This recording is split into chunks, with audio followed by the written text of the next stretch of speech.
they have actually child themes. So this child theme here would be used instead of Dynamic Website Builder.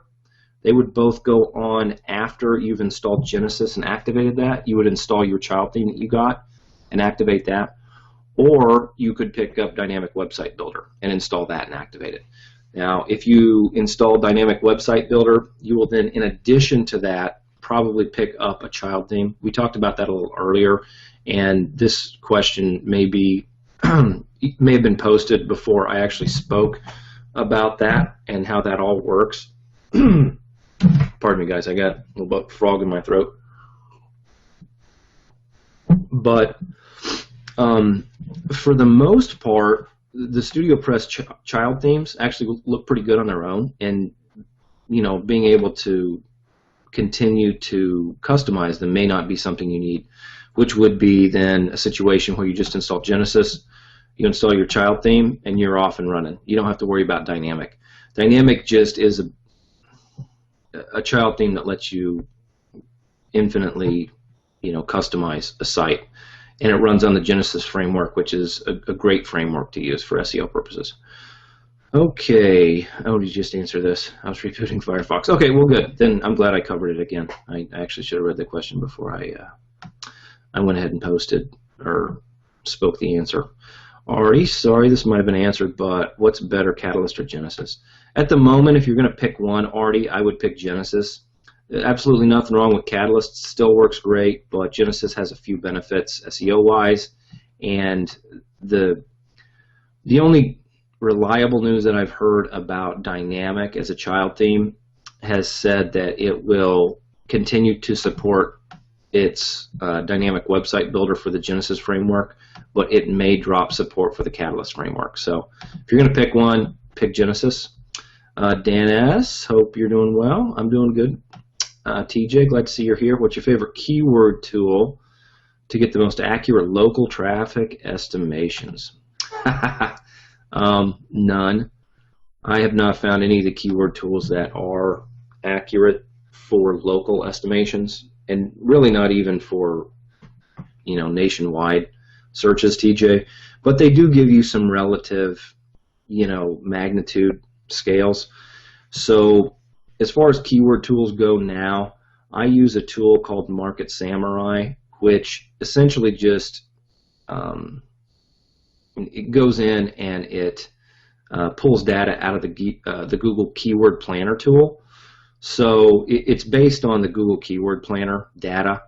And then I'm also, as you probably know, I think we even spoke about it, a member of Network Empire, and I use their keyword tool called TOKT, which stands for the last keyword tool. And it also goes in and accesses the Google Keyword Planner tool for traffic volume, but it also does a few other things. And it scrapes, it does some other things as far as pulling related keywords out. But as far as I know, most of the search data is going to be based on the Google Keyword Planner tool. So traffic estimates are most all the time going to come from that set of data. SJ, hey Fletch, good to have you on, SJ. James, just realized I was watching a recording finally here. Oh, yeah, all these pages, this is the best way that I thought about setting this up, but I do know that they look pretty much the same, aside from the date. So anyway, I'm glad you made it on, James. Brian, after watching Greg's video for checking new domains for previous backlinks, I found my city SEO.Canada has existing backlinks. I will have to dive in and see if they're good or spamming. Paste do your research. Yeah, Brian, we actually talked about that exact same thing just last session in my coaching as well. Because what happens is if a site does not get picked up on Register Compass or expired domains, it just goes back into the unregistered pool, and then anybody who wants to go try to buy it from any of the registrars, it shows as not having been registered before and available for purchase for 12 bucks or whatever it might be. So yeah, most of the time it doesn't come up, but it can. And sounds like you ran across one of those situations where that exact same thing happened. With really good exact match domains, EMDs, that's probably the time that you want to take the extra step and make sure that the site that you're looking to buy does not have existing links on it. Dan asks, what do you say when clients ask how you rank their website, particularly in regards to your PBN and links? I don't talk about that at all, Dan. And as I mentioned before, and the only reason I'm saying that is because I really firmly believe that the best way to sell SEO is not to sell SEO. What I really do is work with my clients to build their businesses. I become a marketing consultant and somebody who is very aware of the fact that SEO is only a means to an end. It's only a means to get more people to call their business. And so I really stick on those points. I really don't talk about SEO that much. If people ask me specifically about it, I don't get into many details. I say most of this stuff is proprietary. It's things that I've spent thousands of dollars learning, and I tend not to share those with people. I tend to let my results speak for what I do. But everything that I do is reversible. So if they decide not to continue to use my services and want to put their site back as it was, I can do that. And no other SEO consultants that I know of are willing to do that or have the ability to do that even. So most of the time, that's kind of what an SEO or what a local business or even a regional and national business might be concerned with would be, are you going to do things to my site that I may have spent thousands on that would be irreversible and could possibly damage my site? I actually have content, some of my marketing content talks about that. It really is kind of built around educating my potential clients that choosing another SEO consultant or service would potentially cause irreparable damage to their website. And it's true. So hopefully that, I know it doesn't answer the question directly, but hopefully that gives you an idea of the way I usually think about that type of thing and communicate that to my clients. Also, for the most part, I tend not to work directly on clients' sites. I do a lot more lead generation, which is working with properties that I own. So I really don't have to explain that aspect of it. I usually can just generate more business for them. So, Paul's repeating that he likes Craigslist for getting his sites indexed quickly. Yeah, good to know, Paul. All right, Dan S. PBN, would you buy expired domains at $12 with a DAPA around 30, PR0, PR1, even if half the links are crappy spam links?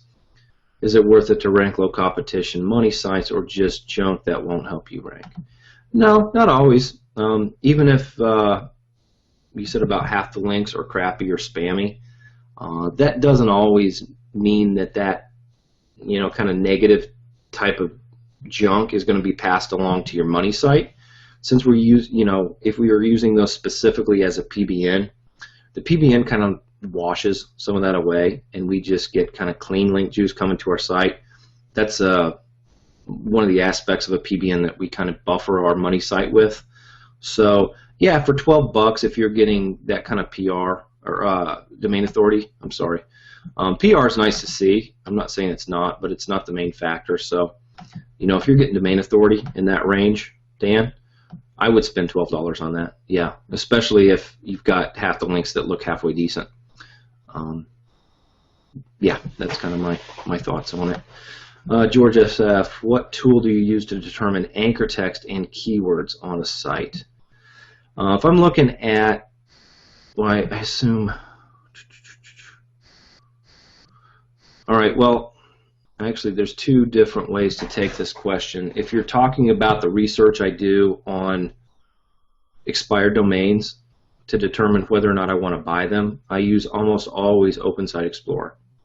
If you're talking about if I'm going after a new niche or I'm putting up a new site and I'm trying to determine what anchor text I want to use and what keywords I want to use to try to rank for, that's then when I go into TLKT, which is the last keyword tool that Network Empire offers.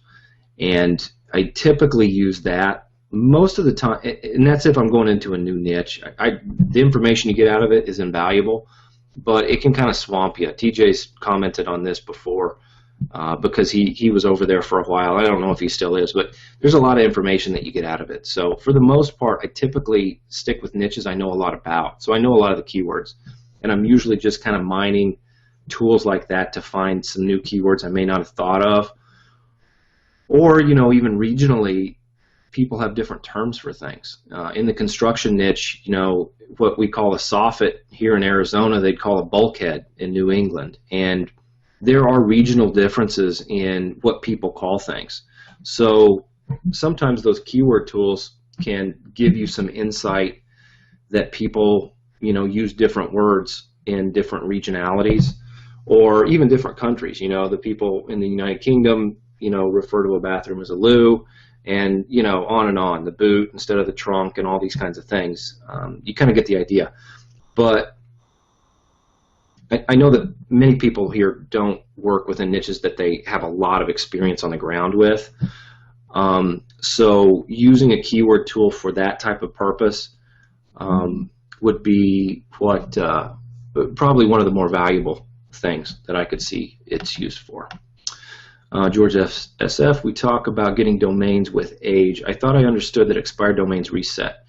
If we bid on expiring, does that save age? This is one of those concepts that is fuzzy to me. My understanding of it, George, is that when we get the domain, its age resets.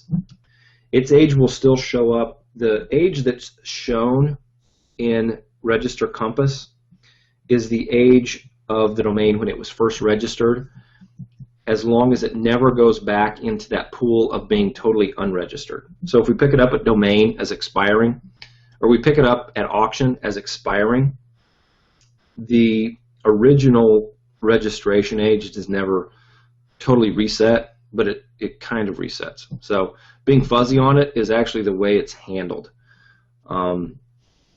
If you go into who is, it will show it being re-registered to a new owner whenever you pick it up. So in that regard, it will be, you know, a month old when you get access to it. But at the same time, the reason why we really like to look for older domains is because, number one, Google likes them more. So it will go in and see that the domain's been registered for 12 years. Oh, okay.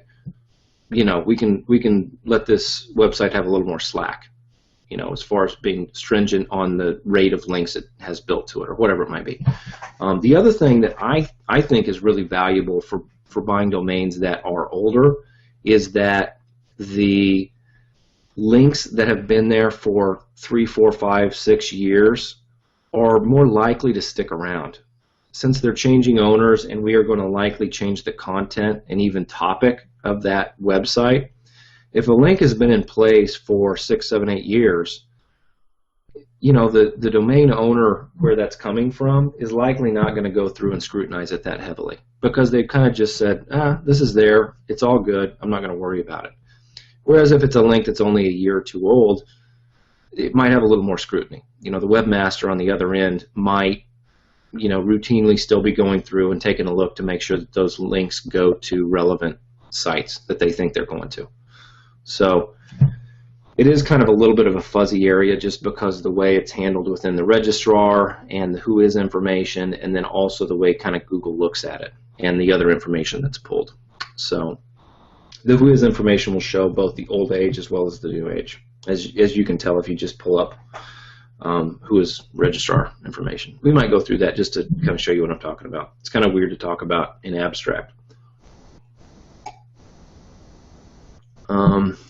All right, TJ's saying, I use TLKT and Market Samurai as well. Too bad Google killed the keyword tool. Yeah, you know, the thing is, it's still there. It's just, I think it's a lot harder to use within their interface now. The information's still in it, but it's hard to get at. And that's really the reason I use Market Samurai. It just goes and mines that information and pulls it out for me. And TLKT does the same thing, as well as some other stuff. All right, Steven, I can't get Wild Country to load with Dynamic or Genesis. Frustrating. How do we get the customizable background on either one of those templates? Okay, so with dynamic, I could, I'm actually on dynamic here. So, oops. So you can see, hopefully, I'm just scrolling up so you can kind of see, my border is kind of large square blocks that are pixelated. That's a repeating pattern. It's actually an image that have repeating across my background. And in the dashboard, I'll just go into the dashboard real quick. Within Genesis, the dynamic design, within the body, that's going to be your main, the main block. You know, HTML speaking, the body is going to include everything that's on the page. And what we have here is this square BG. That's a background image, square background that's repeating. And then this is the color and the horizontal and vertical repeat. So like if I change this color to like red and save this, and then we go back over to, hopefully this will go to the page that we were on. Huh, didn't do it. Should have. Haha. How's that for doing something on the fly?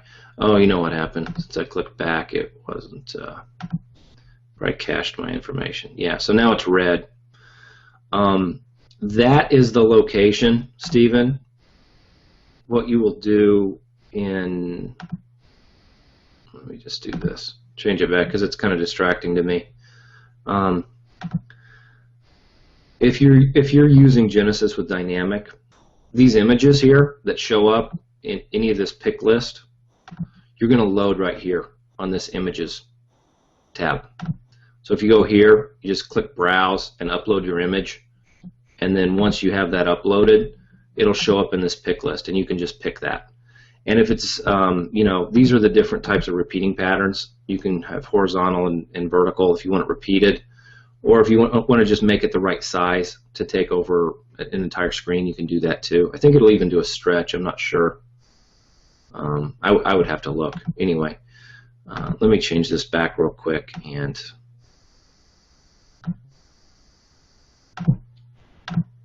hopefully that will.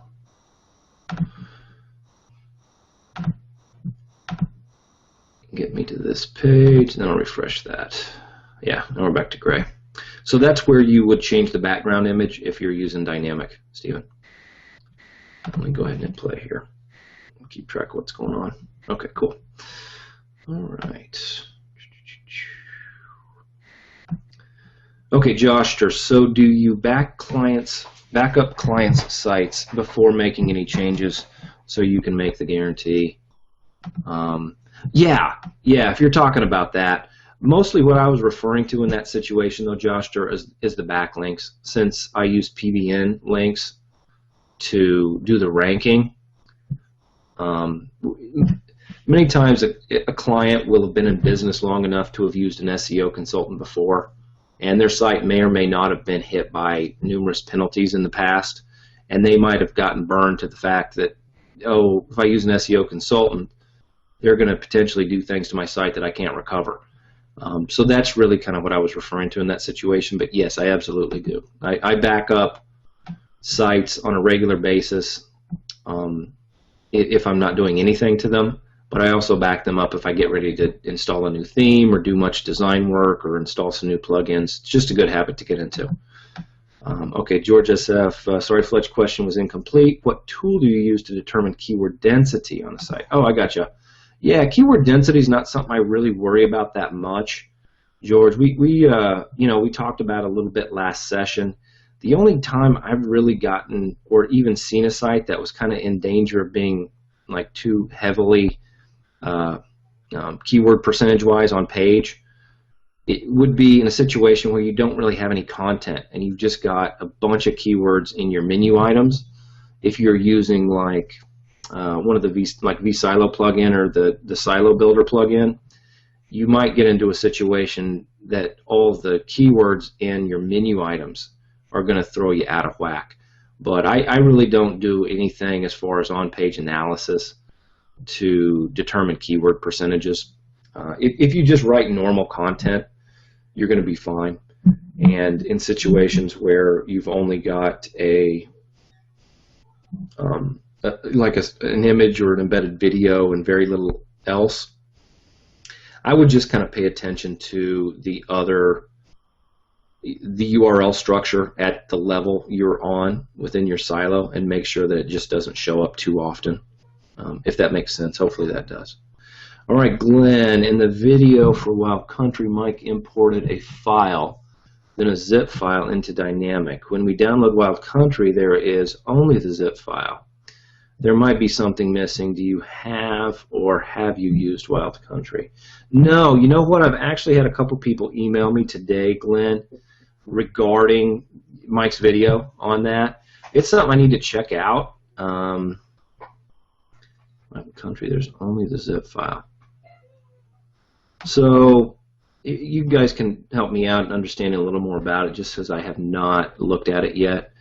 Is Wild Country a theme that Mike has made up, or is it something that he got off of like the WordPress marketplace or some other third party? Let me read through this again. Mike imported the file and then the zip file into Dynamic. When we download, there's only the zip file. Yeah, help me understand a little bit more about that. I probably should just check that video out, because there have been some questions that people have posed to me, and I don't know what Mike did on that. But I can help you walk through whatever the hang-up is going to be if I understand a little more about it. Okay, TJ, how did you get the social icons above the header and the body? I have Catalyst but not Genesis. Oh, you're talking about my links here? Yeah, TJ, on this site, I think, yeah, this is a Genesis site. So we go back into the dashboard here. Genesis. This is going to be Dynamic Custom, the very last subpage on Genesis. And then these are actually called hook boxes. So this is there are a bunch of different places you can hook information into.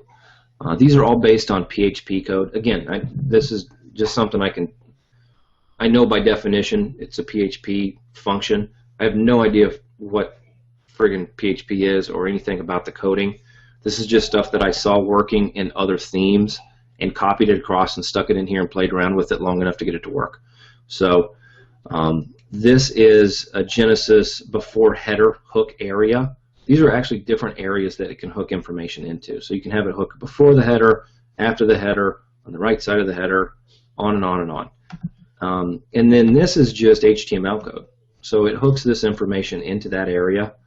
And all these are is, so this is an image that I just loaded up in that area that I showed Steven, where you load a new image. That's going to be the image of that little silver LinkedIn button, okay? And then this is just the link for it.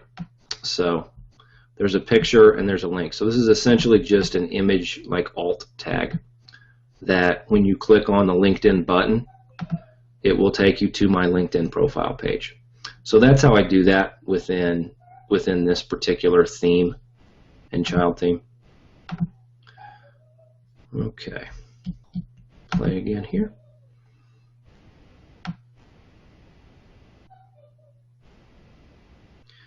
All right, where are we? Okay, that was TJ's question. Dan S. Glenn, inside the zip file is a zip file and a DAT file. So you need to unzip that zip file first. Yeah, I assumed that was the case. So that DAT file, well, if you guys still have questions about where to put those, I'll show you exactly what you do with them.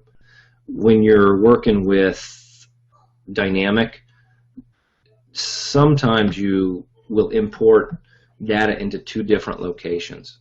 One of them will be a DAT file that you import, the other one will be a zip file. And so it sounds like there was a zip file, within that zip file was another zip file and a DAT file, which is generally the way those skins are packaged.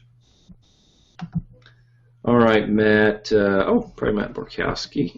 Silo question, the main keyword would be Phoenix from Mesa or Tempe widget for sale. Okay. Is it best to create one silo with all 3 cities widget for sale or 3 separate silos? Depends on what the rest of the content on the site is going to be, Matt. So if most of the time when I do geographic-based silos, I will have the city name at the top of the silo, what we call the silo landing page.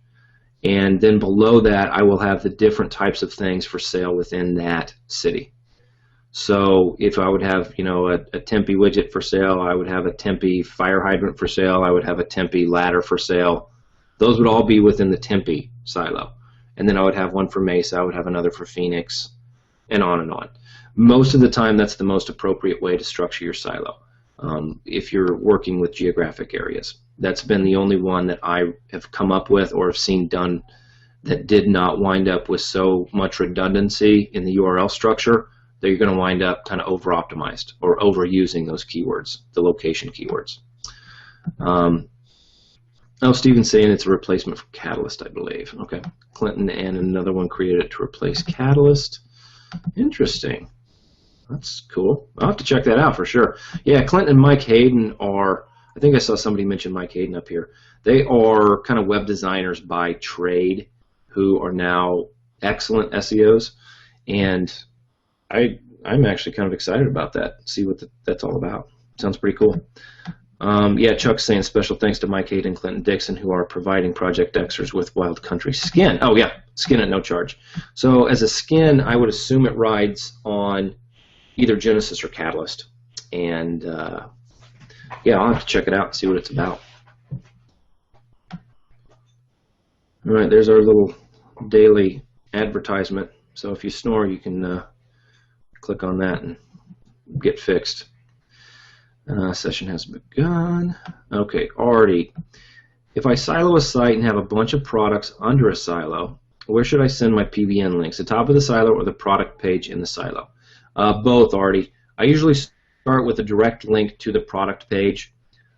Again, you want to pay attention to making sure that you're not over-optimized, but linking deep into a site like that, usually one of the big things that we like about silo architecture on a site is that you're going to get linking power not only to that page, but also the rest of the pages within that silo and the silo landing page. So the big benefit to using a silo is that you can rank for more keywords with less links. And so if it's set up the right way, linking deeply like that, you're going to get the most bang for your buck. So that's what I would do. But that does not mean that you will not ever link to a silo landing page or even potentially to the home page. But most of the time, you'll want to send your links to the exact page that you're trying to rank.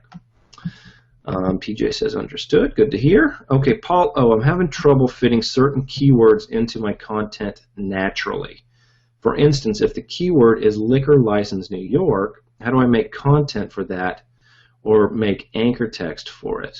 Okay, I'll cover that. I actually realized that my backup recording, which I'm usually diligent about starting, is going to be started now. So good thing is I've got my primary running and we should still be in good shape.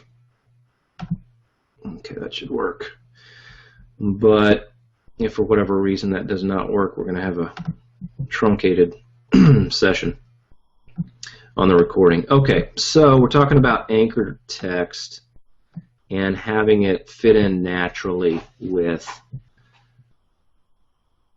this keyword, liquor license New York. For instance, if I have the keyword liquor license New York, how do I make content for that or make anchor text for it?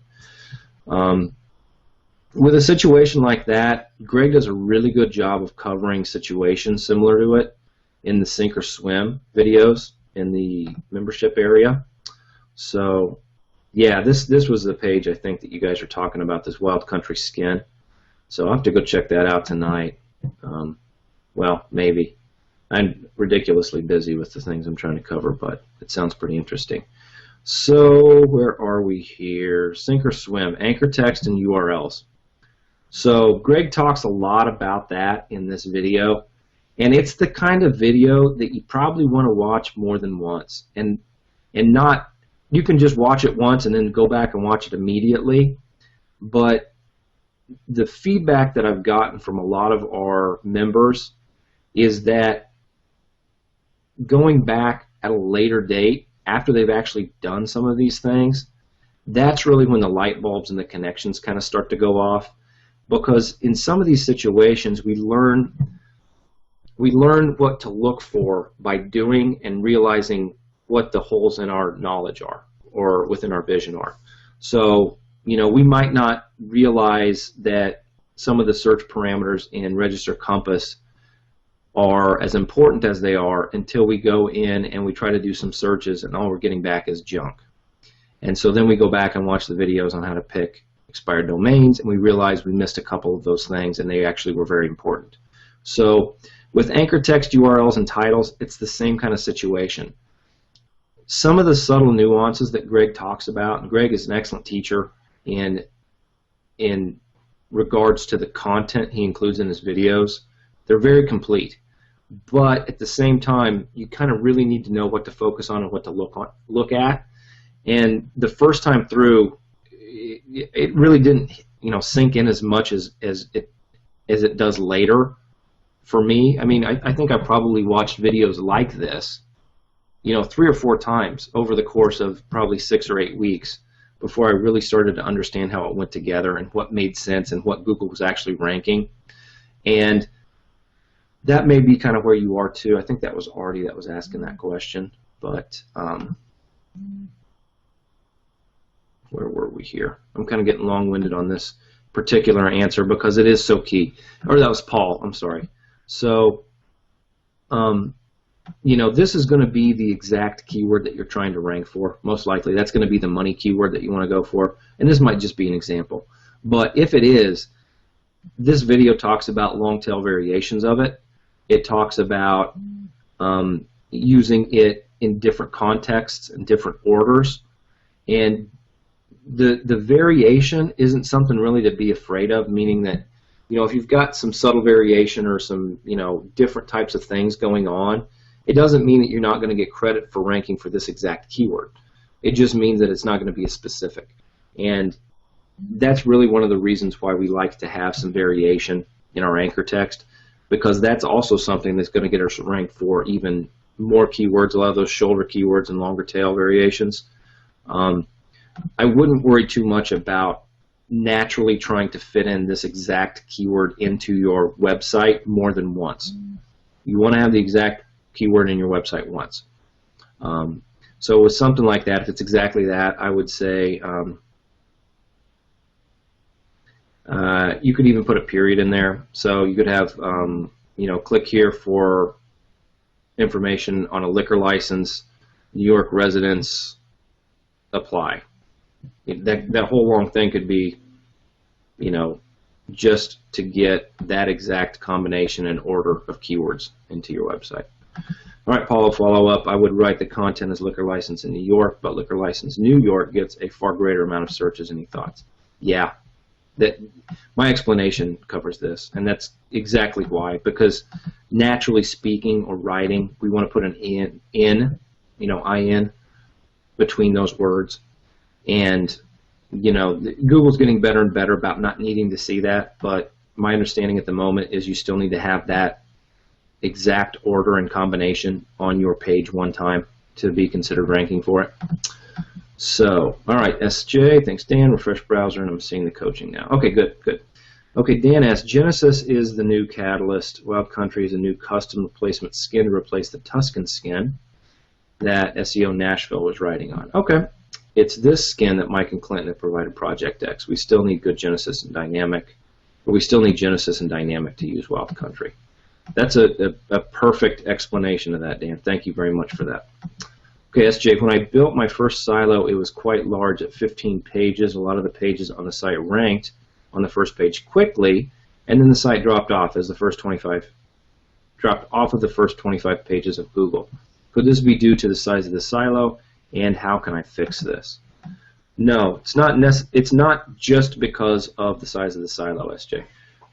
Very typically, things like that will happen. What you will want to do moving forward, and nothing that you did was wrong. That happens. It happens almost all the time when we build a site. And if we're building a site for specifically trying to rank for keywords with like vSilo or something along those lines, my experience most often is similar to what you're talking about there. The more quickly you integrate social and build out context and interaction on that website, the less of a drop-off I seem to see.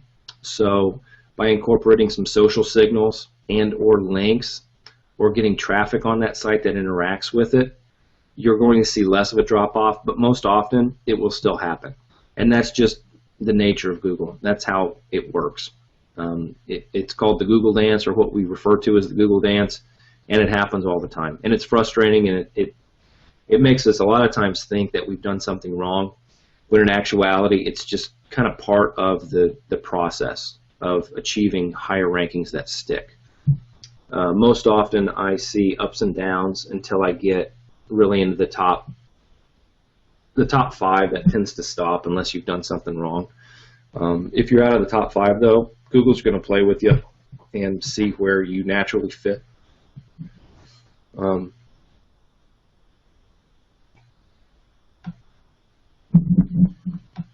Okay, Artie, thanks. Is there a minimum amount of pages that you have to have under a silo? No.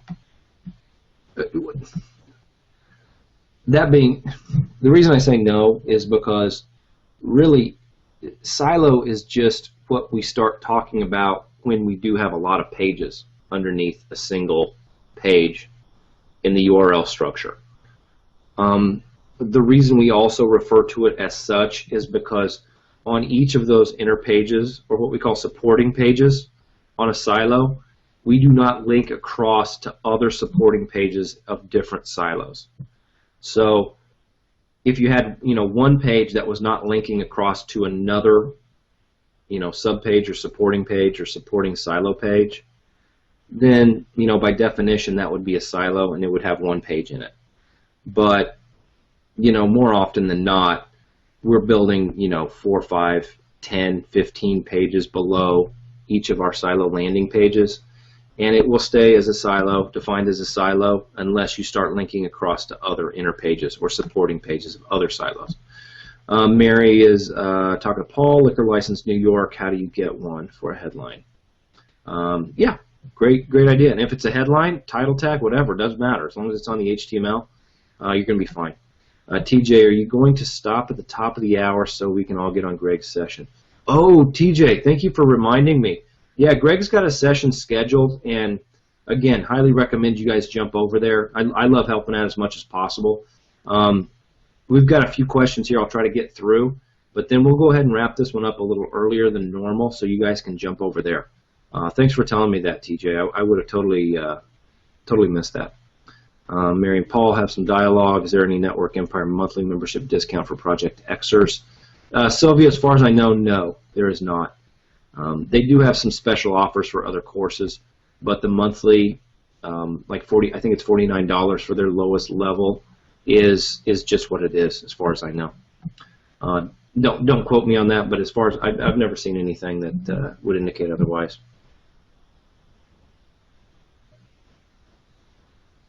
SJ, TLKT stands for the last keyword tool, and I'm looking for a better alternative to the keyword planner.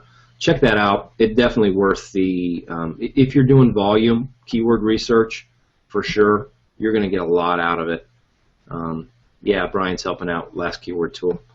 Recommends 4 supporting pages per category as a minimum. Yeah, categories we're talking there, TJ, those are kind of, they're sort of synonymous with static pages, but as often as not, categories refer to the blog side of a website, which means that you're going to have categories and supporting posts. And then on the static side, you're going to have your silo landing page and your supporting articles. So, but yeah, that's a good kind of rule of thumb. If you don't have that, then it's probably not really a reason to consider silo architecture. You probably just want to have a usable interlinked site. Josh to Google Dance, I heard that you should not React to any rank changes for at least 10 to 14 days. Google can knock you down for reacting. Yeah, I'm one of, I guess, my talents within SEO is patience. I tend to go very slow and methodically. It has worked out very well for me. But I know sometimes it's not ideal because you are leaving money on the table by not doing things as quickly. But my long-term profits have been very supportive of my strategy there. So, already, okay, thank you. Yeah, guys, we are a few minutes before the top of the hour. I'm going to give you guys a couple minutes here to click over and get on Greg's session. I actually may be following you because I always love to jump on Greg's and see what he's talking about and pick up a few tidbits here and there too. So I'm going to go ahead and wrap up the session right now and get the recording copied over and over to Dave.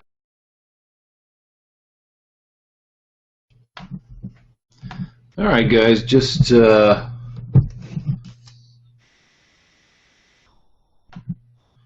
need to reload the code. Good thing I checked my audio. Do that real quick.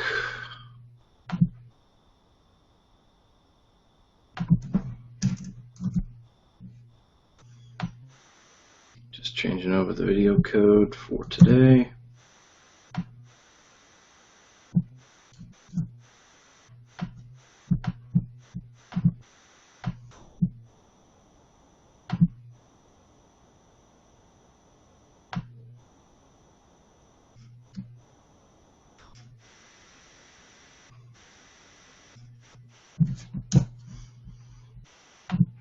Update that.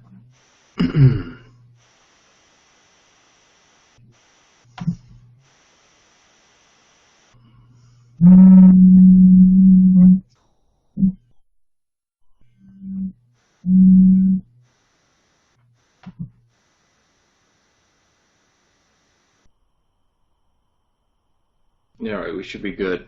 Looks like, yeah, the video's feeding from what we have going on here. Turn the volume down a little bit. We're kind of having some weird weather in Phoenix today. I don't think it's going to affect the internet or anything of that nature, but we've got like these crazy dust storms moving through the area. I keep getting weird announcements on my phone for it. So everything looks good so far, but if we do have any weird hiccups, that's probably what it's due to. So jumping back in the chat box here. Oop, better get the backup recording going just in case.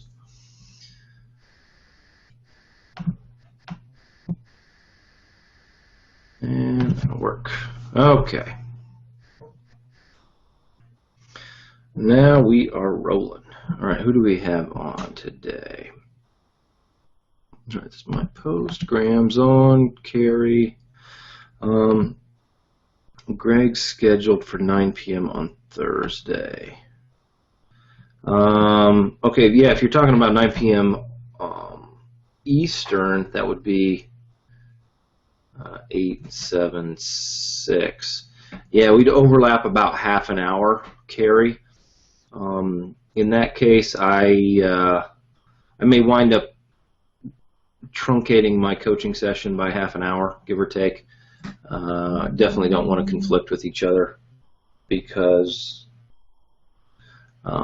yeah, best of both worlds. We can have people jump on my coaching session and then roll right over to Greg's. So I may go ahead and just run my coaching session for an 1 hour time frame on Thursday. If that is the case, I'll check it out after the coaching session's over today and see where we are. Jeremy, hey friends, catching up on the latest episodes of Fletch and Friends that I've missed. Awesome viewing. Glad to have you on, Jeremy. Got our little ceremonial ad. Where are we here? Greetings, everyone. Is anyone connected to the Hangout video yet? So make sure everybody is hitting play.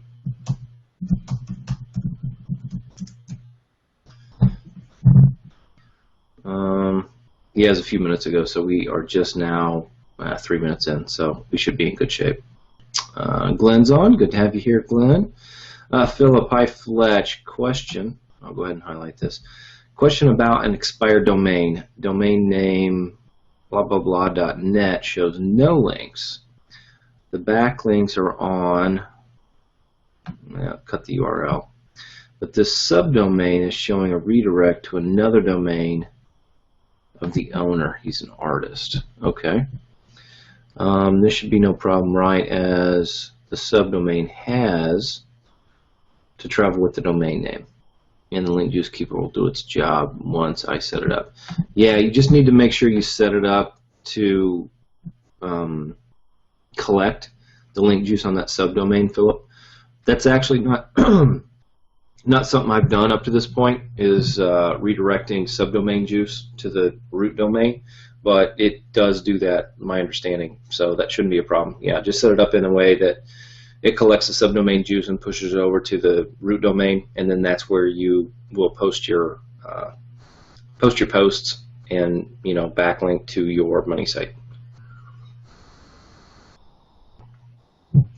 Brian says he's seeing things in duplicate on my screen. Yeah, it'll do this, you know, picture in picture in picture in picture. It's essentially doing a video of a video, so it'll continue to move on down into infinity there, Brian. Shouldn't be a problem. The reason I do this is it gives a visual of the actual question box, so that if somebody wants to read the questions as I go through them, they have a visual of that as well as audio. Yeah, that's my comment on Roland. Screen on, Philip says. Dave says, hey Fletch, I'm still on private, have refreshed. Yeah, it should. Oh, he says he's on now. Yeah, I was going to say, as long as you're on the right page, you should be okay, Dave. Jim Utzinger. Yeah, I haven't had you on for a while, Jim. Glad to have you here. And TJ is lurking in the background. All right, Graham, Fletch struggling with the PBN. Bought a new one. Good links for PR4. Now it's set up as a PBN. Still got the links, but it's dropped to a PR0. Any ideas? And how can I rebuild its PR? First of all, Graham, I would not worry about PR. It's something that we still look at. It's secondary consideration at best. The real thing that we're trying to look at, the real thing we're trying to pass when we kind of collect those links is authority. Domain authority and page authority now trump page rank considerably, and the PR can kind of come and go. It's not the biggest thing that we're looking for. You can rank pages without PR, and you can have trouble ranking pages with PR, depending on domain authority and how we're pushing that stuff. So as long as you haven't lost any links, you should still be in good shape. I wouldn't worry about it too much. Yeah, I would. That's pretty much where I stand on PR at the moment. Yeah, PR really, when we look at links, you know, if we're going through and doing research on Open Site Explorer or something, I use PR as just kind of a quick and dirty judge of how much juice is getting passed, but all things considered, I pay a lot more attention to domain authority and page rank, which show up in Open Site Explorer even before you open the next page as a link. If we do some expired domain over-the-shoulder stuff today, I'll show you what I'm talking about exactly, Graham. When we get to that point, just bring that back up to kind of remind me of where we are, and I'd be happy to show you what I'm looking at. Brian, just getting started with Project X. mycityseo.com.org.net are taken. I'm in Canada. The .ca domain is still available. Will that be suitable TLD for the purposes? Yeah. In Canada, that would be perfectly acceptable, Brian. Shouldn't be a problem at all. You're also very able to rank other domains. Like if you want to do a branded SEO site, my current project, it's not one that I put much work in yet, but I have a branded SEO site for my city SEO currently, Brian, and that's what I'm going to be building up. It's not going to be like Nashville SEO. It'll be, it's actually escape velocity SEO. So you can also choose that route if you'd like, and it's not going to have a lot of, well, it won't have a lot of detrimental effect if you do the rest of the stuff that we talk about the right way. So yeah, but the .ca should work fine for you as well. All right, Glenn, do you try to get aggressive with your sites from time to time, accidentally push more links to my site for a new phrase, shut up for that term, and has maintained? I tend not to, Glenn. I'm very conservative and slow with my link building. I tend to err on the side of giving it longer than it needs rather than hitting it with more links than it needs. And I've been that way the entire time. I don't know that there's any exceptions to that. You know, the testing from the time I accidentally push more link. I just want to check the audio. Most of the testing with SEO is Greg handles a lot of that, so I tend not to push that aspect of SEO on my sites that much at all. All right, then a follow-up for Graham. Realize PR is secondary, but as I start using my PBN links, it seems that the higher PR ones make the most difference in ranking money sites. Yeah, Glenn, I wouldn't doubt that. But as often as not, PR is also very often associated with high domain authority and page authority, and that's really the consideration that we take into account. PR does come into play, but there's some criteria that will affect whether the link juice is passed through a high PR page or high PR site within a certain domain, and it's easier and more reliable to look at the domain authority as opposed to the PR. I don't know what actually happened to your site that would have dropped it from a PR4 to a PR0. That seems a little bit dicey at best as to what would have happened to that site to have the toolbar PR drop that significantly. But at the same time, I have some, PR1s and PRs. Well, I don't know if I have any PR0s. I don't keep track of things that well. But some PR1 PBN sites that affect rankings considerably. I'll put it that way. All right, Ted, fundamental question. How do you create a permalink to optimize pages in a website?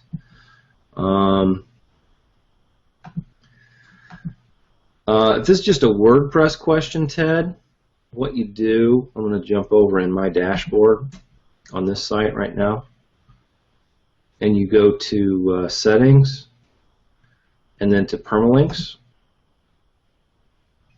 And this is the permalink structure that I like the best. /% category %/ % post name %. You can add a slash at the end if you want. I don't, but that's a custom structure.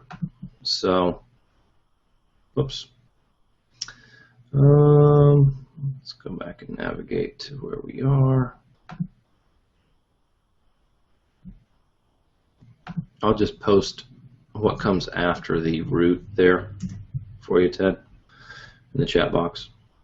Hit play again so we can catch up on the video.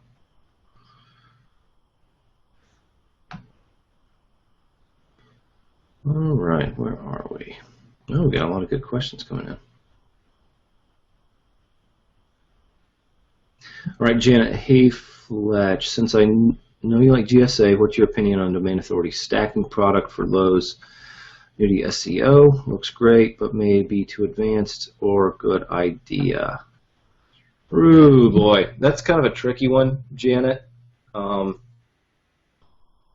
Not because the products and the concepts are not dead on. I really like Network Empire stuff, and I follow a lot of it, and I think it's a really great expose on what makes SEO work. But when I got started, I didn't really understand, and still probably don't understand the really depths of SEO and what works and why. But at the same time, I needed to get up and going and make money with it. So it depends on your mindset of, how much how much background knowledge you want on a topic. If you really just like to learn and want to, understand domain authority and all that kind of thing, yeah, great product. Check it out. But if you want to get in and make money and get some sites ranking and actually use what we already know works, that's actually what I would recommend doing first. If you've got a bunch of sites up and they're going, you followed OMG, and you're doing really, really well with it, you can go deeper, and I recommend you do. Everybody here should, continue to evolve their education as much as possible. But really, until you've got a ton of sites ranking, you're making really good money, and you don't have to worry about that side of things, I really would be hesitant to recommend that you go anywhere else to learn more. Hopefully that makes sense to you. Bob L. Fletch, last session you mentioned Denver Plumbing website is a good example of a silo. What's that link again? I think I saw somebody post that. Yeah, Carrie posted it for me. Thank you, Carrie. Okay, do you know of anyone that will build a clean website for City SEO project for an inexpensive price? Carrie, I don't. I have built all my websites to this point myself. Mike Hayden and Clinton Dixon are two of the web designers I know that we have in Project X that do work. I seriously doubt if they are very inexpensive, but you might want to inquire there if you're going to ask somebody in the group for any of that. They might have some suggestions for you, or they might also have some, affordable rates for the people. I have no idea, but yeah, I don't have any outsourcers because I've done all that myself. Ted, hi Fletch. Any special settings for Link Juice Keeper, or is it just an install and activate? Thanks. Yeah, you gotta tell it what you want it to collect.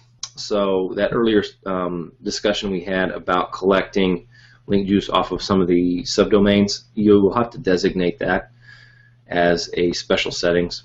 But aside from that, it's pretty much it's pretty simple to set up and to keep directed.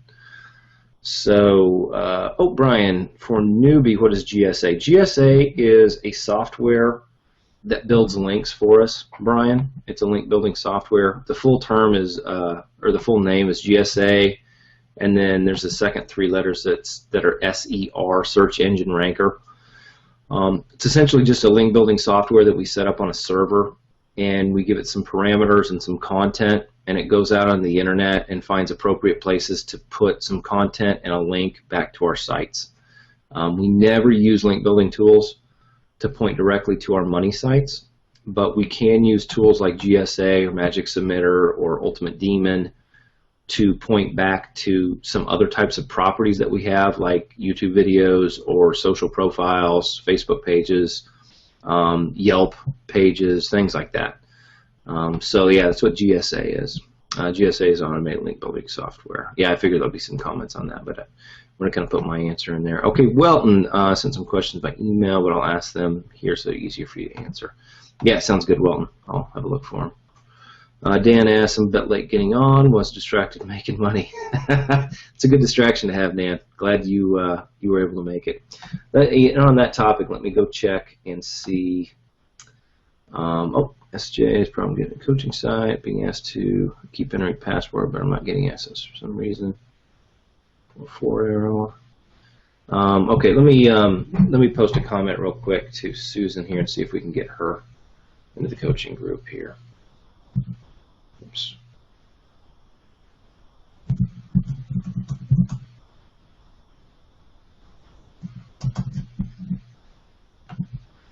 Got this link.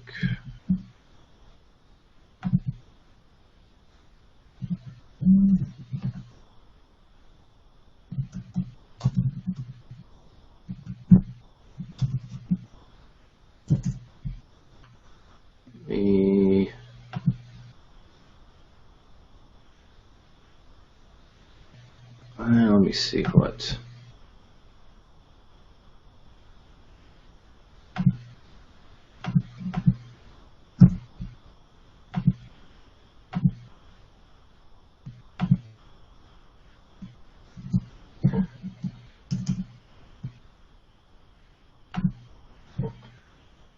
Okay, let's see if that helps Susan out. Play again here.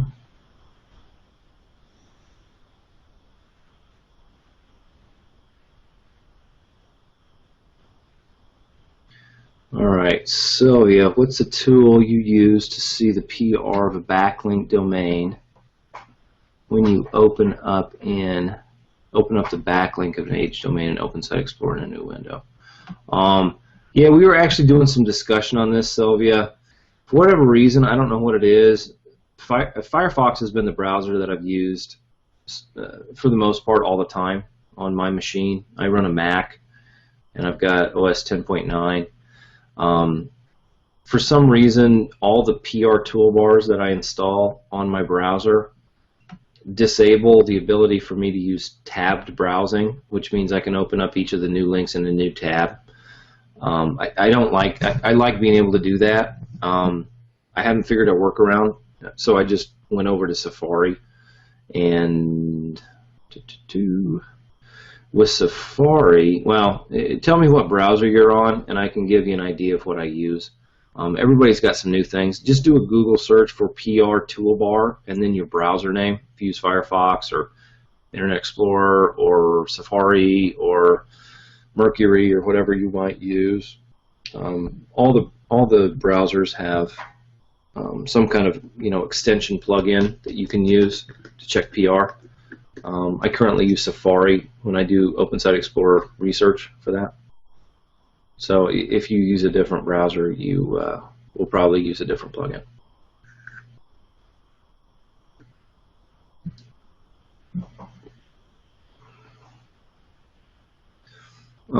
Glenn, asked a question to Carrie. Jeremy Fletch, when using vSilo, do you use DWS Silo Builder input boxes to manually optimize your titles and description, or alternatively, do you use Yoast or all-in-one? I used all-in-one still for the most part, Jeremy, for my SEO plugin. If I were doing a bigger site, I might use that, but or the DWS for it. I really haven't gotten into that stuff much at all. I still use all-in-one, and I set most of those things manually for my sites. Joshua, can you tell me more about Link Juice Keeper settings? I've not heard anyone mention that before. Yeah, Joshua, Link Juice Keeper is essentially a plugin that we put on expired domains that we buy that will put, in addition to kind of the 404 error, like if you go try to type in a page that doesn't exist on a domain, you'll likely get a 404 error, meaning that that page does not exist.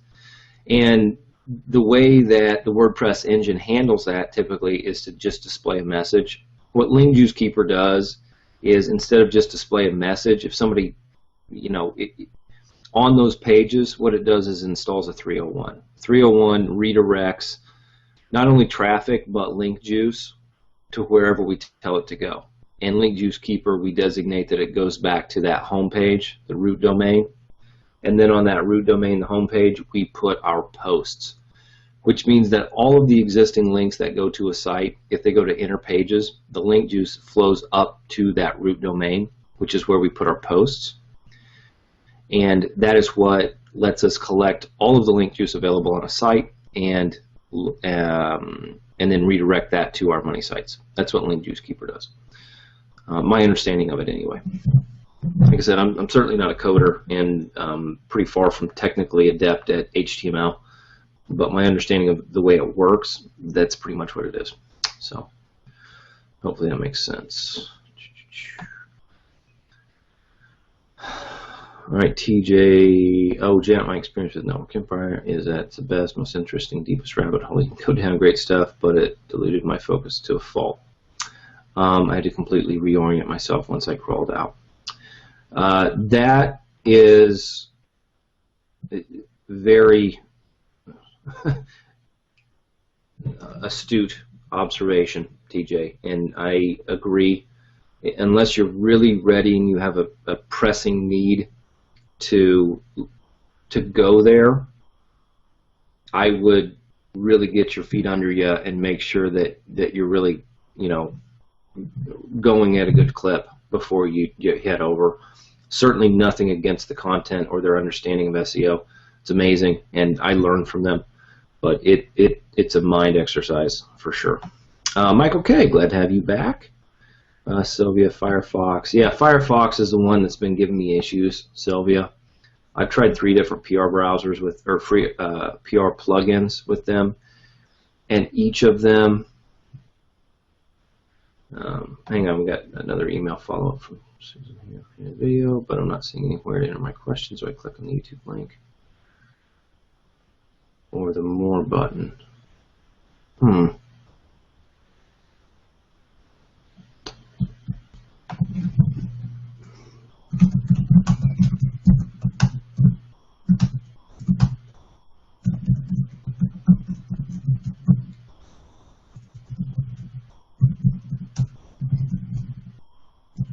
I'm just responding to an email from somebody trying to get in the coaching session. Hang on one second, guys. Do a quick little snapshot, show kind of what I'm looking at.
Yeah, it wasn't working too well.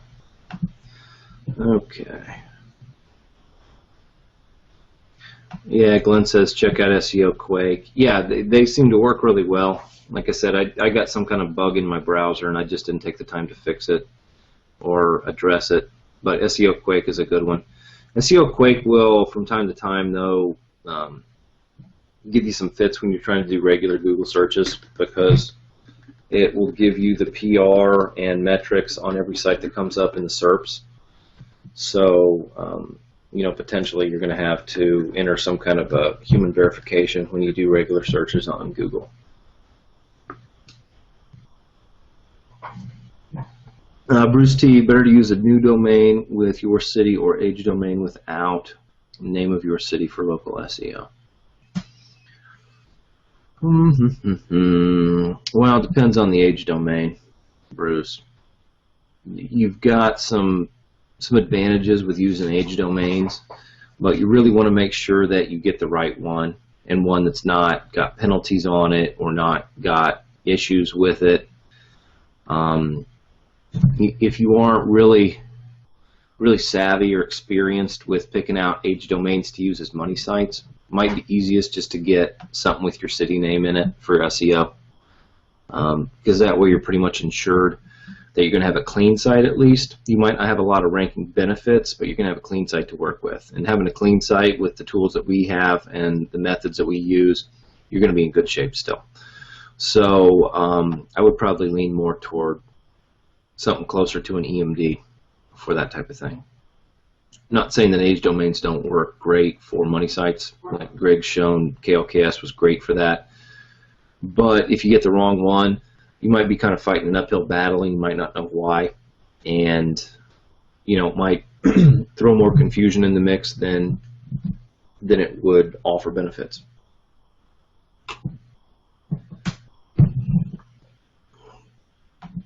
Joshua says, I know what Link Juice Keeper is. I'm using it, but the settings thing.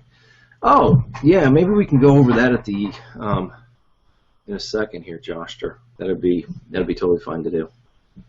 Or I'll shoot a. You know what? Honestly, Joshua, that's probably something we should do a video on. I assumed that Greg had a video on Link Juice Keeper, but he may not. Let me We could click over here and see real quick. I thought he had one on on-site structure here.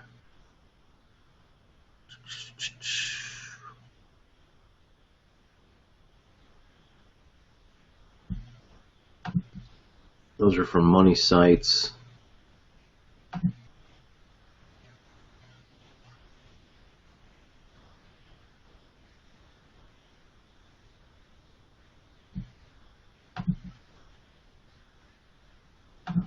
There are blog networks here, important concept, expired management site hosting.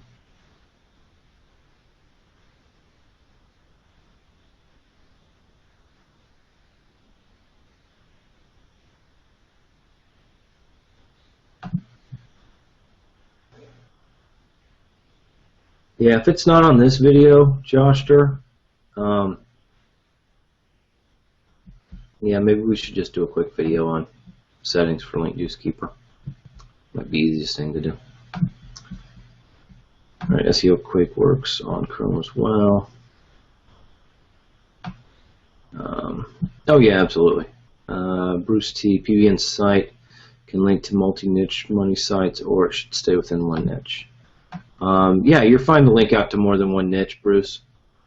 You want each of the content pieces, the post articles that you have, to be relevant to the link and to the site they're pointing toward, but that's just within each of the articles. So one article could be about Beagle training, and another article could be about irrigation systems, and another article could be about how to lose weight. That's not a problem. As long as you've got some good contextual links within content that makes sense for what that link is, you're in good shape. I usually try to mix it up. I like to have some entire blog network sites that are themed out, that are kind of within a tight niche, others that have a lot of variation.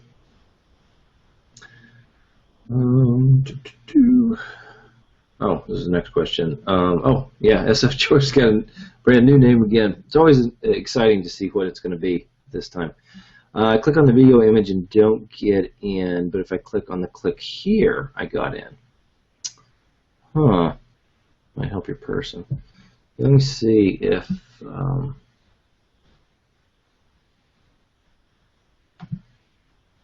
yeah, I'm not getting a follow-up, so hopefully, looks like it was Susan, SJ were the initials.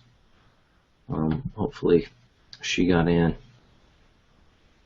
I don't see her in the chat box, though. Susan, if you got in and you're listening, just say, hey, I'm in, or something like that.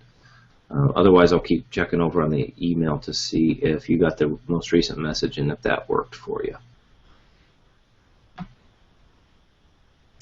Okay, Jeremy, do you know if there will be additional affiliate CPA case studies added to the training? Yeah, I'm sure there will be, Jeremy. We continue to expand on and hone what we have. We don't want to get to the point where there's so much of it that it becomes confusing or overloading in any way. But, things continue to evolve. We continue, Mike is especially good at finding things that work and finding the people who know about them, and doing incredible kind of case studies and interviews about that type of thing. So my experience over the last year plus within OMG is that the content continues to evolve and improve. So I would not be at all surprised, and would actually be surprised if it doesn't continue to grow. But at the same time, there's more than enough in there right now, and it's still all relevant to really take advantage of it and kind of model some of it, if that makes sense. Bruce T, I have a money site in Fort Myers. I think it's at Florida, maybe. Fort Myers, Florida. Yeah. Stop smoking. Whoops. FortMyers.com. Okay. Will it hurt me to use this site to try to rank in Tampa or other cities? Not necessarily, Bruce. What you've got to think about is like why we show up in the SERPs, SERPs, search engine results page, I think that stands for, is that Google believes our site to be about the content that somebody's searching for. So one of the concepts that I always try to talk about and help people understand is that one of the things we want to do with our websites is to make it as easy for Google to understand what our website is about as possible. So that means the tighter the niche, the easier it is to, you know, not fight yourself on telling Google what you're about. So if you wanted to build a really, really big site that had information about contractors and about dog walking and about this, that, and the other, it's going to take a lot of supporting material for you to convince Google that your site is a reasonable place to send people about those different types of things. Now that same type of thing exists with different geographies. So if you got Fort Myers and Tampa and Jacksonville and a bunch of different cities, you're still about stop smoking, but what you need to do is be able to convince Google that you've got relevant information for those locales. So you're not really going to hurt yourself, but you might have to add more supporting content or articles or supporting links to convince Google that you are a good result to show for Fort Myers as well as Tampa, or as well as, you know, whatever other city you decide to go after there. So it's not really going to hurt yourself, but you might, because of that, have to add a little bit more content or some more links to get rankings in both those cities. Hopefully that makes sense. Philip, I do not think there's a video on settings for Link Juice Keeper. If there is, I do not remember that now 2 months later. Yeah, you know, it seems like I've seen one, Philip, but I've been in OMG for a while, and I could have been, I've consumed a lot of our videos, and some of that stuff gets a little crossed up. Janet says, maybe there's a question suggestion for David Mills, but it would be great to have a search bar with an OMG membership site. Help find Link Juice Keeper. Yeah, I'm not sure exactly how that would work out, but definitely, I'm getting my notebook open to my suggestions page. Yeah, I don't know whether that's feasible, but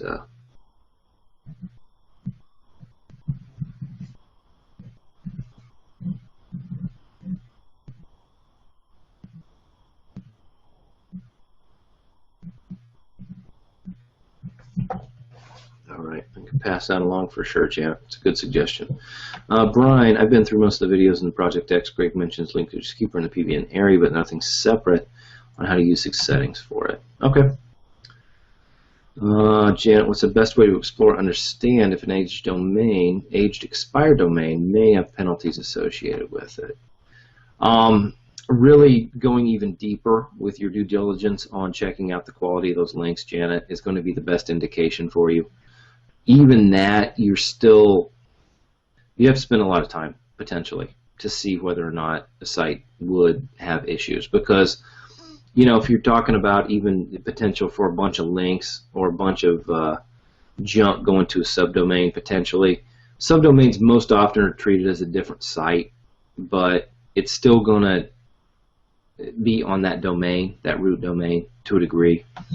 So one of the things that we really don't like to see, and we talk about it anyway, but this is kind of the other side of why that's not a good thing, is if we've got a bunch of exact match keywords as the anchor text for those links. Like we talk about the fact that we don't like to see expired domains that obviously have been SEO'd. One of the things that show us that it's obviously been SEO'd are the fact that it's got a very high percentage of money keywords as the anchor text. That also puts that site in a potential, I guess, compromised position for being penalized. Now, for the most part, those penalties are associated with groups of keywords and not necessarily with every keyword, but it's still not what we like to see. So finding sites with the most natural profile of anchor texts and links is going to be the safest way to determine whether an expired domain is going to be good for a money site and not have penalties associated with it. Bruce T, are design themes unimportant on PBN sites? I put a lot of work into my PBNs, actually, Bruce. So yes and no. They're not really that important with how much link juice they pass as just a strict criteria for, you know, kind of what we're looking for PBNs to do.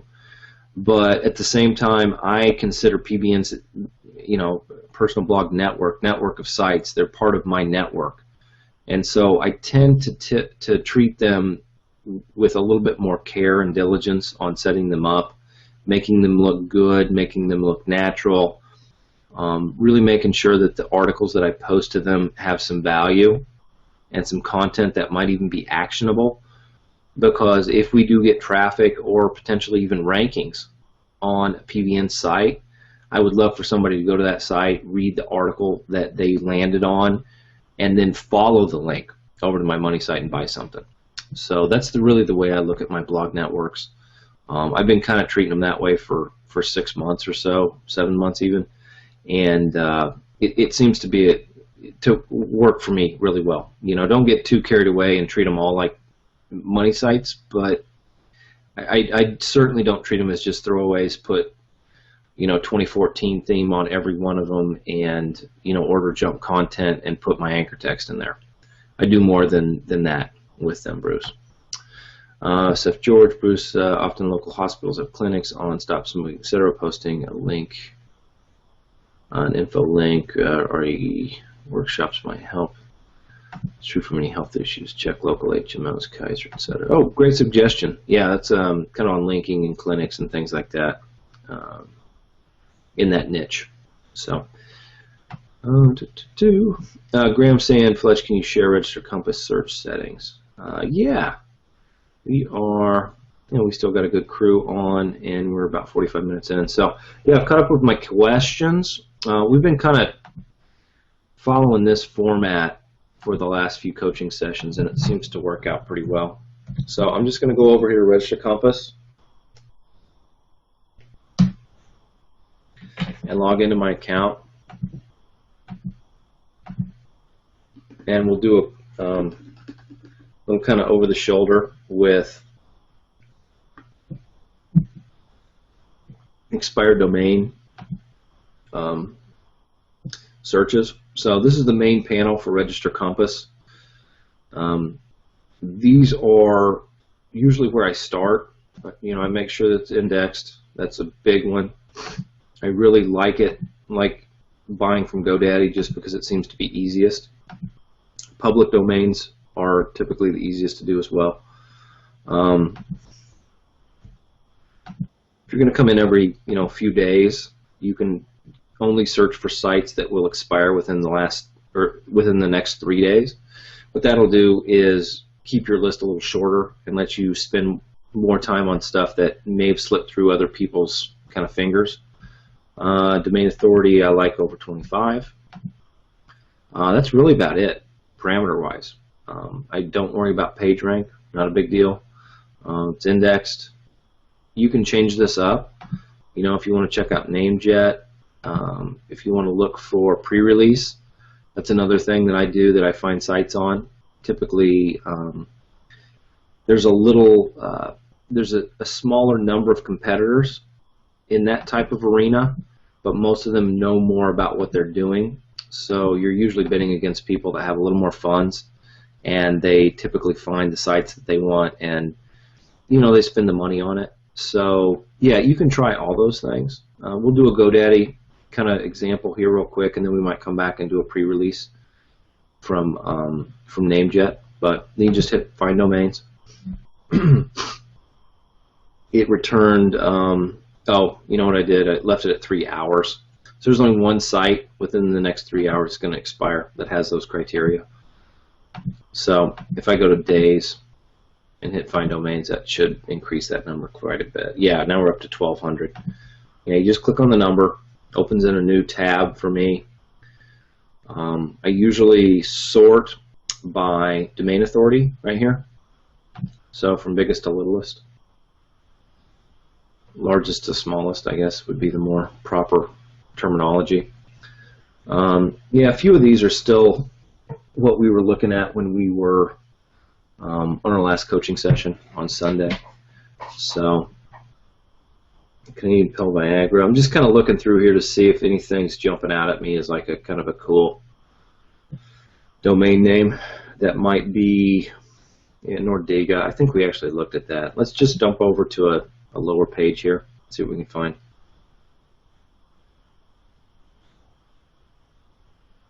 George's Gourmet Cookies. All right, it's at 12 bucks. PR1, like I said, it's not really main criteria. It's kind of new. Not ideal, but you know, it's got decent domain authority. It's probably worth looking at. So I'm actually just going to copy it, head over here, drop it into Open Site Explorer.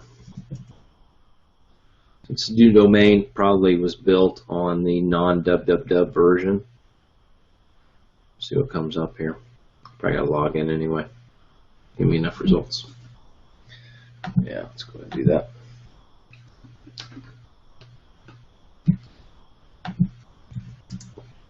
I already saw some stuff on this that I don't like.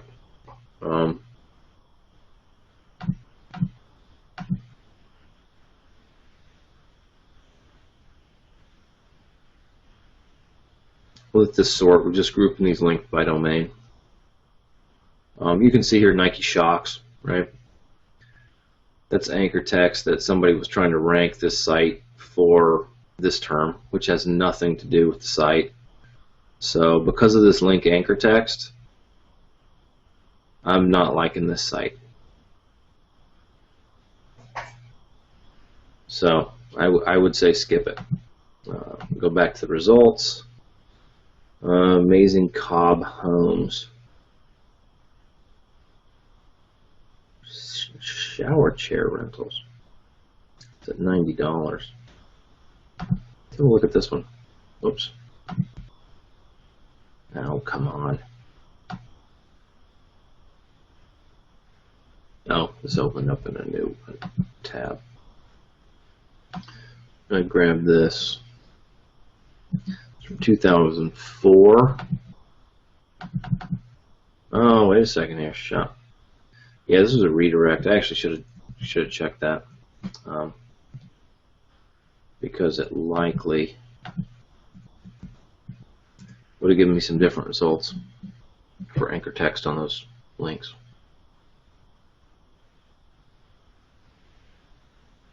So I'll do a quick search on this, and I'll jump back over to the question box, guys. So if anybody's typed some questions in, I will. Yeah, so not much in the way of links there. Let's try this. Okay, yeah, this Louboutin is a fashion brand. Looks like somebody got a hold of this, and yeah, there's not really many links here. It's actually kind of surprising. Domain authority being this high. It's either got hidden links that we're not showing here, or it's got some stuff going to a subdomain that is pushing this up. Three links here that are showing, or 3 root domains, 5 links that are showing on this is not enough to push this up that high. So there's some stuff here that we're not seeing, that we're not getting access to, which makes me kind of nervous. Otherwise, looks good, but based on what I'm seeing here, it's not. It's certainly not worth spending $90 on to find out what it's got. Yeah. All right, let's go back over the question box and what we've got between now and the last time we checked. Okay, Janet, do you have an ideal recommended number of expired domains to create some decent PBN momentum, 10 or 20? Yeah, you know, it's been a while now since I started, Janet, and so I'm kind of basing this on not only what I remember and what I did with getting started in OMG, but also now my experience with helping other folks get up and going. And 10's kind of a pretty magic number. What it does is it lets you rank more than one site. It lets you get enough experience looking for PBNs to kind of start to know what you're looking for. Especially if you've been patient building links and tracking the results, you start to see, oh, well, this PBN's actually moved my rankings a lot more than this other one. Let me look and see why. you start to notice some patterns, and you get better and better at buying your PBN sites and understanding the value of them. So yeah, 10, somewhere between 10 and 20 is definitely a good place to be. I'll say that. Under 10, you're kind of limited in the number of, or the amount of power you have to rank things. You can have some very powerful sites. 5 very powerful sites might rank something really easily. But at the same time, especially for people who are just kind of starting out, it doesn't quite give you enough experience to know really what works and what doesn't. So yeah, 10's a pretty good number to try to get to. Yes, SF George is asking about age on Open Site Explorer, or AGE. Maybe that's an acronym. I'm not sure exactly what you're talking about. Looking here to see if AGE stands for something I'm missing. I don't see anything. All right. Yeah, if it stands for something, George, let me know, and I'll see what that is about. Jonathan, good question. Jen, I think 15 to 20 should be sufficient. I have yet to probably host them, and then we'll be testing them some existing sites that I have. Yeah, good strategy, Jonathan. Bob L, do you set the age requirement such as 2008 or before? Yeah, sometimes I do, Jonathan. With that, yeah, I was actually kind of rushing through it a little bit. We've got 1,200 sites here with this criteria. But if we go in and we make sure that the site is a certain age, so if it's less than your recommendation of 2008, it'll research here and will probably return maybe a quarter as many results. We'll see what comes back.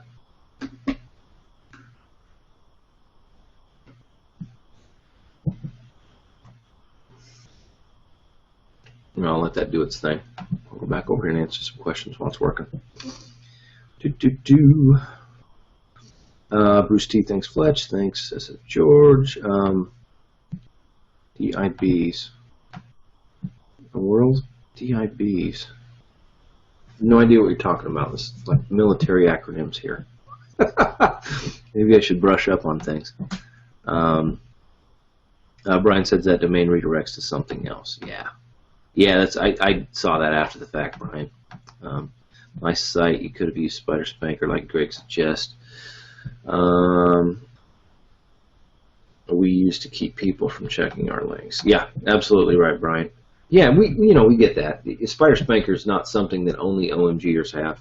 It's something that's been on the market for a while now, and Todd sold that to quite a few people. I don't know the number of total sales he has, but yeah, the concept of blocking the spiders, following links is not something that's new. So that's one of the reasons I like to kind of see whether or not the links that it's showing and the domain authority match up. If they don't, certainly doesn't mean it's a bad site. It actually might mean it's a great site, but I don't know. And so, will I roll the dice on $12? Yeah. Will I roll the dice on $100? Probably not. But it does kind of depend on where you are and what you're trying to do. Calling them back.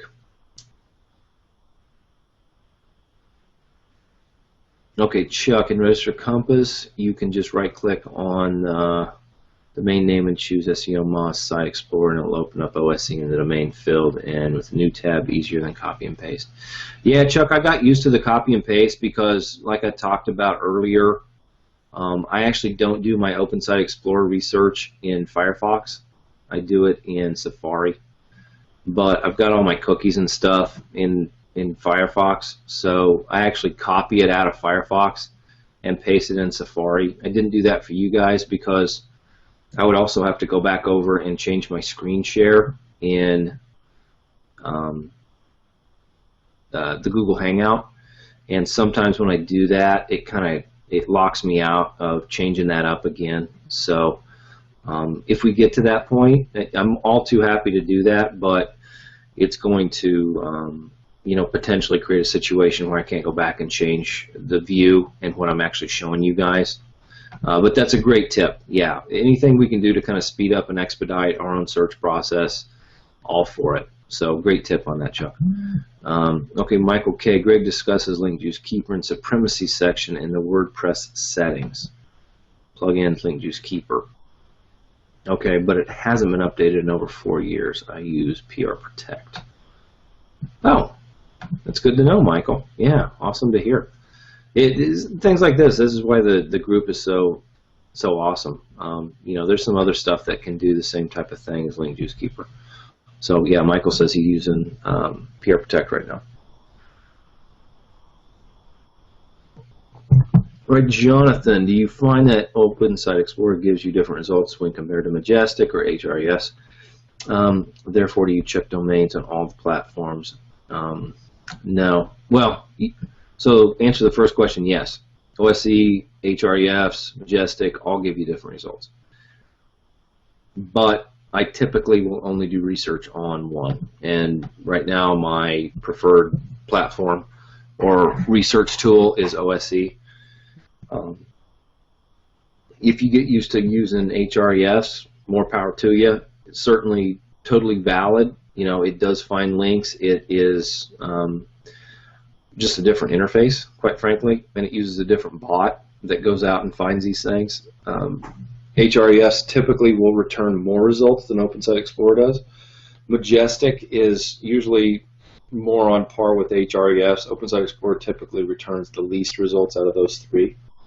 But I got used to using OSE, and that's still what I use. So, but yeah, I do not typically go to the trouble of looking at them on all three of these link aggregator tools. That's not. I don't know that that would be an efficient use of my time. Typically, you know, you only win one in, you know, 10 sites or 15 sites. And if you're doing 3 times as much research, you're still only winning, you know, 1 out of every 15. You're going to limit the amount of sites that you can go through and find. So that's the way I look at it. Search and age when using Open Site Explorer. Yeah, typically I do.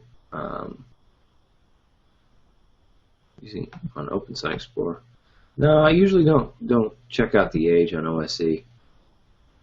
That's not. I don't do that typically here. I'll just let. Yeah, I'm gonna have to close this to get this to actually finish.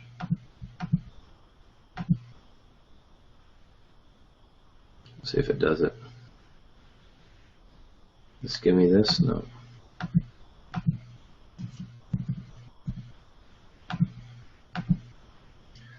See if it gives me some results back here.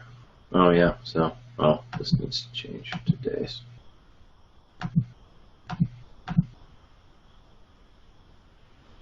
Yeah, so it's about a quarter of the results. So now the only thing that's going to be here are sites that are older than 2008. So definitely going to check Big Money IMC. It's a 210, 3 hours. 2004. Yeah, this is actually a pretty good site. We might go through. This will be the one that we go check on if we do some more research here at the end. Janet, how much value to place in the number of root domains when evaluating comparing to different sites in OSE?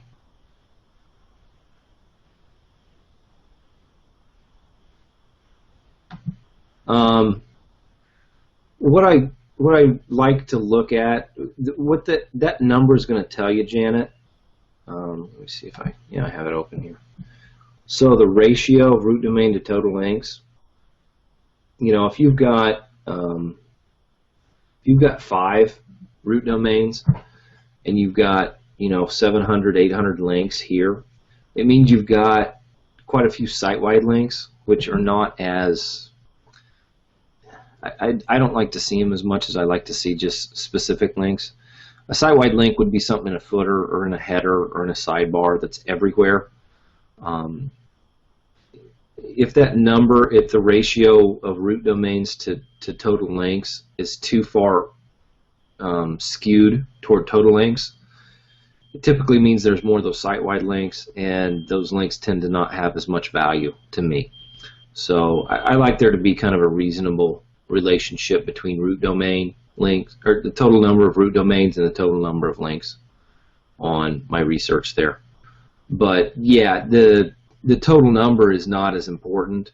The total number is going to be what I would spend on it.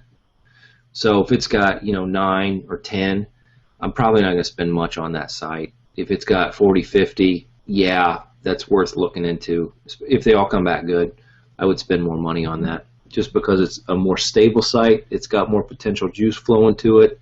It's going to be viewed as more trustworthy, and the ability to use it to rank our sites is going to be increased and enhanced over a site that may only have a couple good links or a couple root domains linking to it. Okay.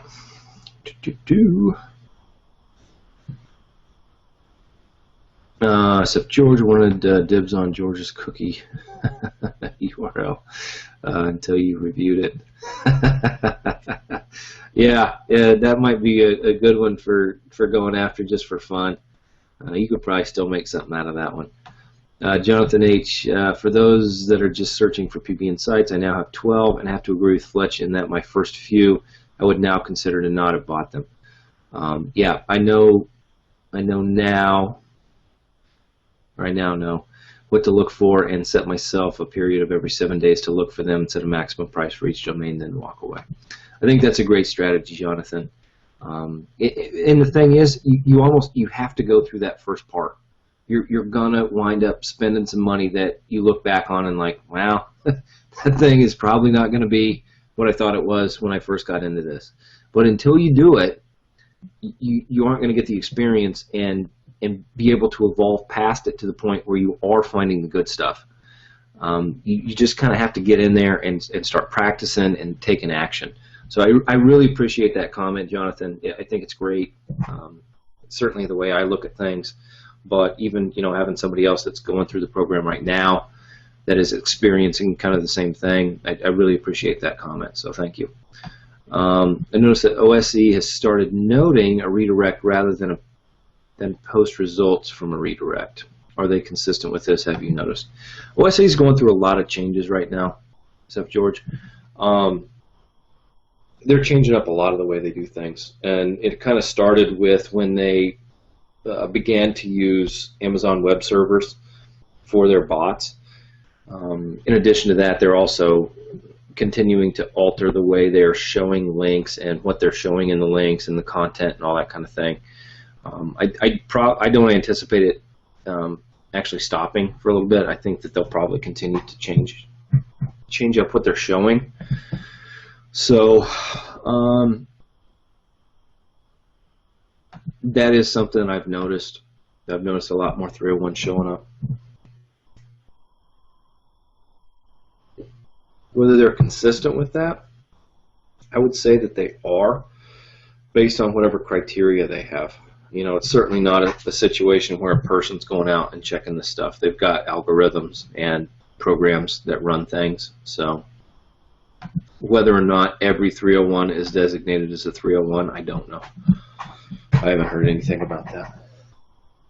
All right, well, here's my understanding of your themed targeting PBN process for my site by domain. You just write silo plugin to put up the pages, change out the content for each page, use one or more PBNs to link to these pages and rank them. Yeah, I think that's pretty accurate, Welton. Okay, is this a correct process? Yeah, I think that's a pretty good understanding and a great synopsis of it. So, in there somewhere, actually after you've bought the domain, or even maybe even before you buy the domain, is to figure out your keywords. If you don't have, good keywords, you rank. I could go out and rank for XYZ fluorocarbons in Tallahassee, tomorrow, because nobody's trying to rank for that. And that's an extreme example, but, making sure that you're ranking for keywords that you're going to be able to convert on and that are also worth money is a really big key. And I think some people tend to kind of jump over that part or not put as much focus on it. but that's a huge key to the money getting process. So I would throw that in there between steps 1 and 2, or even before step 1, to kind of know the market you're getting into and the keywords that you want to go after. SF George, I've had some luck looking for quick closes. Next 12 hours or so, cuts down the searches, something manageable to block out a few hours. Yeah, I think that's a great tip too. You know, especially if you've got some time, you want to just get in, see if something fell through the cracks, you know, snatch something up that that passed through everybody else's radar, and you know, kind of turn it around that way. If you're going to do it systematically, I'd, you know, certainly stretch it out a little bit more than that. But yeah, if you block out a few hours and want to do that, and you've got a more regular time you can go in, maybe even every day or every 2 days, you're going to find some stuff that way too. And I've done that, and I think it's still a very successful, potentially successful strategy. Glenn Ingram, searching on register while listening, SEO Moz plugin for Firefox shows PA and DA for each site you look at for the links to expired from OpenSite. Look at for the links to expired from OpenSite. Yeah, there's a, Glenn's talking about a plugin that you can actually get for your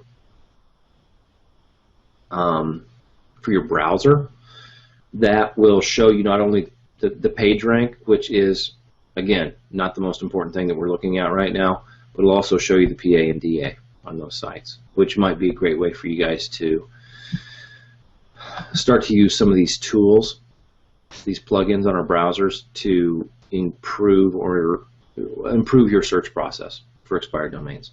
Yeah, I don't know what's going on. I should probably go through and clean out all my junk on this Firefox browser and get it working again, because I really like it, but it's been causing me problems for the last 2 months. Every time I've tried to reinstall 3 or 4 times, and it keeps kind of crashing out on me and acting weird. Jonathan H. Fletch, what's your average dollar amount you're spending on PV and domain when you started it, and how much do you averagely spend now? You know, when I started, I was probably spending, you know, $70 bucks on decent sites, Jonathan. If I were still in that phase, I guess, of my SEO career, if I was still really focusing on, you know, large number of sites that needed not very powerful links, I could probably still get sites. It probably has increased maybe 15-20% for that kind of site right now. There are more people looking. You know, I'm not saying the prices haven't risen. They have. There's more demand right now for these sites because the people who are still in the game have realized this is really the only way to do effective SEO at the moment. So yeah, the prices have come up. It's substantial, but it's not like a game changer. You know, I'd say maybe 20-25% at the most. Prices have risen. But the thing is now I'm looking for different types of PBN sites. So yeah, the sites I do get, I still get a lot at that price, but I also have opened it up, and I've begun purchasing sites that cost more. So, you know, there's certainly sites that I've spent several $100s on now that when I first started, I had no need for. You know, quite frankly, I did not need any powerful links to rank a bunch of local sites. You just don't. And it's still the case. But once you get into some of the more competitive national keywords and affiliate, you know, keywords, affiliate product keywords and things like that, having more powerful links is more beneficial. So that's kind of my experience with it, where I was, where I am now, and kind of looking at it through that the entire year. You can still get very effective sites for affordable prices. But using those sites to rank for local keywords is the way that I utilize those types of sites for the most part. Jim, free alternative to Spider Makers, Jerry West's new link privacy. Had a URL in there, got cut out by this chat box. Testing it now. Jerry's a major SEO expert. Thanks. Oh yeah, that's a great share, Jim. Good to know, link privacy. Yeah. Oh, you know, there's always a lot of different ways to accomplish kind of the same thing. So having a few different types of things like that. It's pretty good. And then try to post a link again, URL got cut, as it does. Okay, Dave, can you put some dollar figures on a couple of GoDaddy auction domains? Yeah, when I jump back over there, I'll kind of give you guys an impression of what I'd spend, what's worth. Linkprivacy.com. Yeah, there we go. Finally got it. Persistence pays off. Does using silo plugins seem unnatural since it puts up all the pages quickly? No. Well, I'm not saying it does or it doesn't, but it does not affect your rankings, Wilton. And there's been a lot of testing on that. I put up a ton of sites in a couple hours with a couple hundred pages or more, and it doesn't affect rankings. So things may or may not have been that way last year. I didn't put sites up that way last year. I put them up more gradually and slowly, especially with these smaller sites. But if you're putting up a larger site right now, you don't really need to worry about staggering your addition of content or the creation of pages as much. Dave M. Hey, Fletch. Oh, might be Dave Morose. Hopefully it is. If you're trying to rank for My City SEO Money site, doesn't matter what type of PBN you buy, as long as the content you post and the anchor text is correct, it should be fine. Well, so the second part, yeah, I'm not sure about like type of PBN. You've got a question about, Dave? Yeah, you know, PBNs, you can treat them differently once they're up, but yeah, for the most part, as long as the content you put up is good and the contextual link, anchor text, all that kind of thing are in good shape, you should be fine. Ranking for My City SEO. Dave, again, can you also confirm what is meant by using branded anchor text? Yes. Cut the URL would be counted as branded, and how often would you use this? Every 5th post from PBN or so. Yeah, branded, that's probably appropriate there. Branded would be the company name, like you know, such and such LLC, or such and such company, which is a keyword, but it's one that is associated with the business name, and it's not associated with the service or the product in any way. I also count branded as the URL, like a naked URL link. So if the URL anchor text was www.joeschmoplumbing.com, I would also consider that branded, and stuff like that. Yeah, maybe 20%. Together, you know, company name and like a naked URL. Glenn's got to jump off. Glad you were on, Glenn. Thanks for being here. Dave, mycityseo.com as the URL got cut. Yep. TJ. Oh, just thanking Jim for being on. And answers to questions. Jonathan H. Prices will have been pushed up by people that are on this course. Yeah, you know, that is part of it. The thing is, there's so many stinking domains out there. You know, honestly, before we had, you know, kind of started this year with some of the people that we've been training, there were tons of expired domains that even fell off auction and went back into the pool of just unregistered domains. Greg actually did a video specifically on it for people who thought they were registering new domains because they bought them through, like, you know, Namecheap.com. They just, hey, I want to get you know, DenverPlumbing.com. Oh, it's available. Oh, great, I'm going to buy it. They would buy it, and it had links. You know, they would buy it for $12 as a new domain. It would still have links pointed to it because a lot of those links were going through the auction phase and just going back into the registrar pool. So, yeah, it was kind of great. I think that video still may be out there. It's kind of, yeah, interesting to think that you could have purchased a, you know, ridiculously powerful, potentially new domain and never have known that there were a bunch of links pointing to it, or one that was also burnt with a bunch of bad links.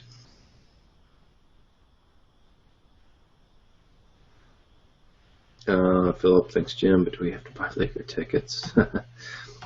Janet, do you ever evaluate a site's estimated monthly traffic when considering an expired domain to purchase, or is this irrelevant?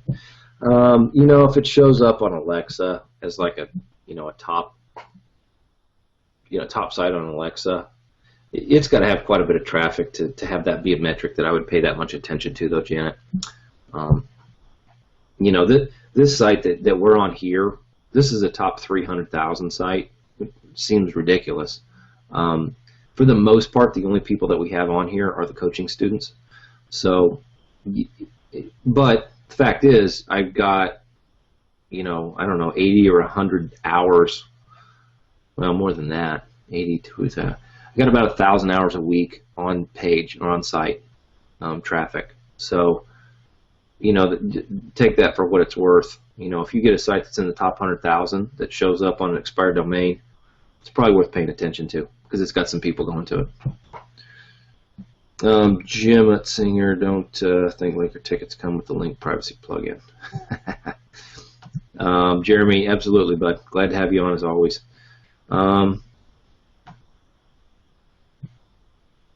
Ted says, how do you put so many sites in a couple hours? You know, I was just very methodical with it, Ted. I did my keyword research and I figured out what I wanted to rank for.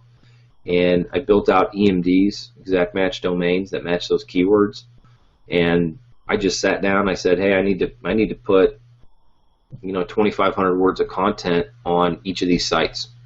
And I would just say, today's the day for, you know, whatever it might be. You know, attic insulation, phoenix.com or something.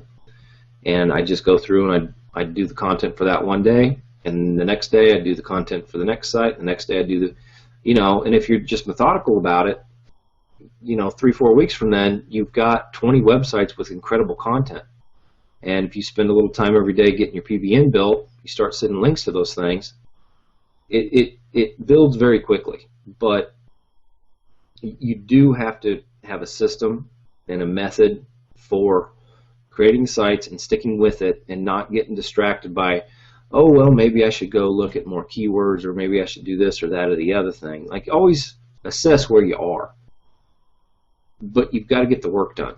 And part of getting the work done is getting the site purchased. Part of it's getting content on the site, and part of it's getting links to that site. So make sure that within everybody here that's working, you're learning and you need to be applying. Make sure that part of those applying, you know, hours that you spend are spent on, you know, acquiring and building sites, on getting links to it, getting those PBNs set up.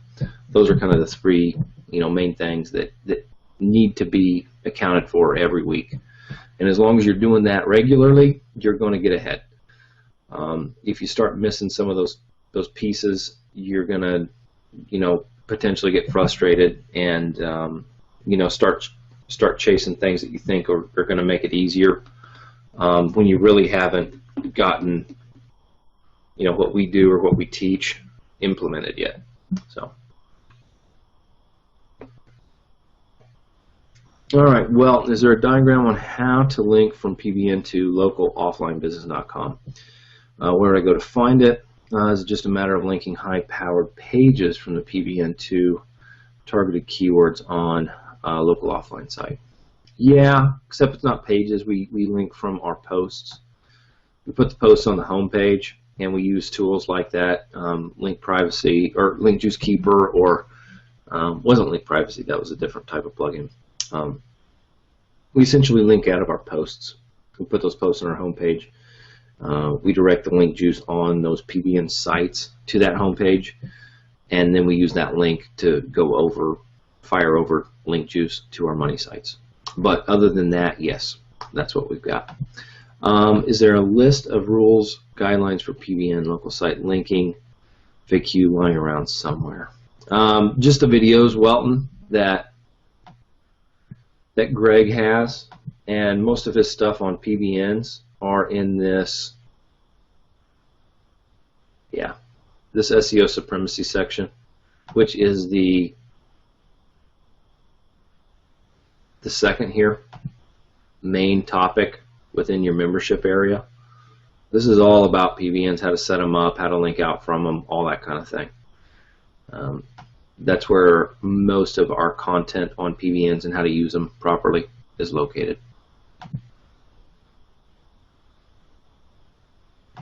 Philip says, well, I believe your questions are answered in Gwig's videos on building PBNs for ranking sites. Yep, that's that section, Philip.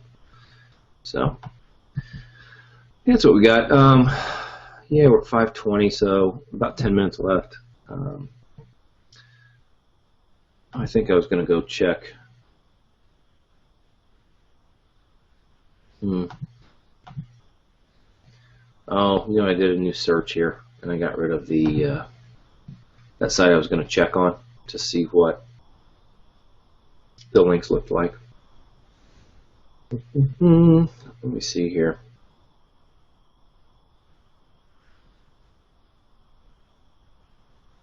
Yeah, so this one's at 393, 17 hours left. It's PR5 from 04.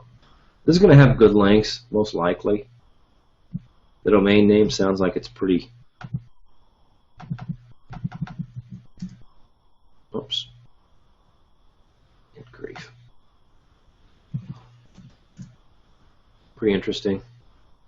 What does it say? Show usability effect. No. Pasted some kind of weird stuff in there.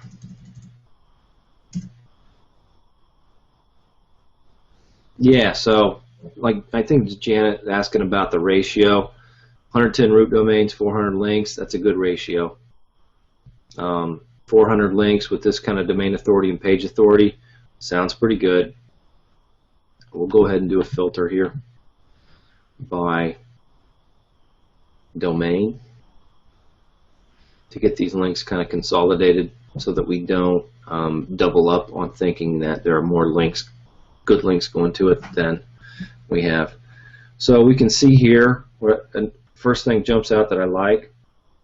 For the most part, we've got a really good mix of anchor text, professional usability reviews, Kim Kraus Berg, usabilityeffect.com, so it's a naked or a branded link. Usability Effect, which is again kind of the company name. It's not the .com, but it's branded still. Kim Kraus Berg, see, it's the same, but these are both no follow, so it might be some kind of syndicated content. Not a problem at all. Usability Effect, cool. Kim Kraus Berg, usabilityeffect.com, yeah. So it's a site that really looks good. Might even be good for checking out a site for a money site, expired site for a money site. So it's going to get interesting. Let me see if I can. Haha! Yeah, I turned it off on here. So we're going to do. I am kind of checking out no follows right now. It's not worth as much to me, but I still like to see where they are and what they're doing. So let's check out a few links here and see what comes up. Yeah, so this is an SEO website marketing mind map. Of an interesting page. Actually, never seen something like this. Yeah, it's got a bunch of interesting links here. Anyway, that was that link. Search Engine Journal. So this is some kind of a search engine marketing scholarship. So this is definitely an SEO related site. So I would go through and check all these and check the PR on them. Like I said, I turned off the PR toolbar I have here, so I can't look at it. But I think it was, I don't know if it's Dave or Jim was talking about the Open Site Explorer plugin. It also tells you the PA and DA of the site. Ton of links here. So this, you know, a site like this is not, or yeah, a page like this is not going to give you much link juice at all. Not necessarily a bad link, it's just not one that's worth that much. But just kind of go through and check what the sites look like. You know, if somebody's looking to pick up a PBN site and use it to rank for My City SEO, you know, this usability effect thing might be a site they want to look at. I think it's already up at close to $400 though. So Yeah, 393 with half a day left. Anyway, guys, let me check out the question box and see if there's anything else over here. Otherwise, we'll go ahead and wrap up the recording, and I'll plan on seeing everybody hopefully again on Thursday. Okay. Thanks, Fletch. Time to hasta luego. All right, TJ, thanks for being on, bud. Appreciate it. So, George, setting up. What's the main difference between PBN and money sites? You know, honestly, not that much. With just setup.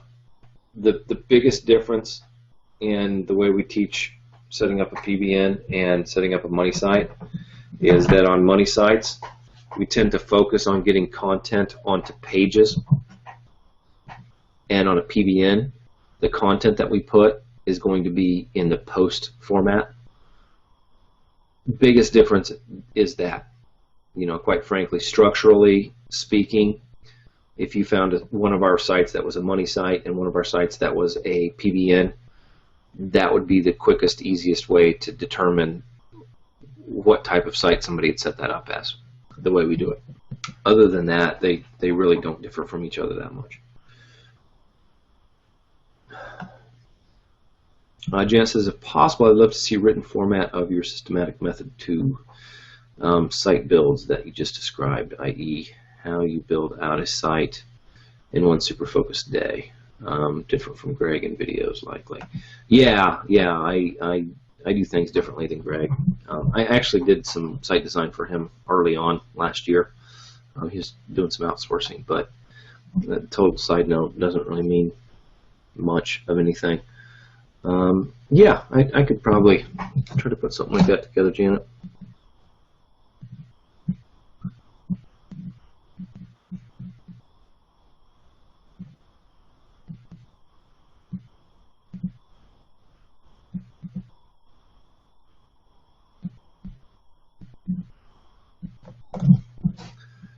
Okay. James, is there a discount on Spider Spanker for NHB members?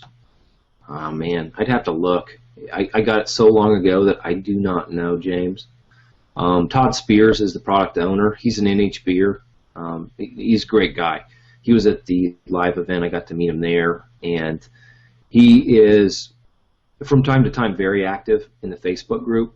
So if you do a search for either Todd Spears or Spider Spanker in the Facebook group, I'm sure you'll come across some of the big posts that he's put in there. He's also very, very good with PBNs, and those will be the kind of the two pieces of content that you'll see from him in Facebook. Do a search in the Facebook group. There's a search feature in the upper right-hand corner of the main navigation pane there, and either look for Todd Spears or Spider Spanker. And if there is a link that offers an NHB discount, it should show up there. But I don't know of one off the top of my head.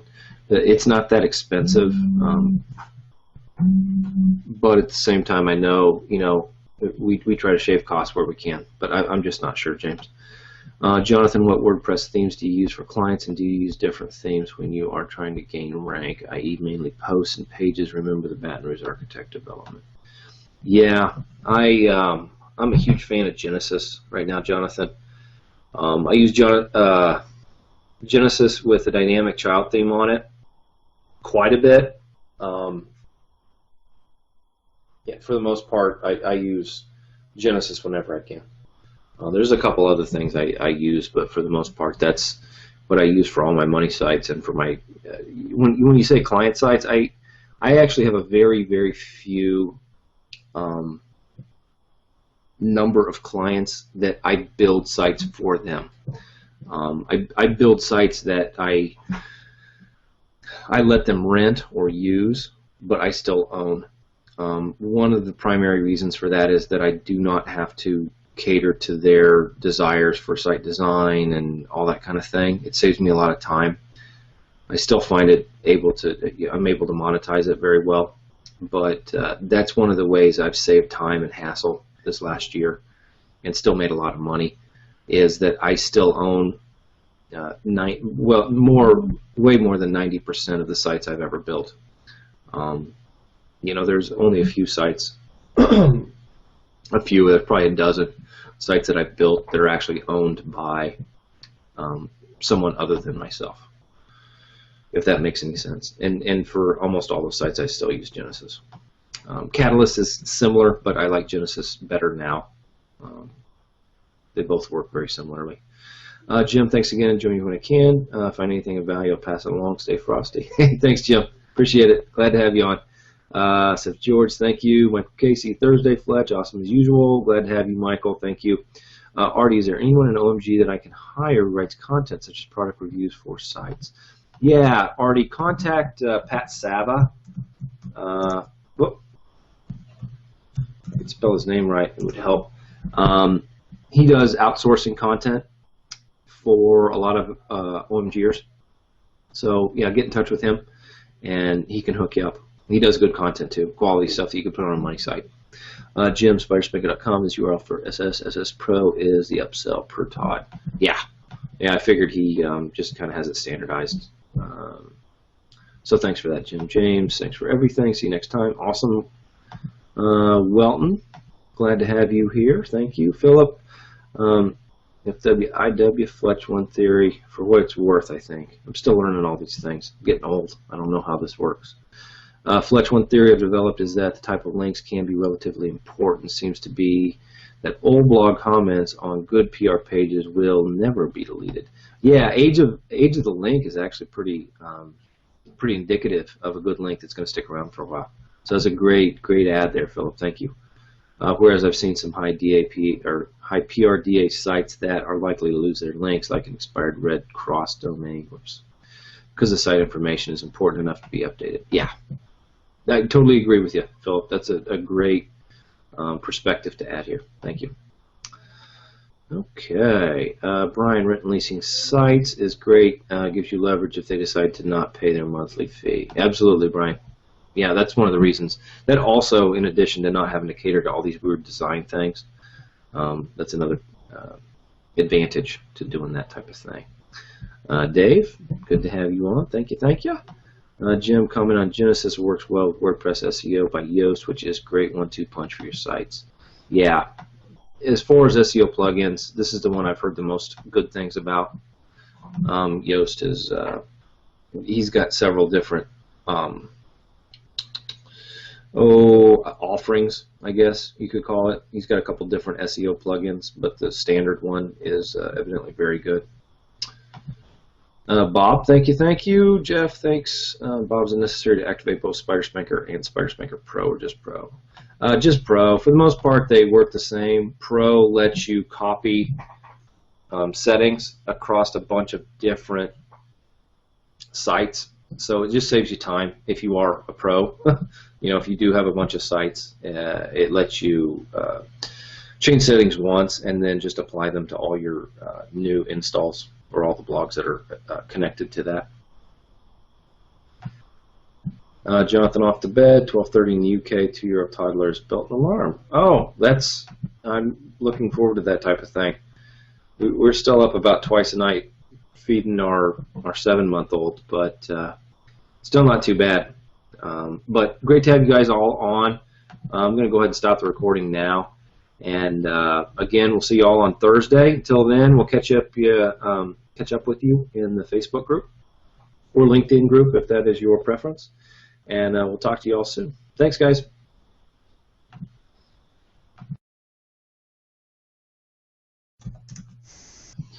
So, hello everybody. Sunday afternoon, we're going to get rolling on a coaching session again. I'm Fletch. If anybody's on for the first time, welcome. We do pretty much just a live Q&A session here. We've got the video on the left. We do have some lag time, so between the question and the answer, or between the question and the actual video feed, there's going to be some time. So pretty much any question's fair game, whether it covers SEO or money getting or on-page structure or competition research, monetization, kind of whatever we do. I'm going to do a quick sound check and then I'll...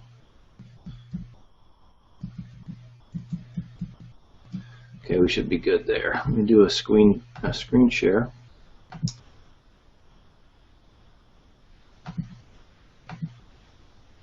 All right, Looks like we're in good shape here. All right, let me see if I missed any questions that came through while I was getting everything set up here.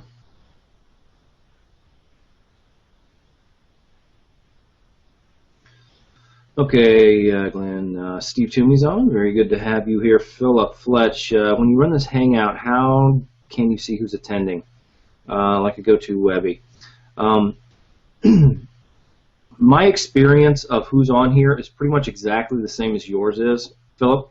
So, you know, right here we've got, you know, at the moment 21 people on. Other than who's actually posting questions, I do not have any other indication aside from my on-page analytics that tells me how many people are on my site and on this page to know who's actually on and who those people are. You know, how many people are on and who they actually are. So there is a more limited amount of information that comes through running a Hangout like this than would come through doing a GoToWebinar session. There might actually be, if I had the paid version of this, I might actually be able to pull up and see exactly who has logged into the chat box. But my analytics tell me, you know, they're both pretty accurate. So yeah, that's the information I have. All right. What else do we have here? Question from Steve. I'm looking at taking on a real estate client for a smaller segment of a fairly large city. The competition is mostly Zillow and Realtor.com. Are those able to be overcome, or am I just wasting my time?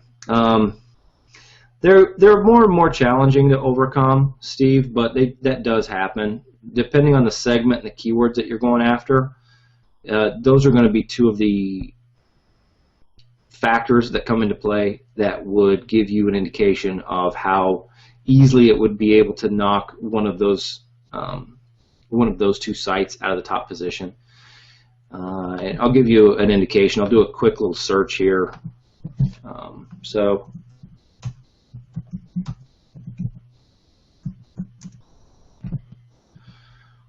So right here we've got townhomes only, Trulia, Realtor.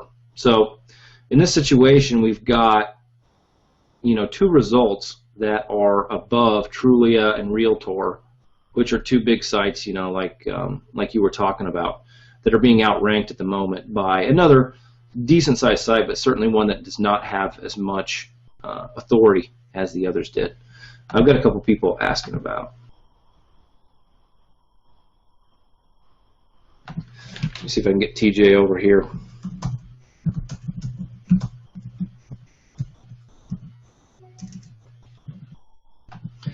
So for that particular keyword, yeah, this site by itself is ranking above it.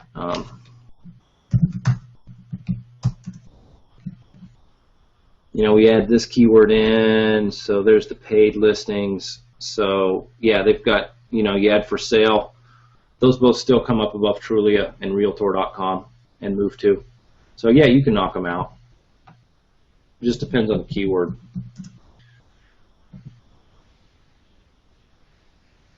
If you're going to do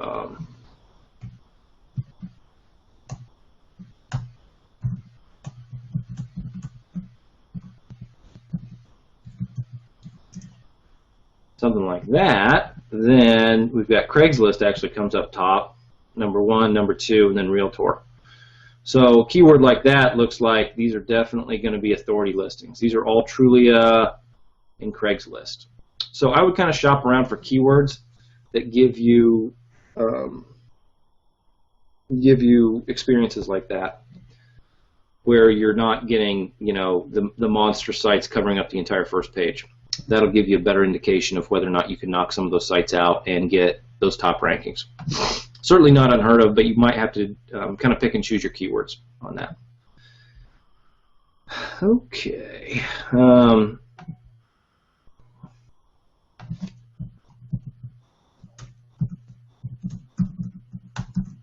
just helping a couple people get in.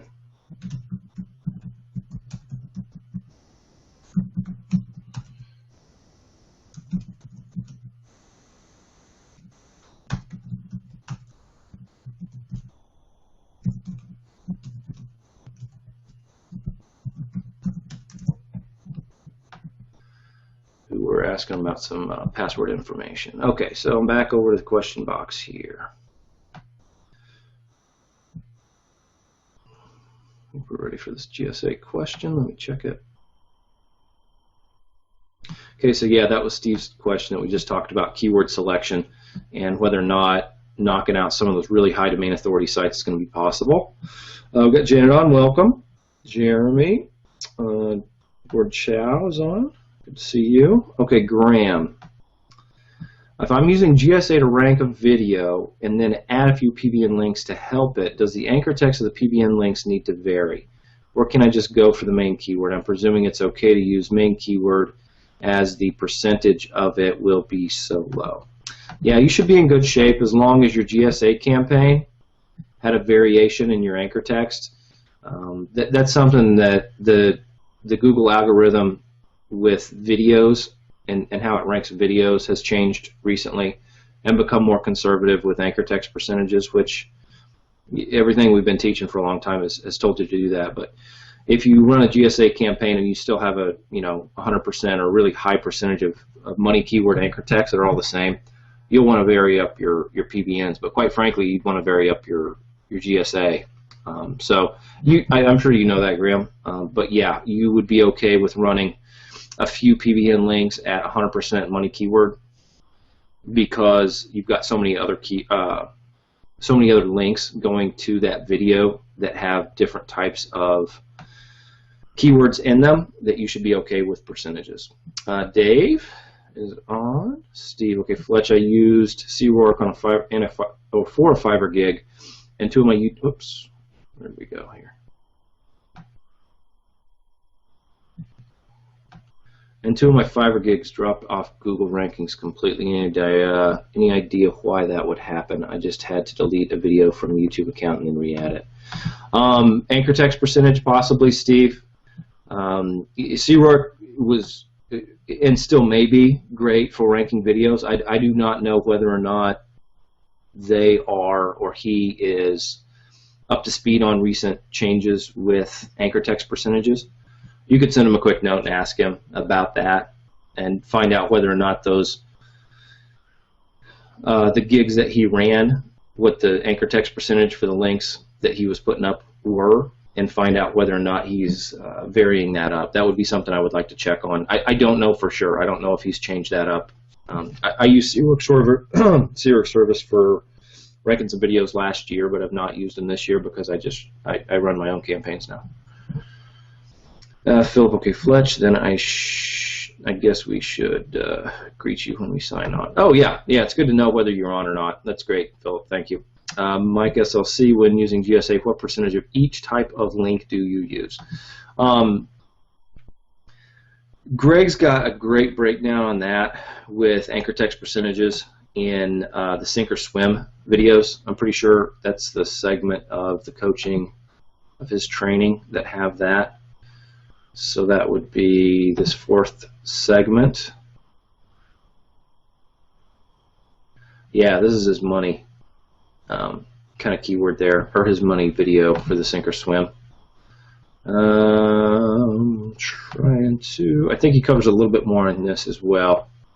So let me see if there's a video session on this.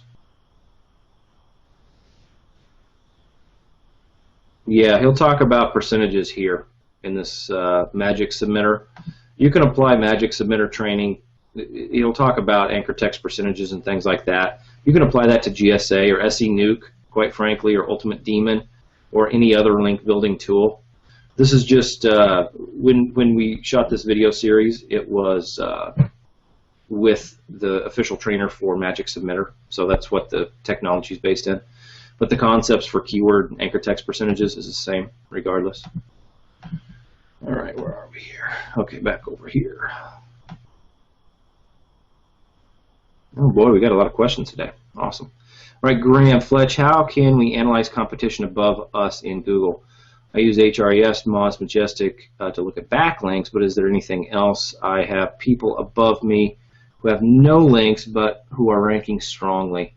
A situation like that, they may have better on-page optimization and may have more domain authority than you. Was that Graham? Yeah, that was a question from Graham. So those are the tools that I use, Graham. I look at HRES. We covered that a little bit live last session, looking at competition. Greg's covered it also in his videos. But those HRES is usually what I use to look at competition, to see what it would potentially take, or what anchor text percentage is working for a particular niche if I'm looking to get into it. So yeah, that's the software that I typically use. Okay, Jeremy, is there any benefit to fire multiple links to the same money site from the same PBN? If so, should we change the destination page or anchor text? Yes and yes and yes. Pardon me. Yeah, you can get more link juice from separate links, especially if they're in separate posts on a PBN going to a money site. So if you do that, though, you do want to vary up not only the target page on that money site, but the anchor text to make it look as natural and relevant as possible, Jeremy. Keep in mind, that's really what we're striving to do with the variation of anchor text and the types of links and the multiple PBNs and trying to remain anonymous. We were trying to make our footprint look as natural as possible and also be as high a value as possible. So that's why we also add relevant content on our PBNs within those posts to point back to our money sites. So I just had a kind of a check myself to make sure I had everything recording and going right. Yeah, I think I'm pretty good. Okay, sorry about that, guys.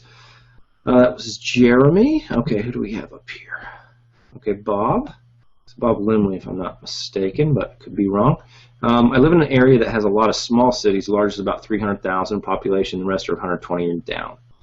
It is known by a general name such as Valley Area. Okay, should I brand websites such as Happy Valley SEO or Happy Valley SEO Services, or just rank for the individual cities? And then there's a follow-up. If this is going to be 2 or 3. Okay, it's just 2. If I use a larger area designation, should I use a silo for the individual cities to rank them individually?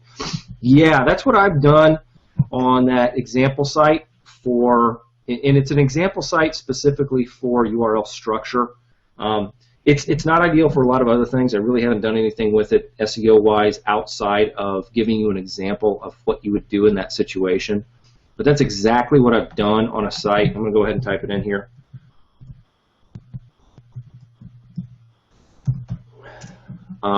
So Mile High City, Denver. It's a plumbing site for Denver, but I called it milehigh-plumbing.net, and then there are silos for each of the individual cities, including Denver itself. And Aurora and Arvada, those are the suburbs that are decent-sized cities, you know, of their own right. But the silo structure on that page is set up with a branded domain name, and then top-level silos for each of the individual cities, and then the sub-pages that support those silos are the individual service types. Site's still ranking very well. It's a structure similar to that is what I would use. Similar, if not identical, depending on your city and the niche and stuff. Of course, it's going to be different, but that works very well for including all of the money keywords that you want without too much redundancy and over-optimization, Bob. So I'd check that out and try to kind of emulate that as much as possible, or get some ideas from it at least. Okay, Scott, I have a question about over-optimization as I'm looking at a couple of my domains for this. Using Nashville SEO as an example, would this URL, which is real, be considered as over-optimized? If not, why not? Okay, Nashville SEO Company, Nashville SEO Services. So they've got repetition of Nashville SEO Company. Whoops. So yeah, they're repeating this 2 keyword phrase 3 times. That is the absolute top that, you know, coming from Greg and other people that are in the know about, you know, the testing and things that we do, that would be the absolute most you would ever want to repeat a 2 keyword phrase in your URL structure. So we've got 2 things that we always think about, Scott. One is, what's the right way to do SEO? And we always strive for that. So in a situation like this, I would probably actually try to break this up and get away, turn this into search engine optimization or something like that, just to avoid pushing that upper boundary. But then the other thing we always have to think about is all you have to do is beat your competition. So Google has to rank somebody #1 and has to fill up the entire first page for this keyword. Now, if this entire site is set up in such a way that it's high value, that the on-page metrics that Google tracks are good, that the bounce rate is good, all these other things, even if this is kind of pushing that upper boundary on over-optimization, Google still is going to see this entire site, and specifically this page, as the best result to show for that keyword. So always keep in mind that we strive to be right, but in order to win, all we have to do is be better than everybody else. So sometimes when we're analyzing competition, what you're going to wind up running into is a situation where it's maybe a little challenging or difficult to figure out why a certain page is doing well when the rules that we know work and that we adhere to most of the time are being broken or compromised in some fashion. And in most of those situations, when I've continued to look into it, what has happened is, yes, that site is not set up in the best possible way, but it's still better than any other page that Google has to show you. So that's why it ranks well. So in a situation like this, because the rest of the site is doing so well, on-page metrics are good, it's got great links, it's probably got much better links and bounce rate than any other site in that market, then this page is still going to be what Google shows you for that keyword. Hopefully that makes sense, Scott. It is something else that I've always kind of, I won't say harped on, but I've always tried to remain very vigilant of understanding that this is a competition. In competition, somebody wins and somebody loses. So in order to win, you don't have to be great. You just have to be better than everybody else. All right, Graham W. Is PR Web an authority site? Oh, they seem to rank very well. Yeah, they've got a lot of domain authority, Graham. That's been built up over years. Tons of content. Not all of it's unique, of course, but I would classify them as an authority site just because of their domain authority. I haven't done any analysis of them, but I would assume just from, I guess, my concept of them that their domain authority is fairly high. Steve Toomey, can you go and do a search for Sarasota, Florida homes for sale? Yes, I'll do that. Looking at picking up keyword for best realtor Sarasota, Florida and real estate Sarasota, Florida. Try to see their backlinks and see if it is able to overcome. Having a hard time determining that. Yeah, let's go do that real quick. That sounds like a fun little example. I'm sure this is the kind of thing that a lot of people have questions about, Steve. So we've got the Sarasota homes for sales keyword. We've got 2 paid listings. And then we get right into some organics. The fact that there's 3 organics before these is usually indicative of some pretty strong results here.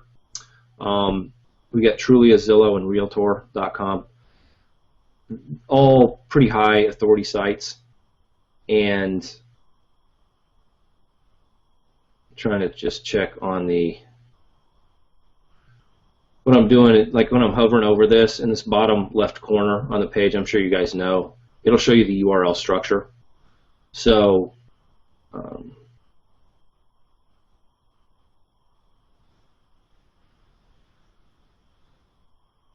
yeah, these are all 3 of these pages are pretty well optimized for this exact thing.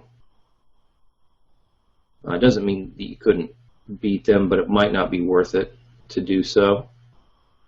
I'm going to do a quick little search for these other keywords real quick, Steve, because it was something like this. Really doing it the right way would probably take about an hour to go through and look at keywords and everything, but I'm kind of trying to get a better feel for this. And this is probably a keyword that is going to run the risk of kind of flagging some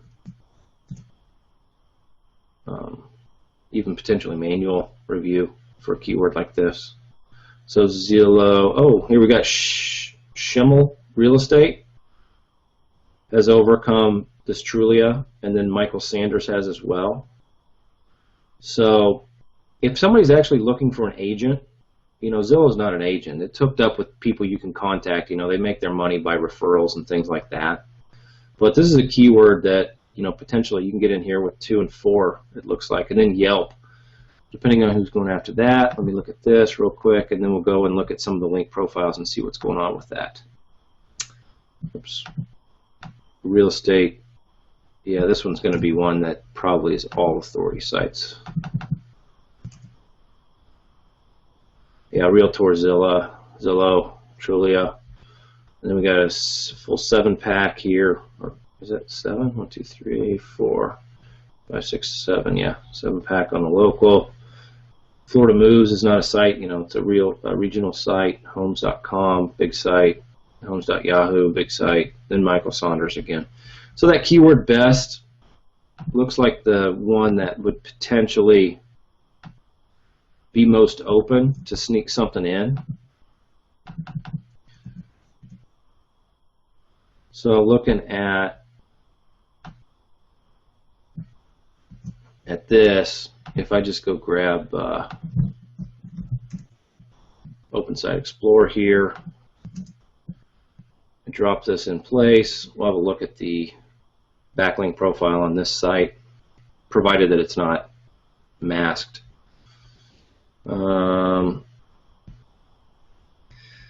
So if we group this,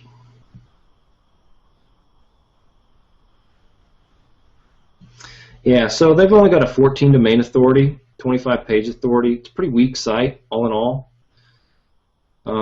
Link-wise, their most powerful links are actually coming from on-site.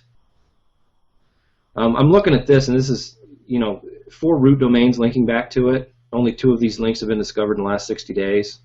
It's a site that's not really heavily over SEO'd in any way, from the looks of things. If these numbers are really big, and you're only seeing stuff like this, they've likely got some kind of mask on the link, something like Spider Spanker, things of that nature.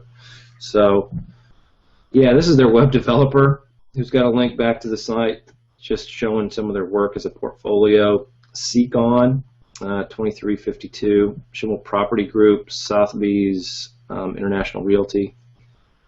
I would think that keyword, just looking at this, to get into this position would not be that difficult, Steve. As you can probably tell here, if you can build a link profile better than what this site has, unless they've got a ton of really great social going on and a lot of traffic coming that way, you're going to be able to knock that type of site out. And that's a position 2. There's another position 4 that was a local site too. So hopefully that kind of gives you an indication of what I look at for competition and how I pick keywords that I'm going to go after for situations like that. So, okay. All right, Glenn, Graham, have you added SEO evaluation tools to Firefox and Chrome? This will show you the authority of any site. You're on PR Web as a PR7. Yeah. Powerful site. Janet, I have a bunch of domain finding questions. Greg mentions 20+ root domains is a good rule.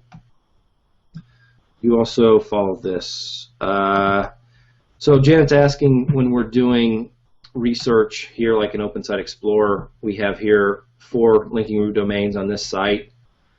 If this were an expired domain that we were looking to pick up, this is not an expired domain I would buy.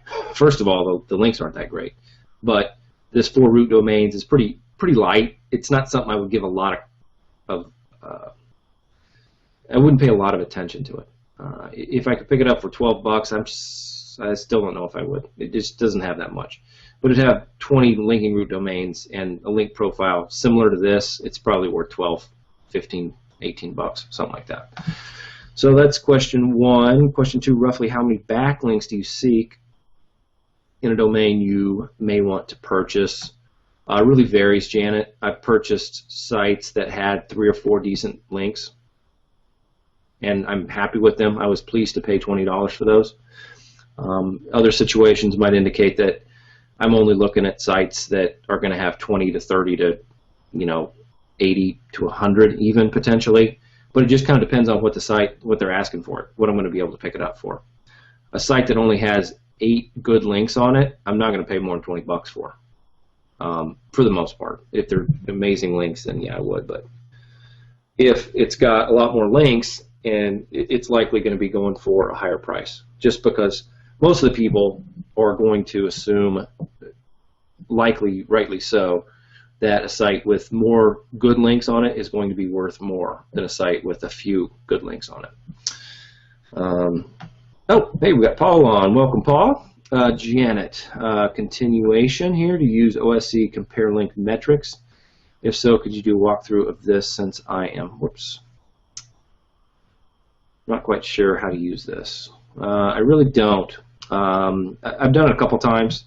What it does is it lets you compare two sites and the link metrics, all the little quantitative measures of what the links look like between two different sites to show differences that potentially stand out when you look at just the numbers. I typically don't do that, Janet, so I mean, I'd be happy to learn it here with you, but since I don't use it, I don't know that it's as maybe as important as we need to pay attention to some of this other stuff right now. What do you do when and if you hit your OSC Pro limit of searches? Use proxies. I hit my limit the other day after lots of research. You know what? I actually did not know that I had a limit of searches on what I have available to me within the membership that I have here, which is Pro, I believe. 12 plus tools. Starting $100 a month. Yeah, this is what I got. So it doesn't say that there's a certain amount of searches allocated. And I didn't know that there was. I've never hit that limit. I don't know what I would do in that situation. You could use proxies though, potentially. But well, with proxies it still wouldn't work, Janet, because it's going to be tied to your login credentials. So just because you are on a different IP address, you still are logged into your same account. Okay, and then since PR doesn't seem to hold as much relevance these days, is there a general rule that relates to DAPA to what the PR used to mean, i.e. domain authority, page authority 10 to 20 may refer to a PR run? No, they're different metrics. They have different things that they take into consideration. There's kind of rules of thumb, yeah. Typically, stuff with the domain authority in the teens is going to be PR1-ish. But there are also sites that I've seen with, domain authorities of 40 that don't have any PR, and vice versa. So there are other things that come into play other than just the DA and PA, Janet. All right, Steve, using Fiverr for YouTube videos, they usually ask for keywords you want to rank for, usually up to 10. Should I be varying the keywords other than X life insurance, term life insurance, buy life insurance? No, you should be okay with just money words like that, Steve. You shouldn't have to tell them all the general stuff to put in there. You might want to think about throwing in some synonyms. I don't really know of any synonyms off the top of my head for insurance, but you should be okay with just money words like that. When I ordered Fiverr gigs, I just put in money keywords like that. I listed them. Oops, whoa. It's temperamental today. Michael R. I have an offer from an internet media agency to do SEO for them. However, they will do all the content videos. Oops. Content. Where were we? Content videos, social, etc. I do the keyword and ranking analysis, link strategy, any ideas how to split percentages. I would, if you're responsible for ranking, I would definitely take more than half, Michael.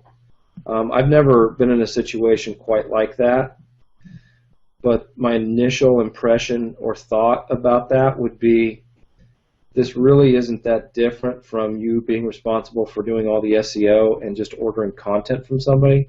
Now, in a situation like this, it's likely going to be higher quality than we would get from a typical outsourcer. But at the same time, it's still within that realm. So I would kind of start with where you normally are and work backward from there. So if you typically are at a 90% profit margin, kind of figure out what content might be worth, if it's worth 20% or 30%, you know, you still wind up at about 60% of gross. And I would kind of think about things that way if I were in that situation. Okay, Grant, I use Host9 Reseller for my PBN, but I've heard that they're not the best host to use for money sites. Not sure where I heard that, but I think the concern was uptime. Yeah, I've heard the same thing, Grant. Is there a hosting company you like for money sites? IP control and reseller preferred. They're the only reseller account I have, Grant. All the other accounts I have are either SEO hosting type, where I have access to all of my IP addresses through a WHM, or they're one-off accounts. So you can set up Bluehost or HostGator or things of that nature as a one-off and have a pretty good situation with your money site that way. Or just like SEO hosting or Skynet hosting. Skynet has actually been, once I set my sites up with Skynet, I have not had one issue with hacking or registered any downtime to speak of. I've been quite pleased with them to this point. So they might be something you want to look at. I think it's skynethosting.com or .net or something like that. Michael, our site is ranking very highly without significant backlinks. Should I assume they are hiding some backlinks? And if so, how could they do it? Spider Spanker hides only outgoing, correct? No, well, yes, Spider Spanker hides only outgoing, but Spider Spanker would not be on a money site. It would be on the link, on the site where that link is originating. So if they've got a PBN set up or some other type of, you know, a property set up that they're building their links from, Spider Spanker would not be installed on their money site. It would be installed on those secondary sites or tertiary sites, depending on how they have it set up. So the thing I would look at is run it through OSE or HRES and see whether or not the domain authority and page authority is matching up with the number of links that you're seeing and the power of those links. If there's a huge discrepancy, so like if this Schimmel real estate that we were looking at, if my domain authority here was 40, and I'm looking at 4 root domains, and this is the links that I'm seeing, then yeah, they've got some stuff that's not showing up. But considering that these are pretty weak numbers, these 4 links might indicate that we're seeing all the links that are really here, that Google's looking at. So compare the metrics on domain authority and what you're showing up for your actual links, and see if those numbers kind of add up for you. If they do, I'd say it's probably accurate. If they're pretty far off, then yeah, they probably got something that's blocking those links from showing up in the link aggregators like HRES and OSE. Okay. Jeremy, for EMDs, what tools can we use for on-page to ensure we're not over-optimized, got a site stuck on page 3? I'm not sure we're talking about tools, Jeremy. We talked about over-optimization a little bit a few minutes ago and trying to make sure that we don't have combinations of keywords, like it's a 2-keyword phrase, repeated more than a couple times in your URL structure. URL structure is going to carry the most weight right now for on-page. Title tags is going to follow after that, and then description and other on-page factors and things. But your link profile is actually going to carry a great deal of weight. That's the part that you really want to make sure that you do not have over-optimized in addition to your URL structure, regardless of whether it's EMD or not. Bob L., would you recommend My City SEO or City SEO Services? Better ranking, or possibly My City SEO something else? You can make them all work, Bob. It just depends on what you want to rank for first, what you want to rank for primarily, kind of how you want to appear to somebody who is looking, whether you're an agency or an expert or a service provider or a consultant. You could throw all those in, and they're just going to give a different impression of that for that searcher as to who you are, what you are, and what you do. So ranking-wise, though, they can all work just equally well. Shorter domain names are still, I think they're still kind of preferable, but long EMDs still work pretty well too. Since our last office hours, I have 3 domains. Hooray! Very cool, Janet. It's not clear how the process works from here. I understand it takes a week to free up the domain. Yep, that's accurate. Give or take, usually 5-6 days, something like that. Will I get a message when ready? Then I can DNS transfer. Yeah, so you'll get a message when they're ready. If you haven't bought a domain through those services, whoever you run them through, you'll go in and set up an account. You'll get an email notification for that. You'll set up an account. That domain will show up in that account, and then you can repoint your domain servers, your name servers, to wherever you've got the hosting set up, and it should propagate rather quickly, and you'll have access to install WordPress from there and get the site up and going. So that's kind of what to expect from after you win it. Janet. Okay, Scott, makes sense. Can you explain the bounce rate? Bounce rate is how many people would visit a website and then before doing any clicking or interacting with your site, leave and go back out to Google search or type some other URL directly in the navigation bar. That's kind of what bounce rate is. And Google can track that. If they did a Google search and went to your website and then they come directly back to Google search, Google will know whether that happened. So bounce rate is something that comes into play. Like I said, it's a secondary criteria and consideration, but it doesn't matter. So.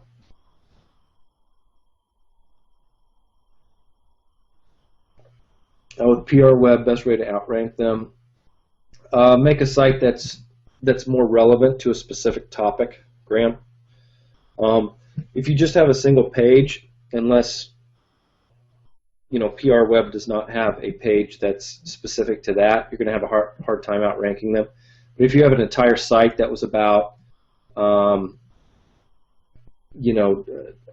dynamic gate switching and some new technology that just came out to improve the performance of transistors or some kind of crazy electronic thing, right?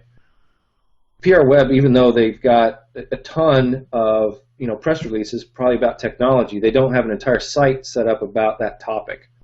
And so what you've got to do, my experience, what you've got to do to outrank the really high domain authority sites is to build an entire site then, a lot more support on your site for that single topic that you're trying to rank for. Still can be done, it's still not that challenging, but what you need to do is add an entire site and the supporting material on your website that will loft kind of your rankings up above for that specific topic that you're trying to be an expert on. The authority of a monster site that's got a ton of content and a ton of links is going to rightly influence a lot of different things. But it's not ever going to be the place where you go learn a great deal about a very technical, tight topic. So in order to outrank them, that's what you have to build. A site that has got a lot of expert type content about a certain topic that you're trying to rank for. Okay, Fletch, 2 guys in the woods saw a bear. When Paddock started screaming, his friend just smiled. Screamer yelled, "Friend, why are you upset? Can't you see that bear coming toward us?" His friend said, "Not worried at all. All I got to do is run faster than you." Yeah, it's a good analogy and joke for that type of situation. You just got to be better than everybody else. TDL, hey. Steve Toomey, Fletch, what's the best way to rank social pages like Facebook, Yelp, Foursquare? High domain authority, would a 5 gig or GSA be the way to go? Or do PBNs? I would use... Okay, so I'm thinking about 2 things. Right now, GSA, great way to rank those. I think it's going to be a great way to rank those for a long time.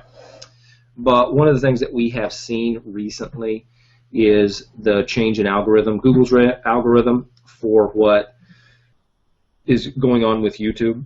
And like I said, I have a different perspective, and I quite frankly have a different place within OMG. Greg tests, and he tells you exactly what's working right now.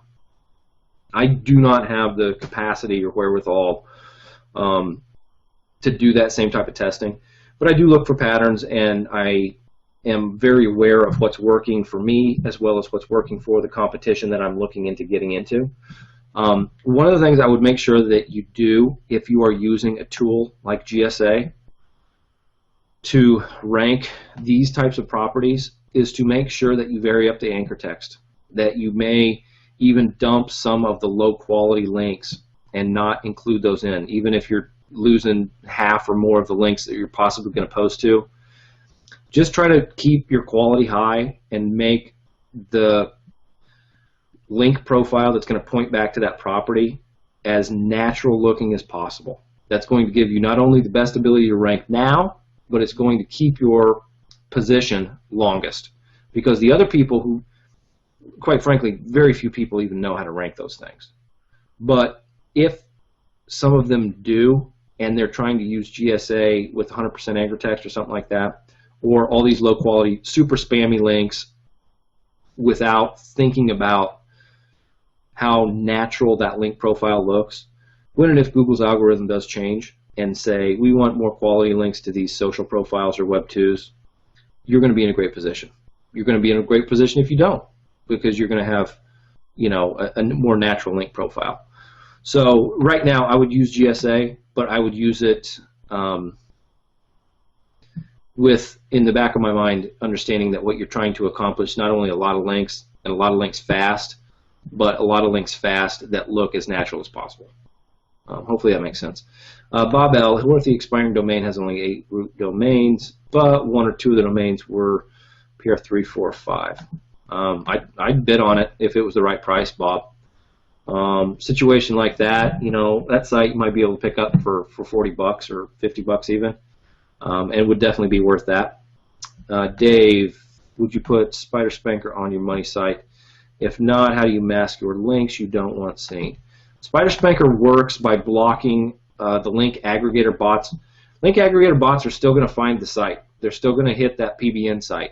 But once they get to that PBN site, what Spider Spanker does is it tells them to go away or go back where they came from or whatever, as opposed to following that link and making the connection between your PBN site and your money site. That's how Spider Spanker works.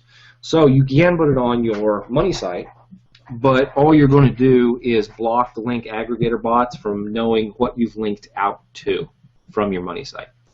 So, and this was actually, you know, certainly not, you know, being harsh on you, Dave. I actually did not know how it worked for a while either.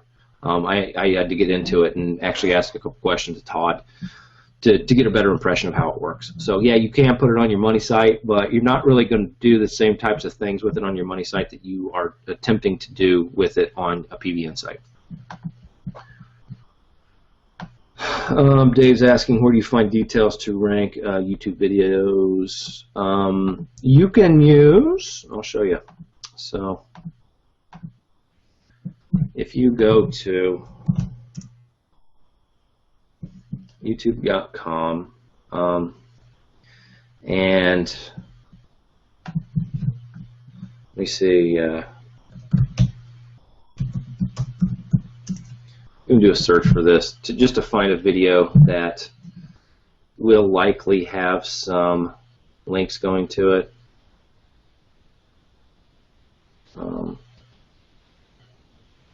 You're this real SEO guy here. It's got he had 2 videos ranked. So this is his page.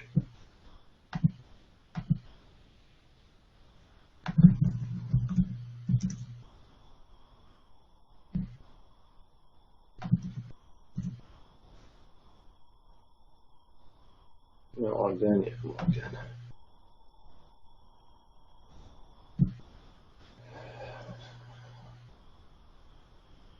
So this particular page has 1 backlink, and it's coming,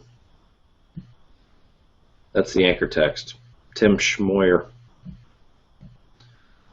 I'm trying to think if I've got any videos that I could show you that I don't mind you having a look at the link profiles for. I might have one. I can't think of it. Anyway, what you can do, what you want to do is grab the actual, you know, the actual page that YouTube video is on, and you can drop it into our link aggregator tools. And let's see if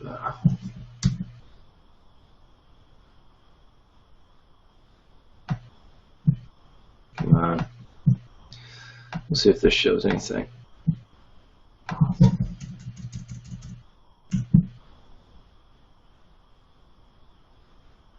Yeah, so this doesn't show any links. The other page showed 1 through Hrefs. That'll usually populate if you've got somebody who has ranked a video because of links on there. Dave, was that Dave? I think.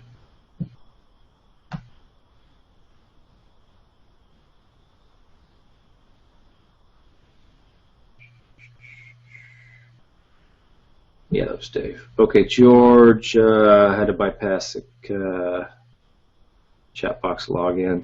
Oh, well, I figured out who you are by now, George. I'm not sure why it's doing that for you, but I've learned to figure out whether or not your name exactly matches what it was last session.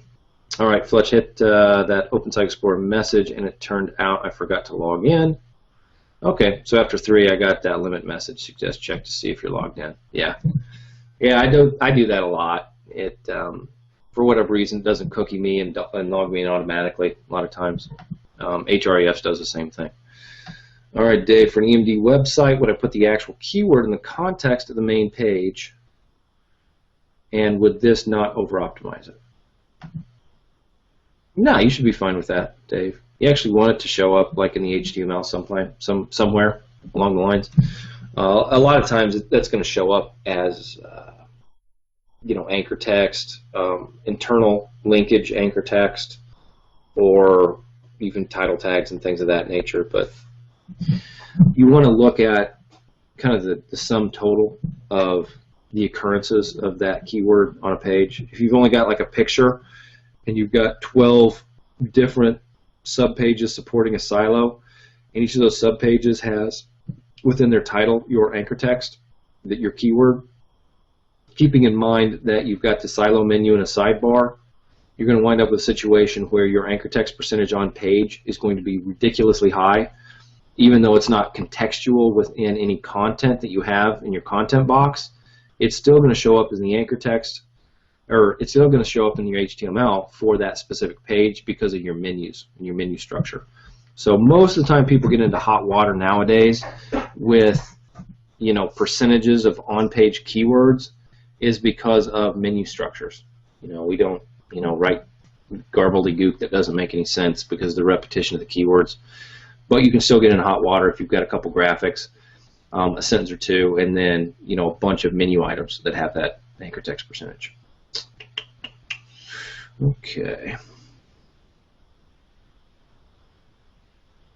Where were we here? Josh just says, yeah, Host9 sucks for VPS, in my experience. Yeah, I don't use Host9 for private servers. Steve, my SEO Traverse City site is the SEO site. I have some larger SEO operations in my small town. Can you tell me if it will ever be able to beat them? My SEO site. I have some larger SEO operations in my small town. Can you tell me if I'll ever be able to beat them? Yeah, potentially, Steve. I'd have to look at that specifically to know what they're doing. If they're, well, even so, just because they're a larger SEO operation doesn't mean they do good SEO. In Phoenix here, there's some pretty heavy duty. By heavy duty, I mean very large international clients. The SEO ad agency that does a lot of stuff for Pepsi Cola is in town, and some other things. And they do SEO, they do social media marketing, they do a bunch of different things. They do SEO specifically as a service. And I've outranked them for some specific terms within a matter of months. Just because they're big and just because they have a huge budget doesn't mean that they're doing stuff that's really great. It just means that they have a lot of budget and have a lot of money to spend. They likely have a huge footprint. That doesn't necessarily mean they're great at SEO. So, you'd have to look into it and see exactly what they're doing, what their links look like, what the other stuff that they've got going on is. But just because they're big and they're in I know Traverse City isn't a huge place, but that doesn't mean you won't be able to outrank them. Doesn't mean you will either. It just depends. George says, I hit that OpenSite Explorer message. Turned out, oh, that was I already read that one. Dave, would you use Yelp to add local business into as one of the first steps after on-page optimization? Yeah, Yelp's not bad at all. It's a very legitimate business directory. I think people give it a lot of credence when they see a Yelp page. It ranks pretty well, especially if it is showing up, like following Jimmy Kelly's instructions on what you need to look for to see if Yelp is going to be a good way to create something you can rank. Google is not always going to give Yelp benefit of the doubt as to whether it wants to rank a Yelp page for a specific keyword, Dave. You need to kind of figure out whether they're going to do that or not by seeing whether they do already. But other than that, yeah, Yelp's a good step. All right, SF George, FOI automatically 60-day lock on all domain registration. Yeah, so yeah, after you run your site, let me see. Oh yeah, he goes on to explain it. Yep. Yeah, you can host them, you can get them, built out, populated, and everything else. You just won't be able to transfer them to a different registrar for the first 60 days.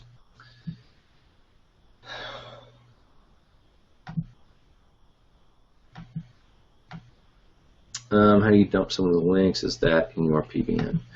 I can't even remember what context I used that in, Bob. I apologize. Refresh my memory on that with what I'd said and what it related to, and I'll let you know what I meant by it.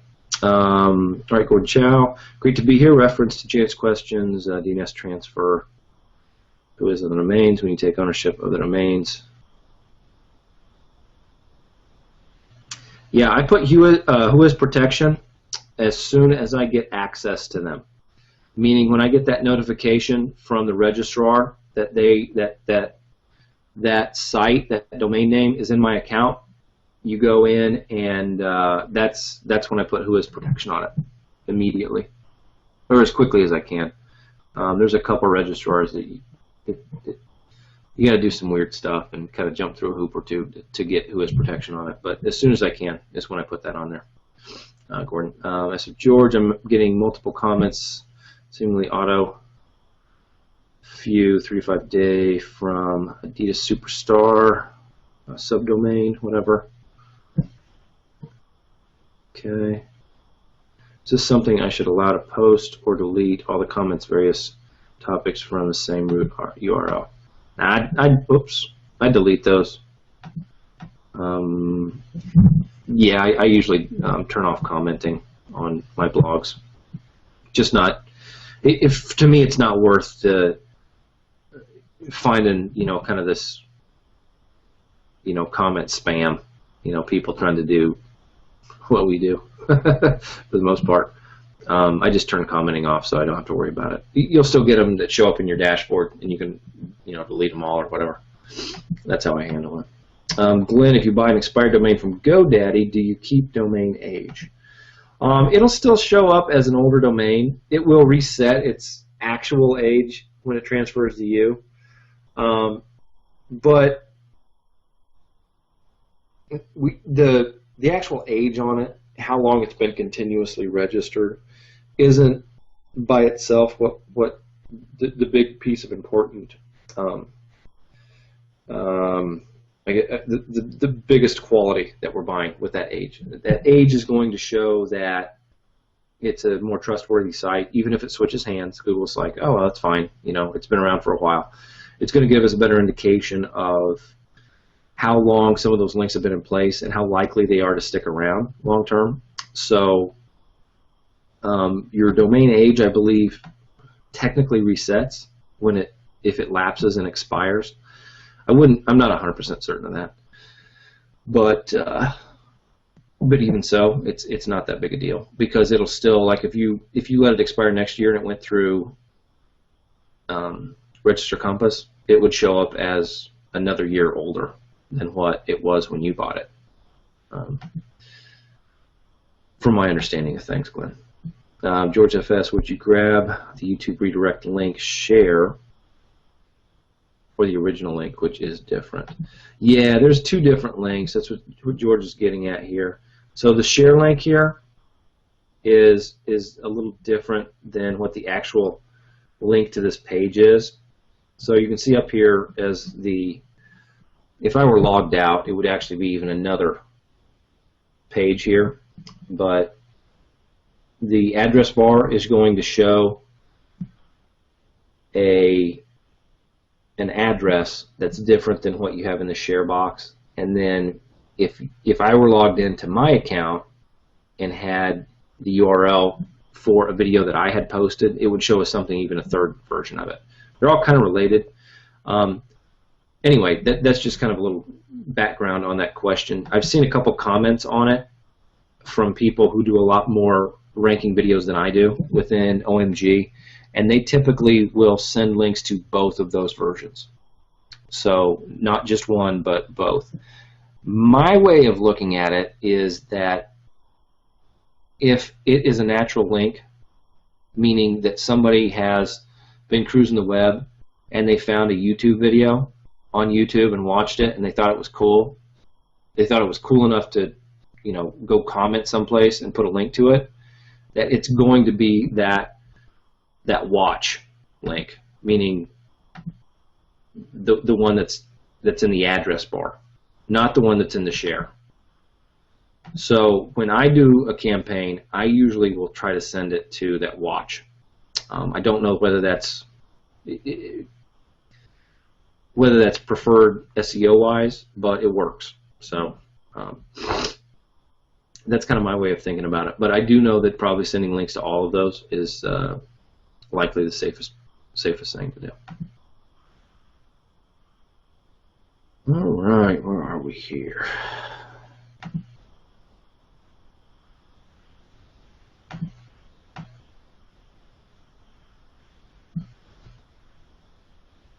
All right, Grant, heads up, Skynet has an 8-year anniversary plan on sale for $15 off per month, 10 C-class IPs on their SEO hosting page. Sounds like a winner.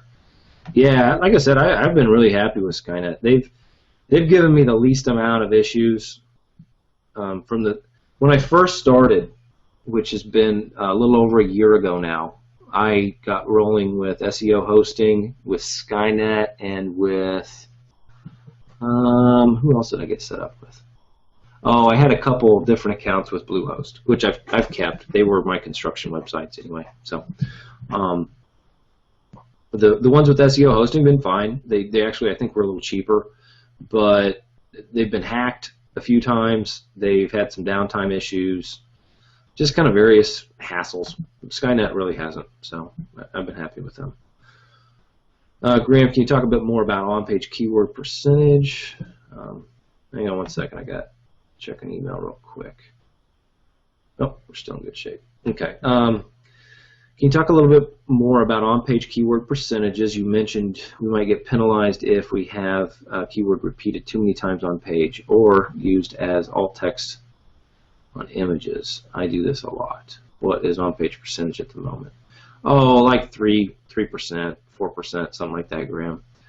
Let me think if I have a way to show you this as an example. Let's just, I don't know if any of these pages are they're not really over optimized for the most part, but hopefully I can show you kind of what I'm talking about. So if we were on Lakewood Plumber here, if I had a video, right, and I hadn't pulled any of the description, so if it was just a video sitting here, Graham, okay, and the page was entitled Lakewood, Colorado Plumber, and then all of these other subpages had Lakewood Plumber in it, like burst pipes Lakewood Plumber, and cleanouts installed Lakewood Plumber, and code violation Lakewood Plumber, and drain cleaning Lakewood Plumber, and drainage problems Lakewood Plumber.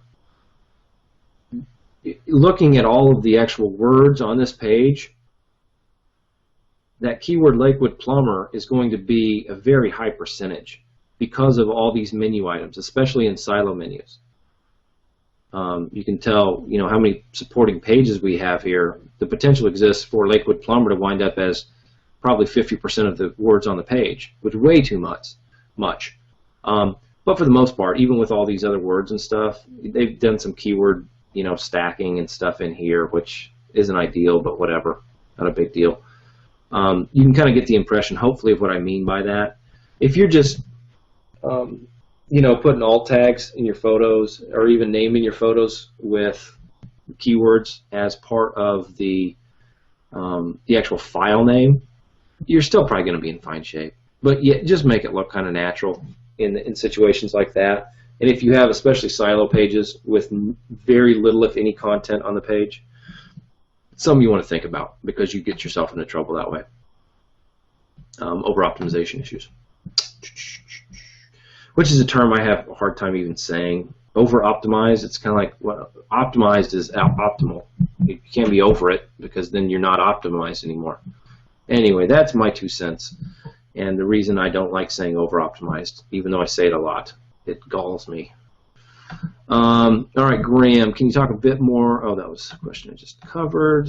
Okay, SF George, would you put the Yelp backlink on your site, or does that drain local biz SEO? Nah, I might. Yeah, especially if you've got a rockin' Yelp listing, got a bunch of great reviews and all that kind of thing. I might link out to it from my on-site, from my money site. Other than that, though, for just relevancy and stuff, I would probably not include Yelp as something that I wanted to link out to, because if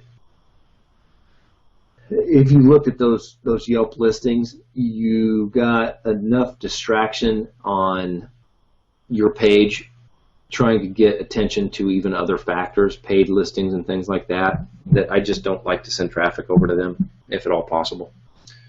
All right, Graham, you said you mentioned watching Jimmy's video to see if Yelp is worth going after. What video are you referring to? Thought I'd watched all his and don't remember saying this. Oh, I thought it was in his section. Let me see.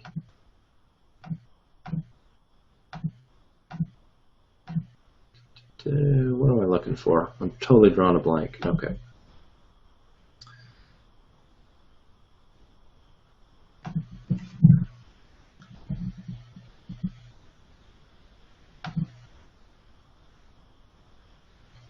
Is the SEO setting up Yext? I think it's in this domination research video right here, Graham. So that's the fourth video on the domination main page.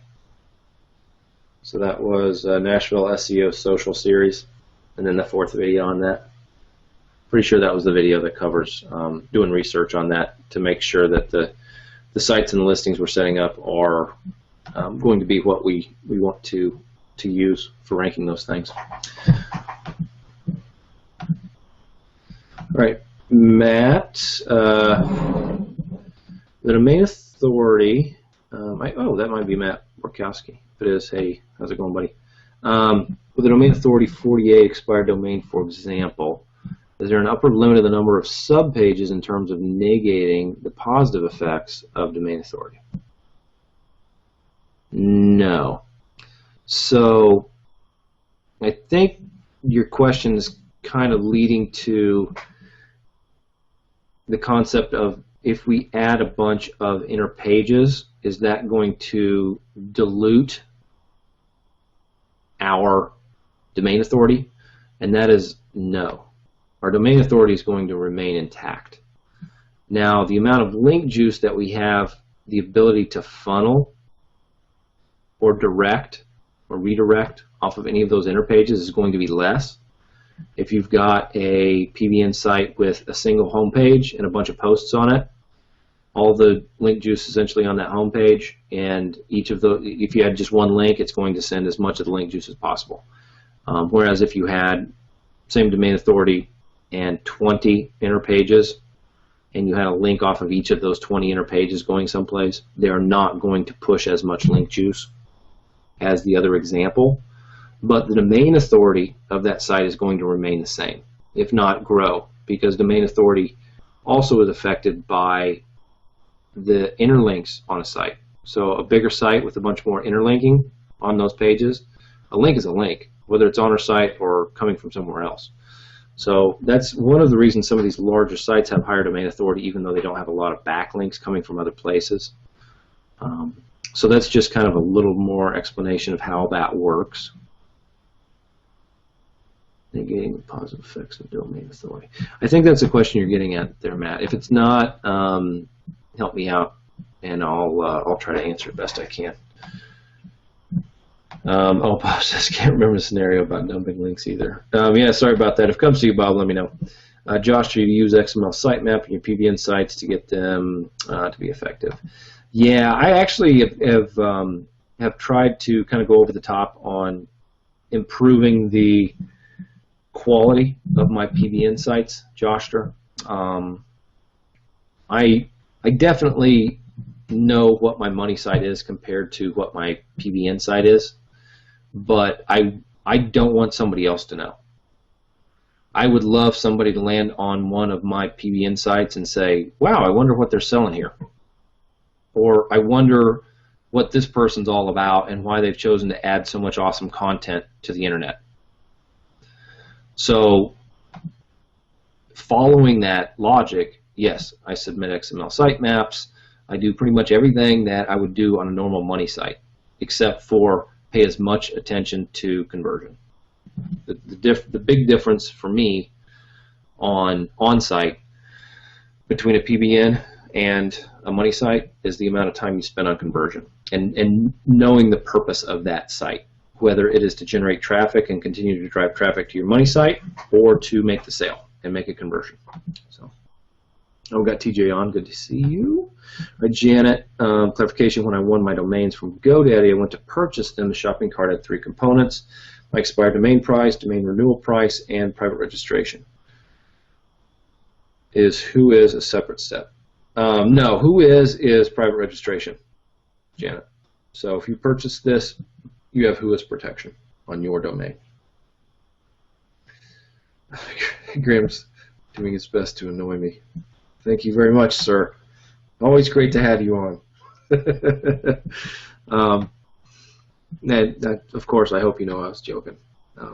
Right, SF George, if one was not premiumly optimized on a site, overused keywords, will deleting them be worthwhile, or should I go back and redo the silo with better terms? Oh.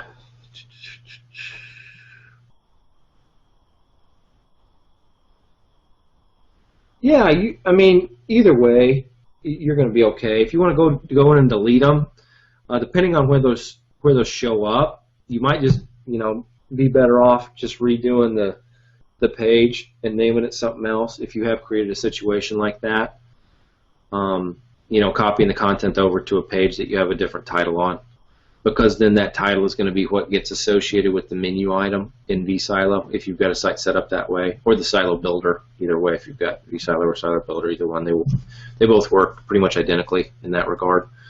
So it just kind of depends on how much content's there and whether it's worth it to delete it or just change the name of it. And when I say delete it, meaning delete it and move it over to a new page, or just change the name on it. Kind of depends on the site. Graham, great for clarification tonight. Oh, good to know. Thank you very much. Janet, I know a huge fan of law of implication. Yes, I am. Going through the course as I am immersing myself in all of OMG. Okay. Maybe personal preference, but do you suggest dedicating time blocks each day to both, or some other method? Yeah. I typically learn best kind of with block time, Janet. So if I've got, a 2-hour block of time that I'm going to associate to law of implication content, or fleshing out my understanding of a certain market that I'm trying to get into and that ideal buyer that I'm getting into, I'll just say I'm going to spend an hour doing that.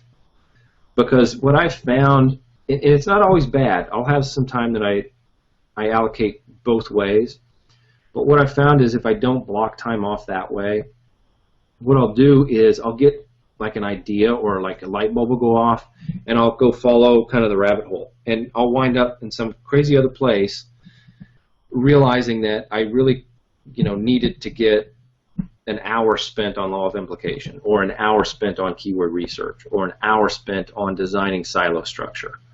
And instead, I'm researching some brand new market that I really hadn't thought of before.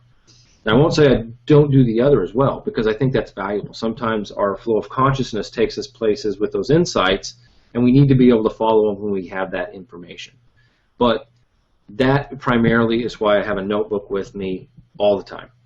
I'm always writing notes, I'm always writing down thoughts so that I can stay focused on the task at hand, but I can also keep track of the ideas I have that I want to follow up on later. So that's usually kind of how I plan and schedule my days, my work days. Hopefully that makes sense to you. Doesn't mean that's the way you need to do it, but that's the way I do it, and I find it pretty beneficial. So Philip says, who just bought a domain relevant to my major affiliate? Very cool. They've been hard to find. Yeah, when you come across those domains that got either good historical content that relates to the niche you're in, or even better if you've got some cool stuff in the domain name that relates to your terms or even synonyms of your terms. It's pretty cool. Michael R., I'm looking at a search term that translates to dentist my city, okay, for a city of 600,000 inhabitants. Number 7 is a site with 3-week backlinks, and now, or no, discernible on-page specialties. It outranks several other sites with several hundred backlinks from over 20 domains. I'm stumped. Any ideas? No discernible on-page, 3-week backlinks. Outranks several other sites with several hundred backlinks from 20. Okay, so here's one thing. I guess sometimes I'm hesitant. Michael, I know you'll be able to pick up on this, but if you're not quite there as far as understanding how to do research and understand how all this works together, kind of just glaze over for a second. When Google is looking at your site or your page, it's not ranking just your page, it's ranking your site.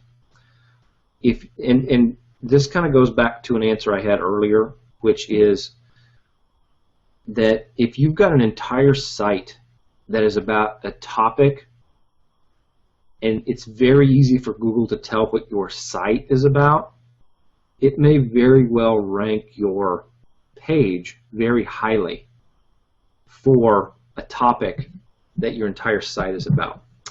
A much stronger site with better backlinks, with maybe even better on-page, looking at the way the content's structured or whatever, but that looks to Google like it's kind of fighting with itself. It's hard for Google to tell whether or not this is about running shoes or shin splints or exercise.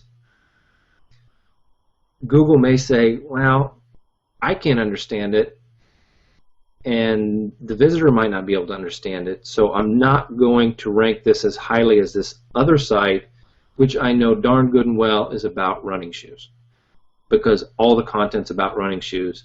And even though the content might not be great, or it doesn't have that many links for it, I know that if somebody's looking for running shoes and they find this entire site about running shoes, they're not going to be that upset. So that's something that's a little deeper in the analysis, and I've seen sites, I kind of know what you're talking about here, that do that, and that is an answer, not the only answer, but that is probably one of the more common answers or it's an answer that works most commonly. Most of the time when I've seen situations like that, that's what's happening. Even though there's a good, strong site with great content and great links, it's kind of fighting with itself. So when you're really thinking about putting together a site, you want to think about the related type of support articles and content that you want to have on that site so you're not fighting with yourself, and so that Google is very able and capable of saying, yep, that's a good site to send this person to. Hopefully that makes sense. It was kind of a little nebulous idea that's out there. I really haven't put it into words before, but it is something that is currently within the Google algorithm. Google ranks sites, not just pages. Joshua says it's been a super webinar. Lots of great info. Glad to have you on, Joshua, as always. It's always nice to see you here. Scott, if you're directing a keyword, say Phoenix SEO, to an inner page for ranking, does it make sense to also use that same anchor text for the main page, root domain, or do you try to keep most of your Phoenix SEO anchors pointed to a single inner page you're trying to rank? No, I'll spread them out a little bit, Scott. That's a great question. Especially if I've got a silo, I'll kind of blend those keywords around a little bit. Only to the degree that it makes sense. You know, with Phoenix SEO, if for whatever reason a single silo had Phoenix SEO and it had email marketing and it had graphic design, I would not point a SEO link to a graphic design page, and I wouldn't point an email marketing link to a SEO page. But if I had Phoenix SEO packages and Phoenix SEO outsourcing and Phoenix SEO agency, those were all pages, I very well might point Phoenix SEO link to any of those pages, even if the page I really wanted to rank was Phoenix SEO packages. So hopefully it makes sense. I will point the same anchor text to more than one inner page on a site, but I try to do it very mindfully. I do put a lot of time and effort and thought into my site structure and the types of anchor text that I'm going to send to individual sites or tops of silos or even potentially that root domain. To the root domain, more often than not, I will send either just a broad general money keyword or a naked branded URL link. Okay, Bob L says, great positive comments about this session. Great stuff. Glad to have you on, Bob. Desmond, is it easy setting up a site to rent? I think this is a model I'd like to go with down the road. Yeah, it's actually not too bad, Desmond. I've done that a few times, and one of the examples I have, there's a bunch of different ways to rent a site. Renting a site can mean, oh, hey, you have access to this domain, you can go put your own content on it, or my way of thinking of renting a site means that all the phone calls that come out of this site just go to you and you pay me a flat rate per month. That's most often what I do, and that's actually quite easy to set up. I can usually put a site together in a niche that I know a little bit about in maybe 4 or 5 hours. That includes all the content, go and do graphics myself, site design, layout, keyword research, all that kind of thing. And then you just either can order some content or write it yourself.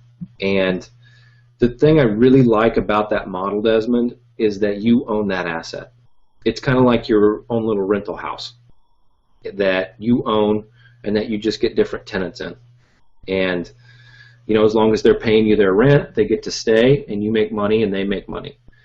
If they stop paying you, you might have to evict them and go get a different tenant and they pay you money again. So it's a model I really like, and it's a very easy to set up model, especially if you don't mind talking to people, business people, about marketing for them, or doing lead generation of this sort, which is something that it's my kind of bread and butter, that kind of thing.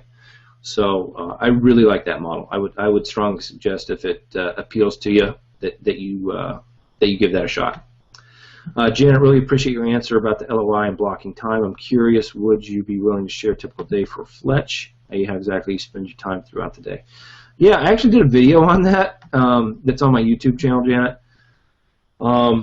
At the time I did the video, between the time I did the video and now, my day looks different.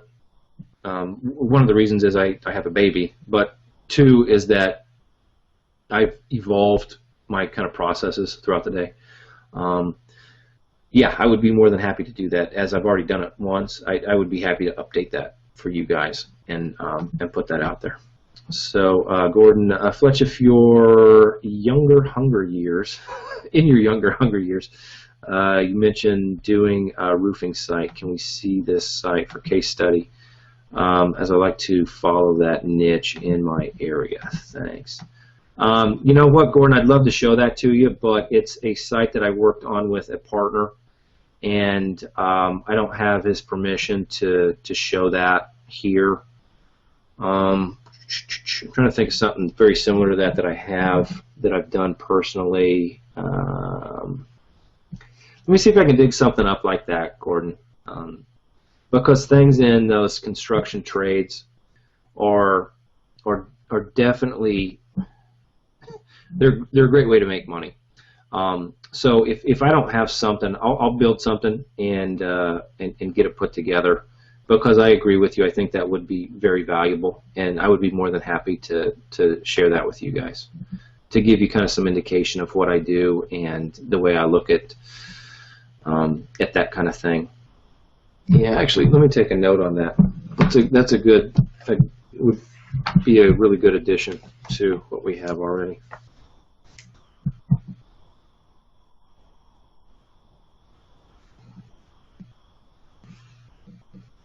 I've also been, this is just kind of out to the group here, this is a question. I've been getting a lot of comments and feedback about kind of over-the-shoulder style videos, and that people really like those, get a lot of value out of them.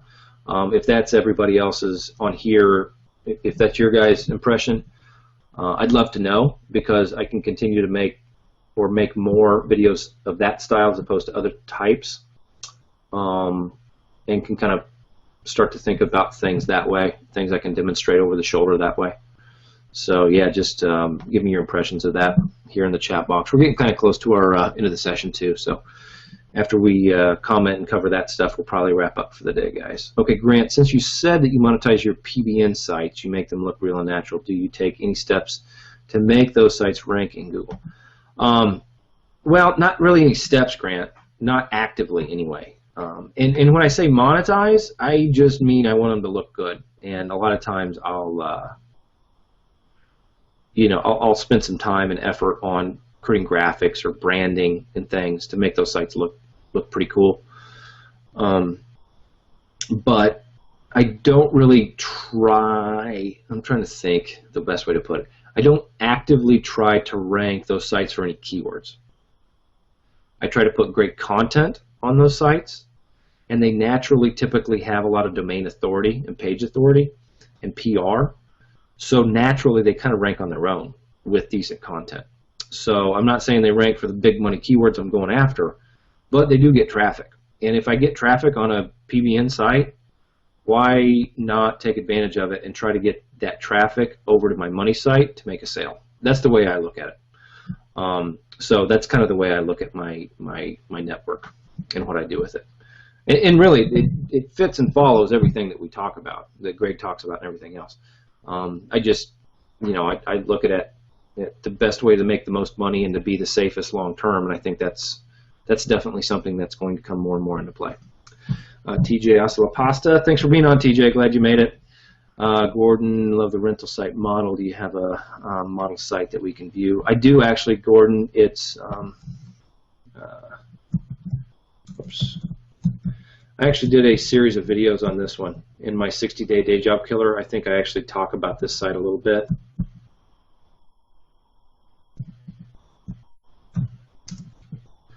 Gordon, I just typed that in there. It's spinaldecompressionphoenix.org. If you guys see this though, don't call the number. It's still monetized. It goes to a clinic. But yeah, you can check it out. Check out all the inner pages. It's a site didn't take any time to put up. It's in a money niche that definitely creates some valuable leads for the clinic that those calls go to. Spinal decompression is a chiropractic series of procedures to alleviate spinal pain and other issues with sciatic pain and things like that. So just for some background information. Scott, when creating a rental site, as you just mentioned, would you consider creating a site-wide link back to your SEO biz? Sometimes I'll do a footer link. Not very. I've kind of gotten away from that, Scott. I don't think it's bad to have a few smaller sites like that spinal decompression site. I think it's only got like 8 or 9 pages, maybe, if that. Site like that, yeah, I might point that back to an SEO company. But end of the day, I'm probably going to do less and less of that. I might try to put a single link going back to an SEO company, or to a no follow or mention of the company that does the SEO partnering with me or something like that. But I try to look natural, and so you're going to get some natural links like that. Any good web design or SEO business will. But I don't try to have that be a focus for my link getting. I'll put it that way.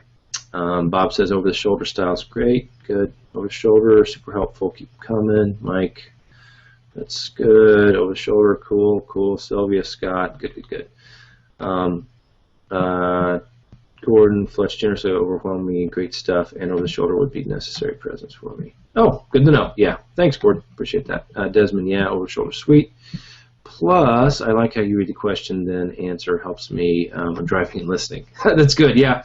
One of the things I'm still trying to integrate is maybe the potential to turn this into written content too. I've been playing around with Dragon, which is a dictation software, voice recognition. I've got 2 machines, and I can have it running on one. I still haven't ironed out all the details, but we might wind up being able to turn some of this into written content as well, for people who like to consume information that way.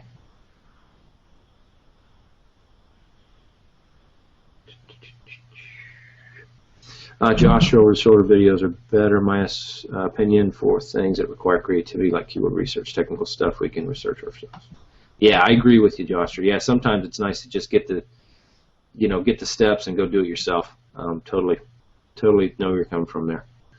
Very cool. James, thanks, Fletch. Great as always. Over the shoulder, always good. Cool. Grant, over the shoulder. That's my whole OMG journey we began with Greg. Love them. Very cool, Grant. All right, guys, we're around an hour and a half in right now. So, most of the questions have kind of turned to figuring out over the shoulder and a couple, follow-ups on some of this stuff. So, I'm going to go ahead and stop the recording here today. And then we've got another coaching session. Whoops. I have another coaching session scheduled for Tuesday. Again on Thursday. Have not looked to see what we have for Greg and even David. Or not David, but Greg and Mike.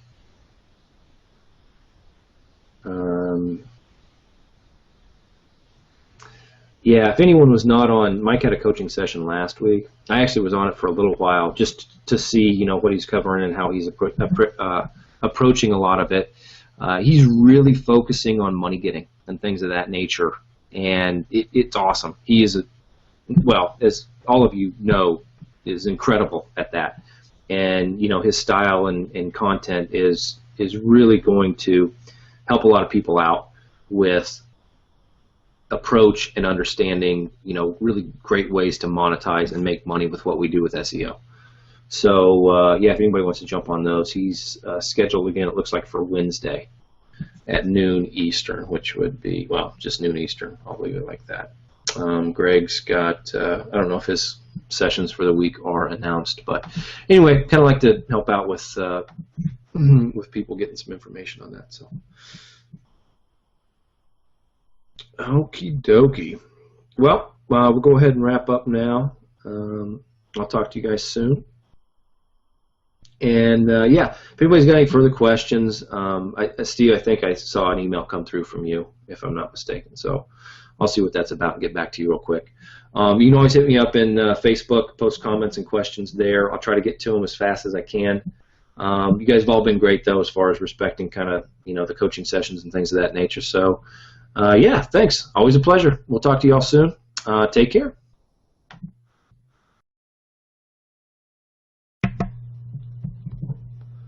Okay, just getting ready to go live here. Just wanted to make sure our sound is good. I'll do a quick little sound check and then we'll get rolling.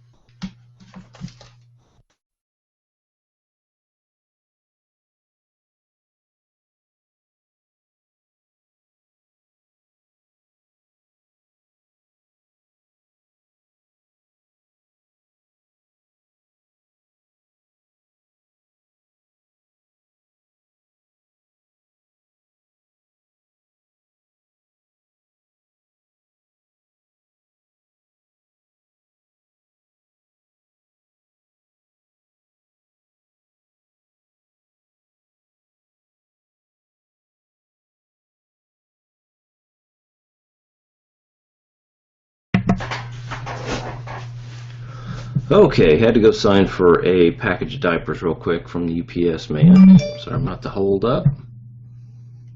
Everything muted here. And we'll do a quick backup recording on Camtasia.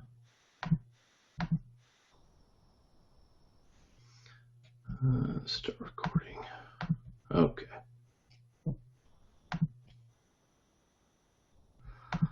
Okay, we're good to go here. All right.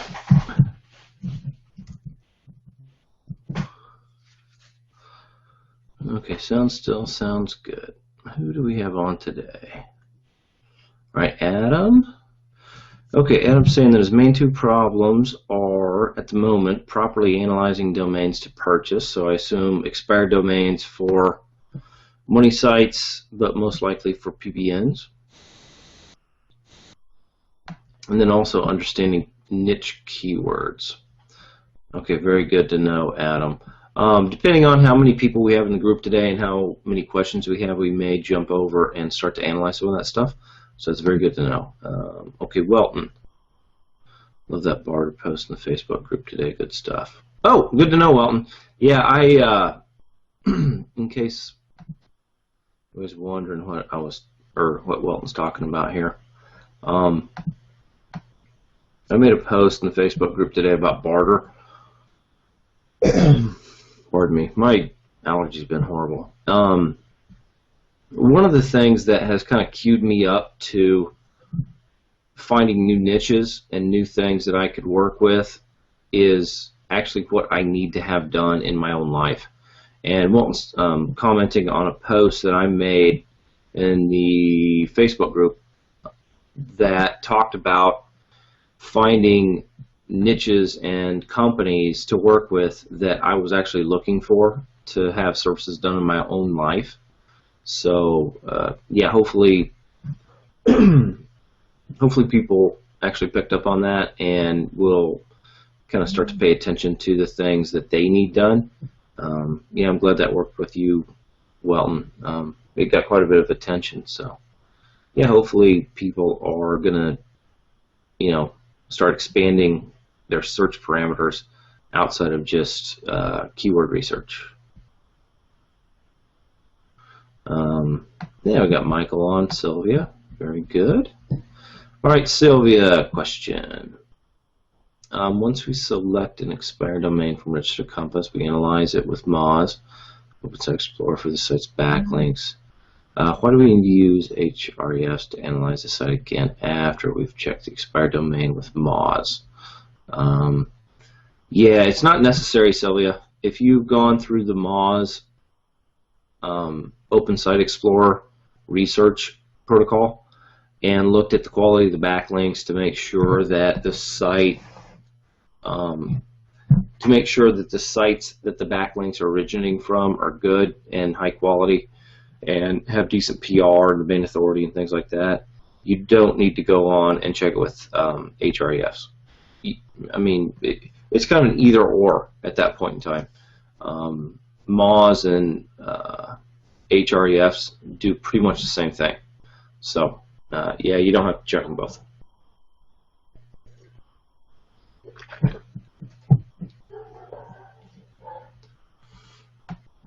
All right, we got Dan on. Yep, doing good today, my friend. Let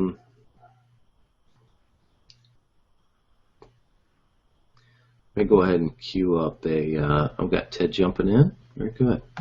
Yeah, we're starting to fill up pretty quick here, so I imagine the questions will start to kind of pour in. I'm going to go ahead and log into my Register Compass, my OpenSite Explorer.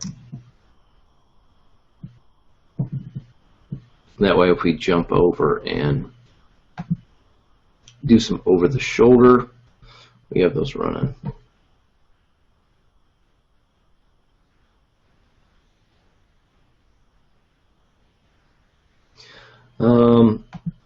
Question, comment from Welton. Were you able to read my email sent the other day?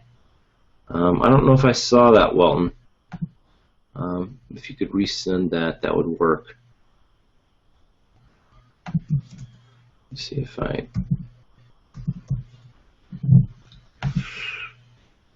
Oh, okay. Yeah, it looks like it might be about URL structure.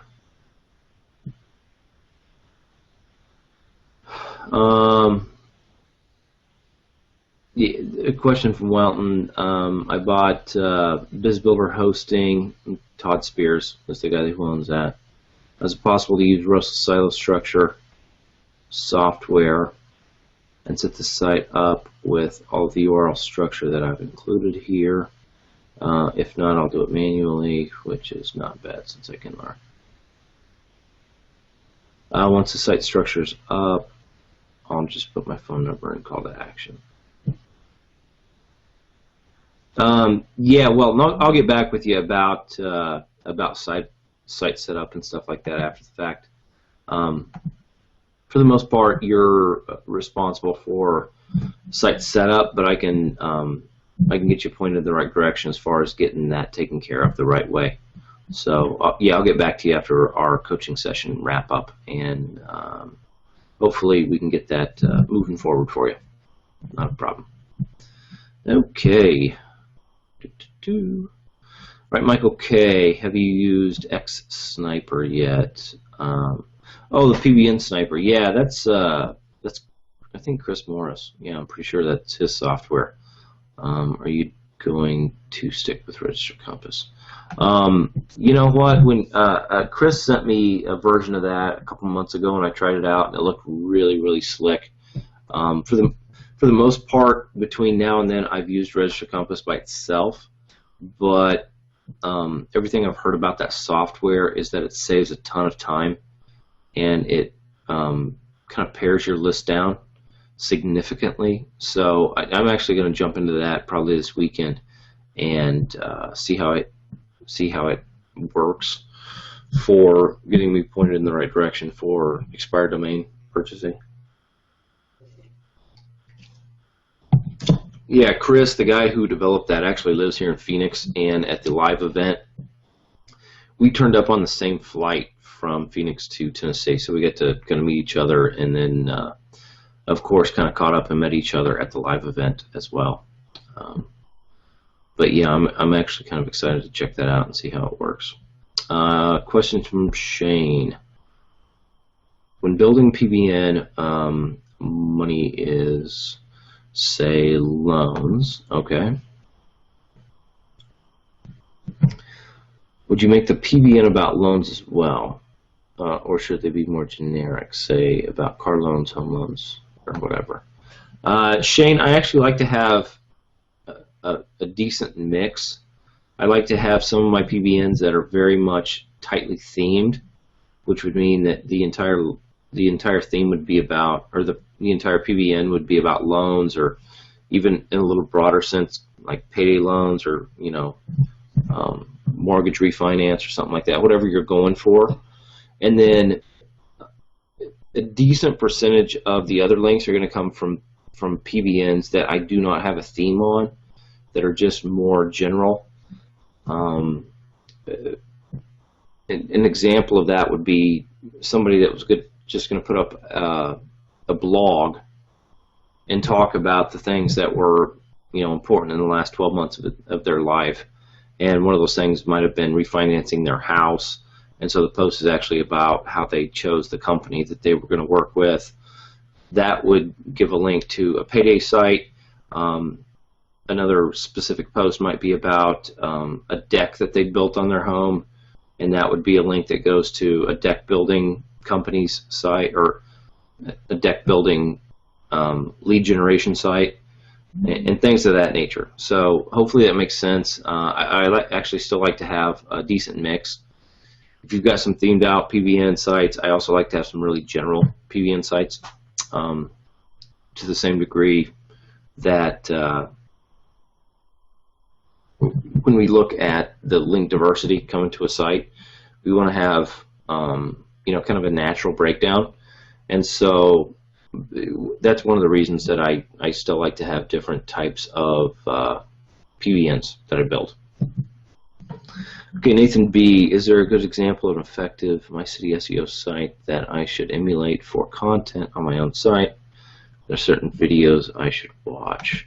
Nathan, Mike's done a really good job of opening up and sharing with everyone the Nashville SEO site. Not only does it rank incredibly well, but it converts well in addition to that. So I would still use that as an example to emulate and pay attention to.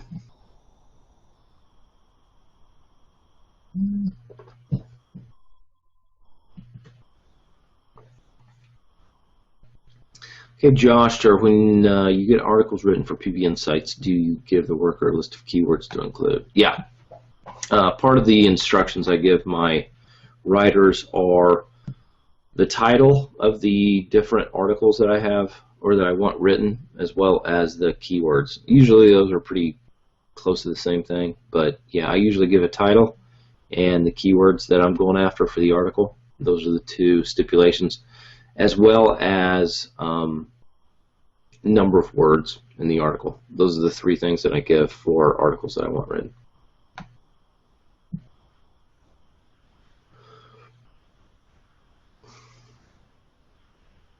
Okay, Charlotte, when I set up my PBNs with WordPress and plugins, do I need to put the post on them so there's some decent or some content on them? Or is it okay to leave it empty until I'm ready to link out to a money site? Yeah, no, it's okay to leave it, pretty much empty until you're ready to post some posts that link out to your money sites, Charlotte. I like to make it look natural, so I'll put like some kind of placeholder and say, hey, getting ready to, show the world what I think about whatever. If it's a themed site, or, share the things that are important in my life. If it's a, kind of a random mixed content blog. But until you actually have a money site that you're ready to link to, you don't have to worry about content on your PBN that much. For the most part, a PBN is not, it's special in what we do with it, meaning that it's special in how we use it to rank for our money sites, but it should just, as much as possible, look like a normal website that somebody puts up. So yeah, we've had a lot of questions about that. And part of it is just because, we're using it for a special purpose. It's very specialized in the way we utilize it. But for the most part, the way to leverage that is to make it the most natural looking website that we can. So part of that's going to be, put some content on it and let it, kind of do its thing before we link out hard to our money sites. And hopefully in so doing, we make the most use of the power of the links that site already has. So. Okay, where are we here? That was Charlotte. Okay, Dan S. Working on ranking a keyword for one of my clients. I have created a dedicated page for the keyword within the silo. Currently, the homepage is ranking number 10 for the keyword, and the top of the silo is ranking 14 for the actual dedicated page. And the actual dedicated page is way down. Would you continue with the dedicated page or send PBN links to the homepage?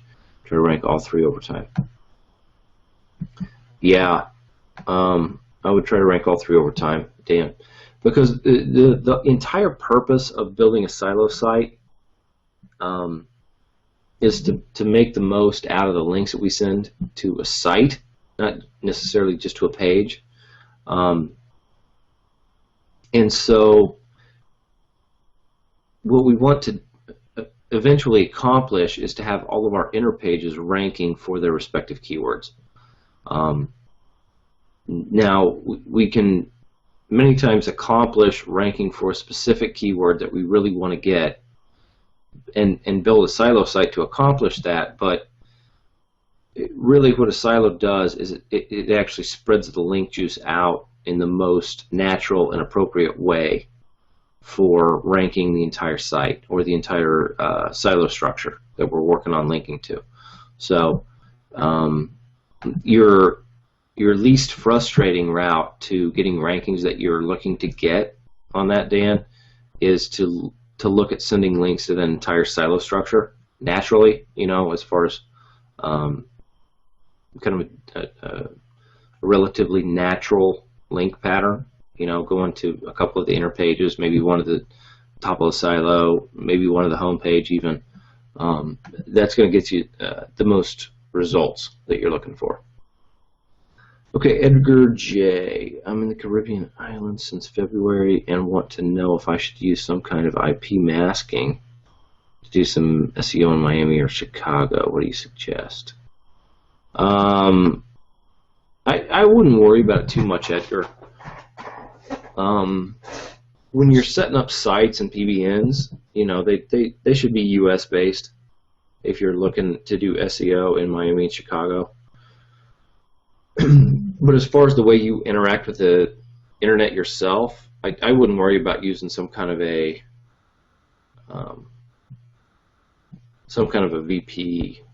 VPN or anything like that. I just got a couple of emails here. Let me see if somebody's kind of stuck on the outside trying to get in.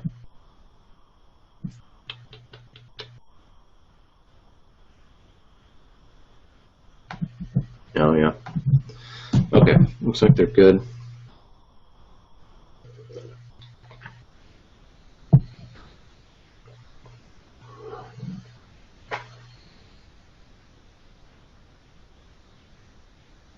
Okay, Nathan's got a question here. Thanks, Fletch. What about samples of sites that generate leads for construction type services? The two sites I would have you have a look at. These are sites I have kind of on display just because it's what I do, and my ID's on it anyway.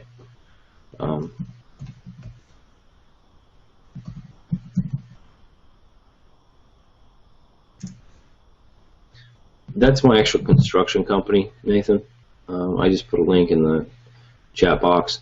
You can check that out, see what I've done with it. It for the most part just has a phone number on it and good content.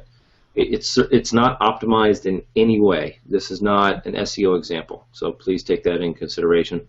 But what it is an example of what my sites look like for the most part, as far as the way they're laid out, what I've done with Google authorship and the phone numbers and things of that nature. So this is more of a conversion example, Nathan. So anybody who's watching or listening or wants to check that site out, please take that in consideration. This is not an SEO example. It's one that I actually is a poor SEO example. If anybody's listened to any of my kind of webinar exposure in the past, this is a site that I built that was not doing well SEO-wise, did not get any traffic before I joined ONG, and I really haven't done that much to update it or improve it. But it does actually, when I get people on the site, it gets them to call. So that is what that example is about.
No, okay. Ted is saying, Fletch, can you please explain about how a CPA site would work? Is a CPA offer just posted on your main blog? Yeah, absolutely, Ted. There are different types of CPAs. CPA just stands for cost per action, which means that our payment gets triggered at a different point than most like affiliate offers. An affiliate offer typically pays you based on a sale. A CPA offer typically pays you on somebody hitting like submit if they offer up their information, like a phone number or address or email address or whatever it might be, or whenever a phone number gets called. So like pay per lead is essentially a CPA offer. It means that you don't get paid based on whether or not somebody bought from the end company. You get paid actually when that phone rings. I just had a couple more emails here real quick. Let me check this out.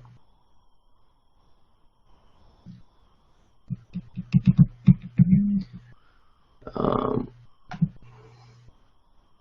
going to direct people over to the website here real quick. Hang on 1 second, guys.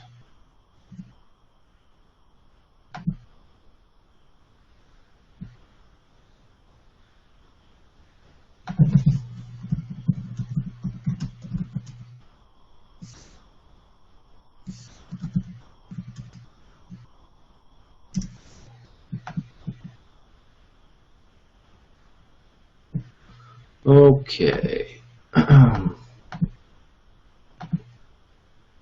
Here we go.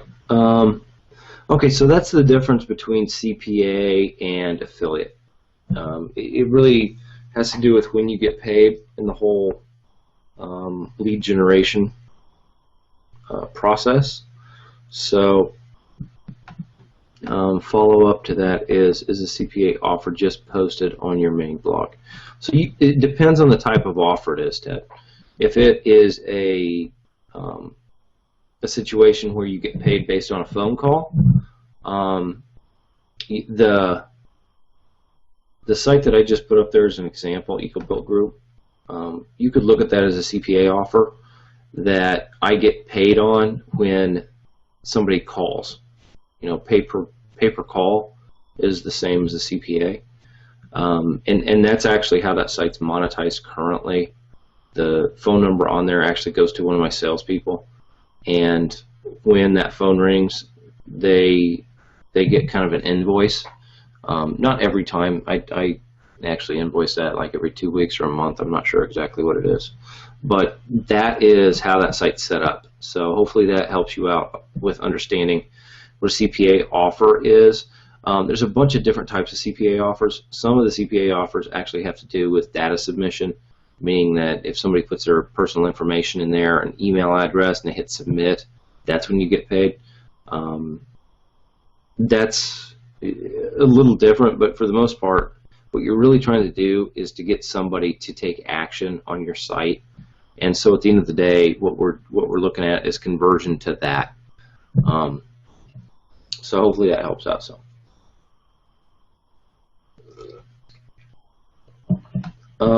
Well, saying Harvard dropouts really catchy like Zuckerberg or Bill Gates. Yeah. Well, that was me, so I figured I'd try to make use of it. That refers to the EcoBuilt website. I think it was like energy saving secrets of a Harvard dropout or something like that. Well, yeah. Yeah, it converts pretty well. It's a pretty good site. Okay, Mike SLC, since it is slow, can I ask a V-silo question? Yeah, absolutely, Mike. Not a problem. All right, Mick Shaw, speaking of silos again, so from our one PBN, we link to one link to our silo naturally and nothing more than that, almost like filling up top cup and watching the link juice flow down. Yeah, Mick, for the most part, you can do that. So the PBN that you have, that can also link out to other money sites. So you can use that PBN to power 10 or 15 different websites in that way. You can send more than one link from that single PBN to your money site, but I would limit it. I would keep it to 3 or less. For the most part, I only like to send a single link from a PBN to my money site. But yeah, for the most part, when you send that link over to your money site, what it does is that link juice spreads out and it helps us rank the sites that are attached to that silo. Not only the single site that we link to, but also the other sites also the other pages within that silo structure. So yeah, you've got it absolutely right. Okay, TJ for CPA sites on separate C-class IPs. Whoops, jumping around here.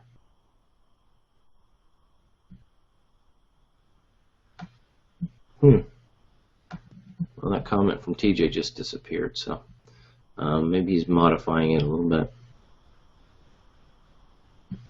Wait till it pops back up again.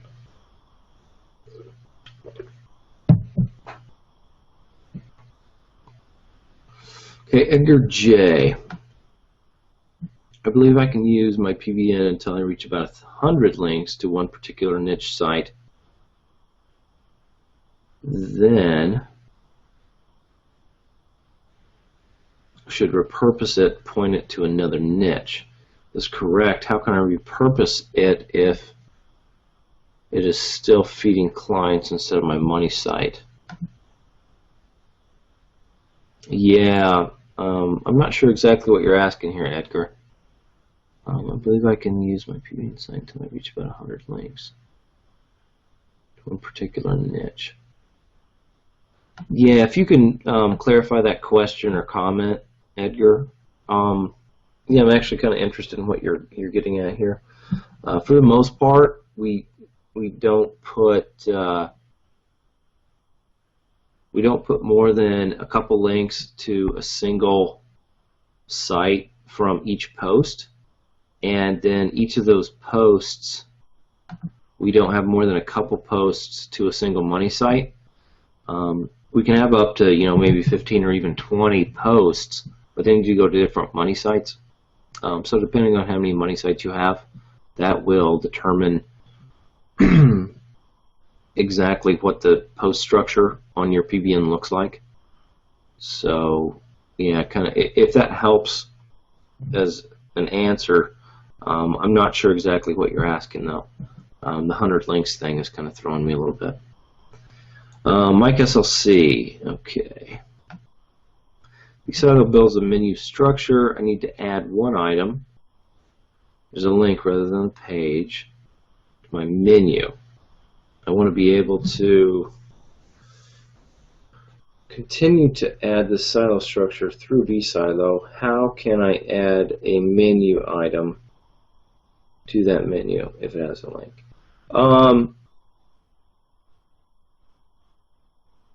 There's two ways, Mike, I'm thinking of. If it's a top level menu item, Mike, so if it's like one of these items, like I said, these aren't great because they're drop downs. It's not what you need to have. If it's one of these, that's going to be affected by your custom menu within your theme. This is Genesis with dynamic on top of it. So that's just a custom menu item. You'd address that here. You go to appearance and then menus, and then this is the main menu items. You just add to this.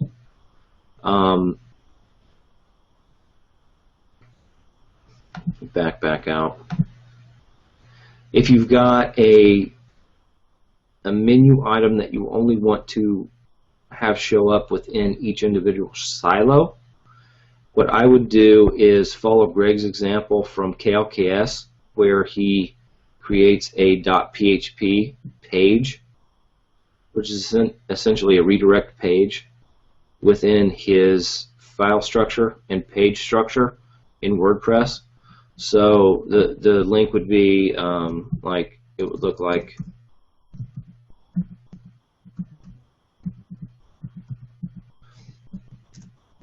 that, whatever your root domain is, with that as the end, and then the structure on the code on this site would be a redirect to whatever end link that you wanted to accomplish. That would be the most natural way to make it look. So hopefully that makes sense. You can check out the examples that Greg has. He does that a lot with his affiliate site, qlks.com or .org, I think it is.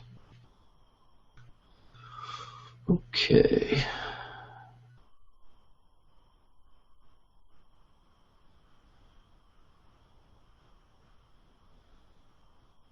Where were we here? Okay, mix SHA. 1 PBN, 3 links to different parts of money site 1, plus 3 links to different money site 2, and money site 3. Yeah, for a total of 100 links. Yeah, that makes sense, Mick. That sounds good.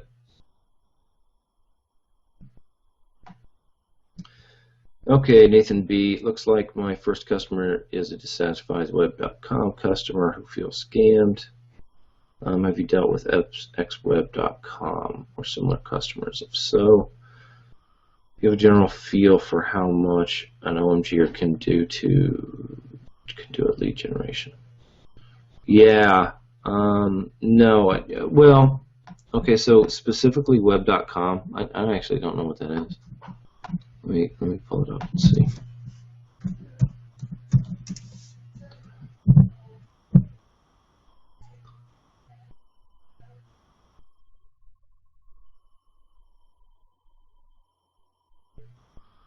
All right, so I have a feeling they're just like a big fulfillment company for people who want to build a website, and you come here and they build a website and tell you it's going to rank and all that kind of thing. So, if so, do you have a general feel for how much better an OMGer can do at lead generation? Well,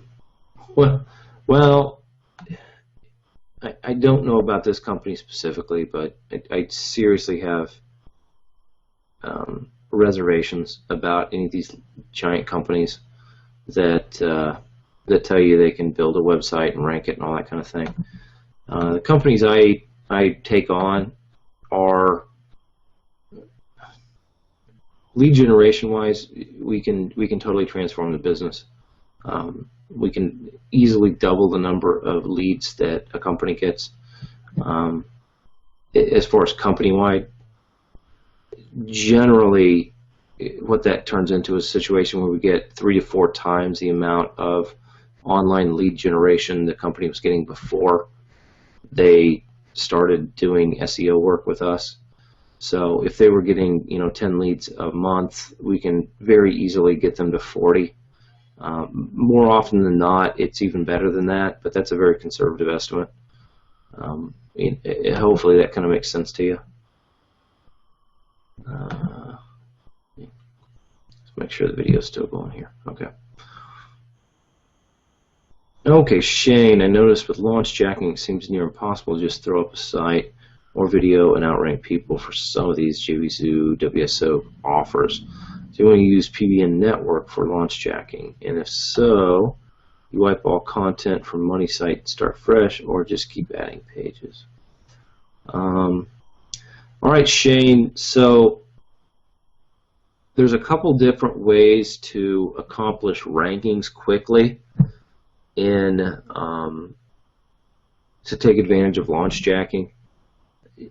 Some of the things I know people are doing, they would potentially use a new website or one that's been repurposed and use PBNs to rank that new site, whether it's a newly registered site or more often than not just an expired domain that they would use to kind of hijack a launch.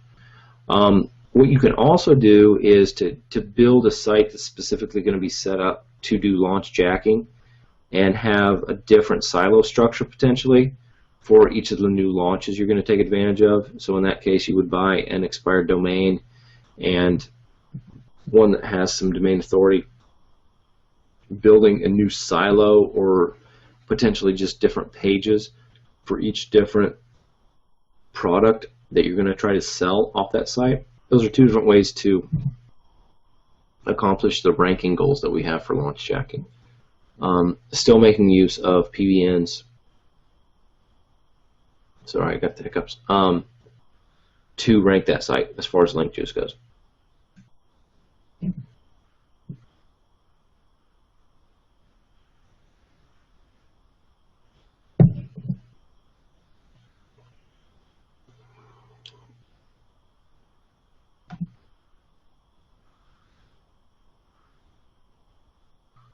All right, looks like Travio, Tim, I think it is. I just saw you posting on the Google Plus page, so I'm glad you made it over. Not a problem at all. New lead, having a lot of challenges, trying to get started. Yeah, not a problem at all, Tim. Just ask me whatever questions you have. I'll try to answer them as best I can, and we can help you get on the right foot, off on the right foot. Okay, Gianna, hey Fletch, just joining now. I have a bunch of questions about best practices using registered compass. One, do you stay away from business-oriented sites or just less favorable? Continued. Okay, so business-oriented sites are not necessarily a problem. One of the things we really want to try to look at is how heavily they've been SEO'd, meaning how contrived the backlink profile going to that site is. This is something we just kind of covered in the Facebook group again. There were some posts about, somebody read some article about, it was on Moz, and it talked about things that are more and more important. You got to do this, you got to have content marketing, all these kind of things. It's not really the case. Hopefully I'll have a little bit of time here, Janet, and I can jump over and do kind of a little over-the-shoulder research on Register Compass and show you kind of what I'm talking about. But I really wouldn't stay away from business-oriented sites, but I would stay away from sites that look like they have very unnatural-looking link profiles going back to that site. If you're looking at either an expired domain for a PBN site or a money site, either one.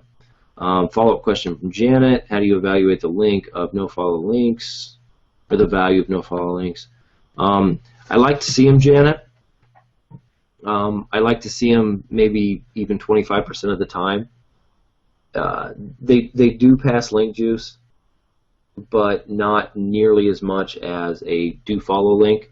So I really don't take them into consideration as far as how much a site is worth. But I do kind of say, oh yeah, I've got some decent no-follow links here. It's kind of more of that thing.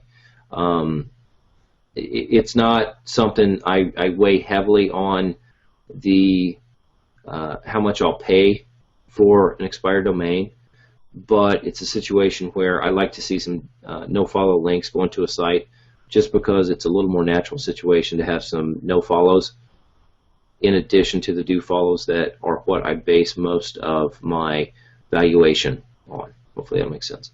Then number 3, is there a value to backlinks that go to directory sites? Go to directory sites. I've found bunches of those.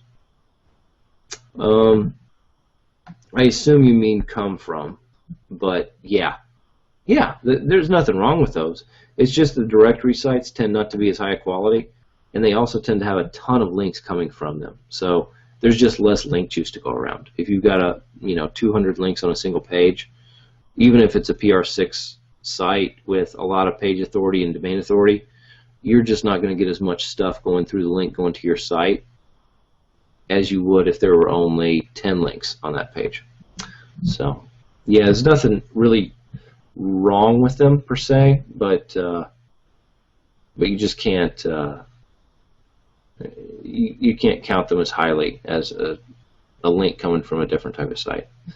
Another question from Janet: I know you mentioned you use OSC to evaluate. Is your OSC running slow?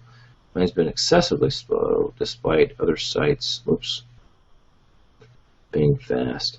Yeah, it takes a little time, Janet, but it's not something that holds me up that much. When I hit search on a new domain, it doesn't take more than 10 seconds to return results for me. So, then 5th question from Janet: can you walk through how you use HREFs in your domain evaluation process? Yeah, hopefully I can get over to OSC as well as HREFs, Janet. We'll see kind of how the questions go. I like to answer the live questions that just need answers as opposed to kind of a walkthrough or an example process, but we'll see what I can get to. Alrighty. Oh, Tim, don't know what to ask yet. Yeah, not a problem at all. There's a lot of people who jump on, Tim, who may not ask any questions. They just kind of like the environment. of being able to be live and get kind of feedback on questions and see, how they're explained, as far as an answer goes or a direction to head based on the question posed.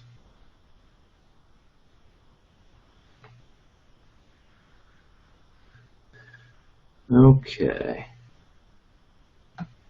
Okay, Shane, so would offer.domain.com be better or worse? Or equal to domain.com offer? Okay, so you're asking about subdomains. Shane's got a question here about subdomains. And it's something that's a little more advanced than we typically think about at the onset, but it's a very valuable question, because what it really gets to is how we're going to design our sites and our URL structure. And what subdomains are is essentially it's a different website on the same domain. So you can use a subdomain to separate or enhance the security or credibility of a blog or a different type of offer or a different type of niche. If you're sending links to it, it will continue to build your domain authority on the regular domain, but it won't count against you for anchor text percentages and things of that nature. If you're not to this level yet, don't get caught up too much in what I'm talking about. But so getting back to kind of the question that Shane's posting here, the fact that domain.com or well, what he's talking about is having either offer here as a subdomain or offer here as a subpage. It depends on how big you're going to build the sites and how many links you have to throw at it, and how different these offers are going to be from one another, Shane. If you've got very different niches, you want to have this like domain being like reviews.com or something, and you're going to have like new cars and manufactured homes and cruise packages, like really different. I'd do it this way. If they're all kind of related or at least similar in their niche, I'd go this route, because you're going to get more out of the link juice and the ranking power. So hopefully that makes sense, Shane. Nathan B, web.com seen all sales and no know-how. I saw one flailing attempt by them to do a PBN-like backlink, but they were really relying on AdWords and AdWords for clicks. I just wanted to prep my new customer for how amazed they will be. Very much. It's a totally different situation, Nathan. I've taken over several clients that have even come from SEO agencies. I looked at the backlink profile, and they're all just like spammy links or junk.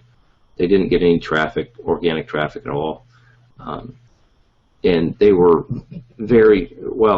are still very happy with the amount of traffic and leads they get.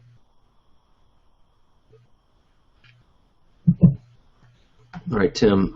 Okay, where's the best place to start, i.e. to learn the vernacular? Yeah. When I got started with this, Tim, it's a whole new, world for me.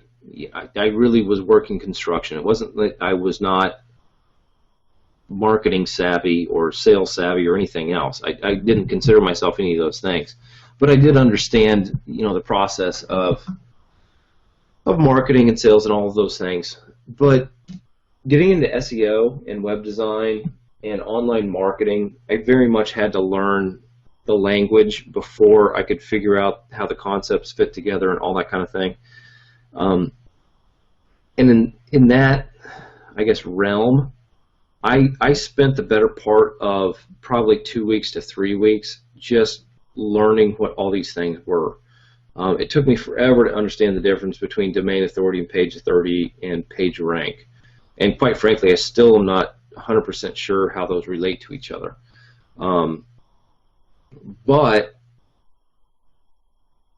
you don't have to know exactly what these things are. You do need to know how we use them, how we utilize them, how we leverage them to generate ranking and get traffic to websites. So yeah, the first thing I would do is to kind of get a handle on exactly what we do as far as ranking goes. So at the end of the day, you don't have to be, well, this is kind of, it's hard to explain. You have to be the best technical SEO to generate a ton of money for your clients. But what you do need to know is what you need to do to get rankings and how to communicate that to your clients. And I think that's maybe why I was very successful early on and have been this entire time, is because I didn't get so deep into understanding the vernacular and the verbiage and the technical aspects of SEO, and then tried to communicate those things to my clients, that it got kind of caught up in this really techie conversation that we were having back and forth. I learned enough about the SEO and I knew how to do it, but then the communication that I had with my clients was very much based on marketing and lead generation. So hopefully that helps and can kind of give you an impression of what I think is important when communicating with clients you're going to try to sign up. It really doesn't have to do with your ability to communicate technical aspects of SEO or even online marketing or marketing at all to your client. What you need to do is convince them of the value of getting their message in front of valuable customers who are looking for the service. Okay. Mick, to piggyback off the launch checking question, if we have one PBN and create a LJ launch checking WordPress site, should we delete the link after the offer is passed and create a new link to a new page promotion? This way I'm cycling my 3 links. Yeah, absolutely, Mick. Yeah, that's not a problem at all. Your content on your PBN site does not have to be static. If you create a post and point it to a website that you're trying to rank for a launch jack, after that launch has run its course, if it's not going to be an evergreen product for you, you can totally delete that and delete the entire post and put a new post up and link to a new launch. Or if the post is actually relevant to the new launch, you can just change the anchor text and the hypertext that goes to the new site. So yeah, very much you can. It's not like bullets on a gun that after they're shot you can't get them back. It's more of essentially like a laser would be. So you got like a battery, and you can point it at a site and rank it, and then if you want to repoint it, it will still rank a different site with that same amount of link juice. So yeah, you can definitely change the posts and the content on your PBN sites to rank different sites after a launch jack period has passed. Okay, TJ, Mr. Z is a persona who has Google Plus authorship and personal 2.0 sites, e.g. YouTube, Facebook, and Twitter. He sets up a few CPA sites with some content on separate C-class IPs. Okay. Is his best strategy to use PBN links and vids first, then build out a relevant Facebook fan page and other relevant 2.0s to drive power if necessary? Yeah, that's totally valid, TJ. And I still am, I've got your question about the personas and the authorship and all that kind of thing. And hopefully I can get to it very soon. The best way to rank a site, in my estimation, is to make it look as natural as possible while getting a lot of attention and link juice and everything else flowing to it. So what TJ is getting at is the ability to, or the process of associating Google authorship and some Web 2.0 sites like this to a single or multiple even CPA sites. These would be money sites, and then also pointing PBN links to it and no follow video links to it to get it to rank. And then after that, to build out relevant Facebook fan pages and other relevant 2.0s. So yeah, that's a very relevant strategy that would work very well. It's actually something that seems like it would fit very well with what I do, TJ. So yeah, I try to get as wide a variety of types of links and as natural a looking link profile as I can get, which means that most of the time I try to include social profiles, social activity and social activation, as well as PBN links and things of that nature, even no follow links from YouTube, to get a site looking very natural. In my experience and estimation, that's the best way to get a site to rank and to keep it ranking very highly. When you do all the other things that we talk about with making sure you're not over-optimized and C-class IPs, all that kind of thing, setting a site up like that, you're putting yourself in a great situation to rank for years, over a year for the keywords you're going after. So yeah, I would definitely do that. Okay, Dan S., I'm planning to move into the Genesis Dynamic for my new client websites. However, I have a new website to do, which is a showcase type website, interior design. So Dynamic any good for this? I haven't found any templates that would be suitable. $7,000 website I need to build. Tough question, sorry. You've got a couple options with Genesis. You can do Genesis Dynamic with a skin on it, which there's actually more of the skins that I've seen are suited to interior design or art or real estate, I guess, than they would be for anything else, Dan, to my estimation, to my way of looking at them. Depending on how you want to display the information or the concepts or the pictures or whatever that you have, you're going to get into a situation with using like WP Slider or other presentation plugins.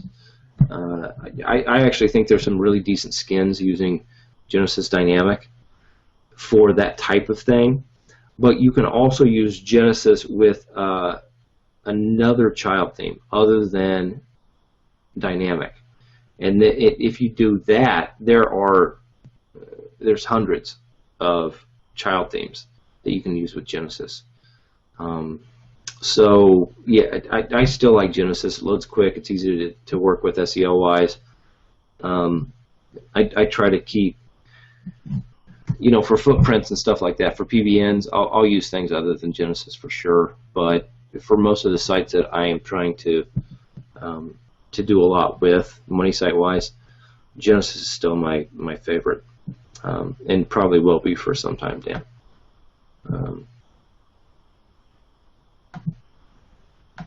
Okay, so TJ is kind of extrapolating on or expanding on the question he had for each CPA site or niche. Yeah, you could very much do that for each different CPA site or niche, TJ.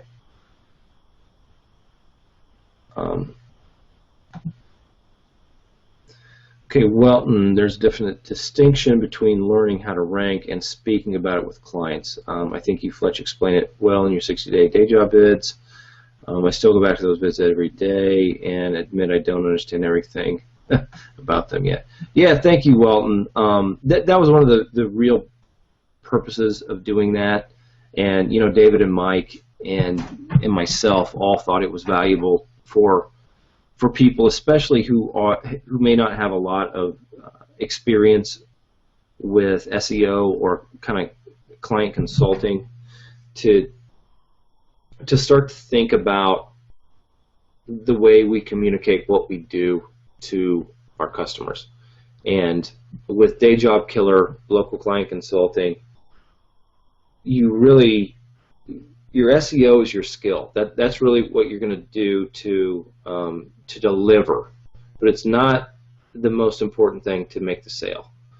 To make the sale, what you have to do is relate that value to the customer, and that was one of the big things I wanted to kind of relay in that series, and we'll probably expand on, moving forward with either more videos or in these office hours and things of that nature. So understanding what SEO services mean to one of your customers is going to be what sells the project. It's not really going to be what delivers on the product, meaning it's not going to be what makes you rank it or generate leads or anything like that, but being able to communicate it is a separate skill, I think, from ranking it itself. And that really comes down to understanding what SEO means to your customer. It usually does not mean SEO. It means more customers. It means more reliable monthly budgets. It means beating their competition. It means not worrying about seasonal ups and downs. It means a lot of different things. So when communicating this kind of thing to your customers, really start to think about that kind of thing. And so that was a great segue into that kind of explanation I had there. Well, thank you for that. Okay, JC, hey Fletch, new here and got in late today. Glad to have you aboard. I'd like to start with local directory site for services like plumbing, electrical, tree service, etc. There's a small area, less than 40,000 people with multiple suburbs. What to do this instead of building one site per niche? Your thoughts? Yeah, you can definitely do that, JC. With an area that size, I think it's actually more valid on these kind of smaller areas than it would be in a city. In a city that's larger than that, you're likely going to have more SEO competition, and because of that, you're going to have a harder time ranking across various different niches.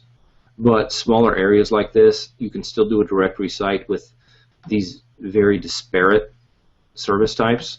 Electrical and tree service are not related at all, but because you're probably not going to have even very, very decent websites that are trying to rank for those different types of services, you can build a directory site and likely rank for those very different service types. So yeah, that would be my thought on it, JC. As long as you stay in a small, very low competition geographic area, that is probably a decent idea. Once you move into larger areas with more SEO competition, I would build out different websites. Okay, Janet, for me the real challenge and my current hurdle to really get some momentum is going is purchasing domains. I'm spending hours daily on Register Compass to find domains. Haven't had much luck yet. Any tips? Just more and more practice and time learning the ropes. Yeah, Janet. We're kind of slowing down on questions here. Let me see what time. 6 o'clock. So we got half an hour still. Yeah, I'm gonna click over real quick and get a search going on Register Compass. Kind of like what we did last time. I really haven't formalized this yet, but I think it's not saved. What am I doing here? I think it's probably valuable for a lot of people who are getting going and want to kind of see somebody else doing some site research. So hopefully I can get better and better at communicating kind of what I'm doing here. So we're going to do a GoDaddy public auction. Okay, we're going to have at least one page indexed by Google, and I'm only going to look at sites that have a domain authority above 25. Okay,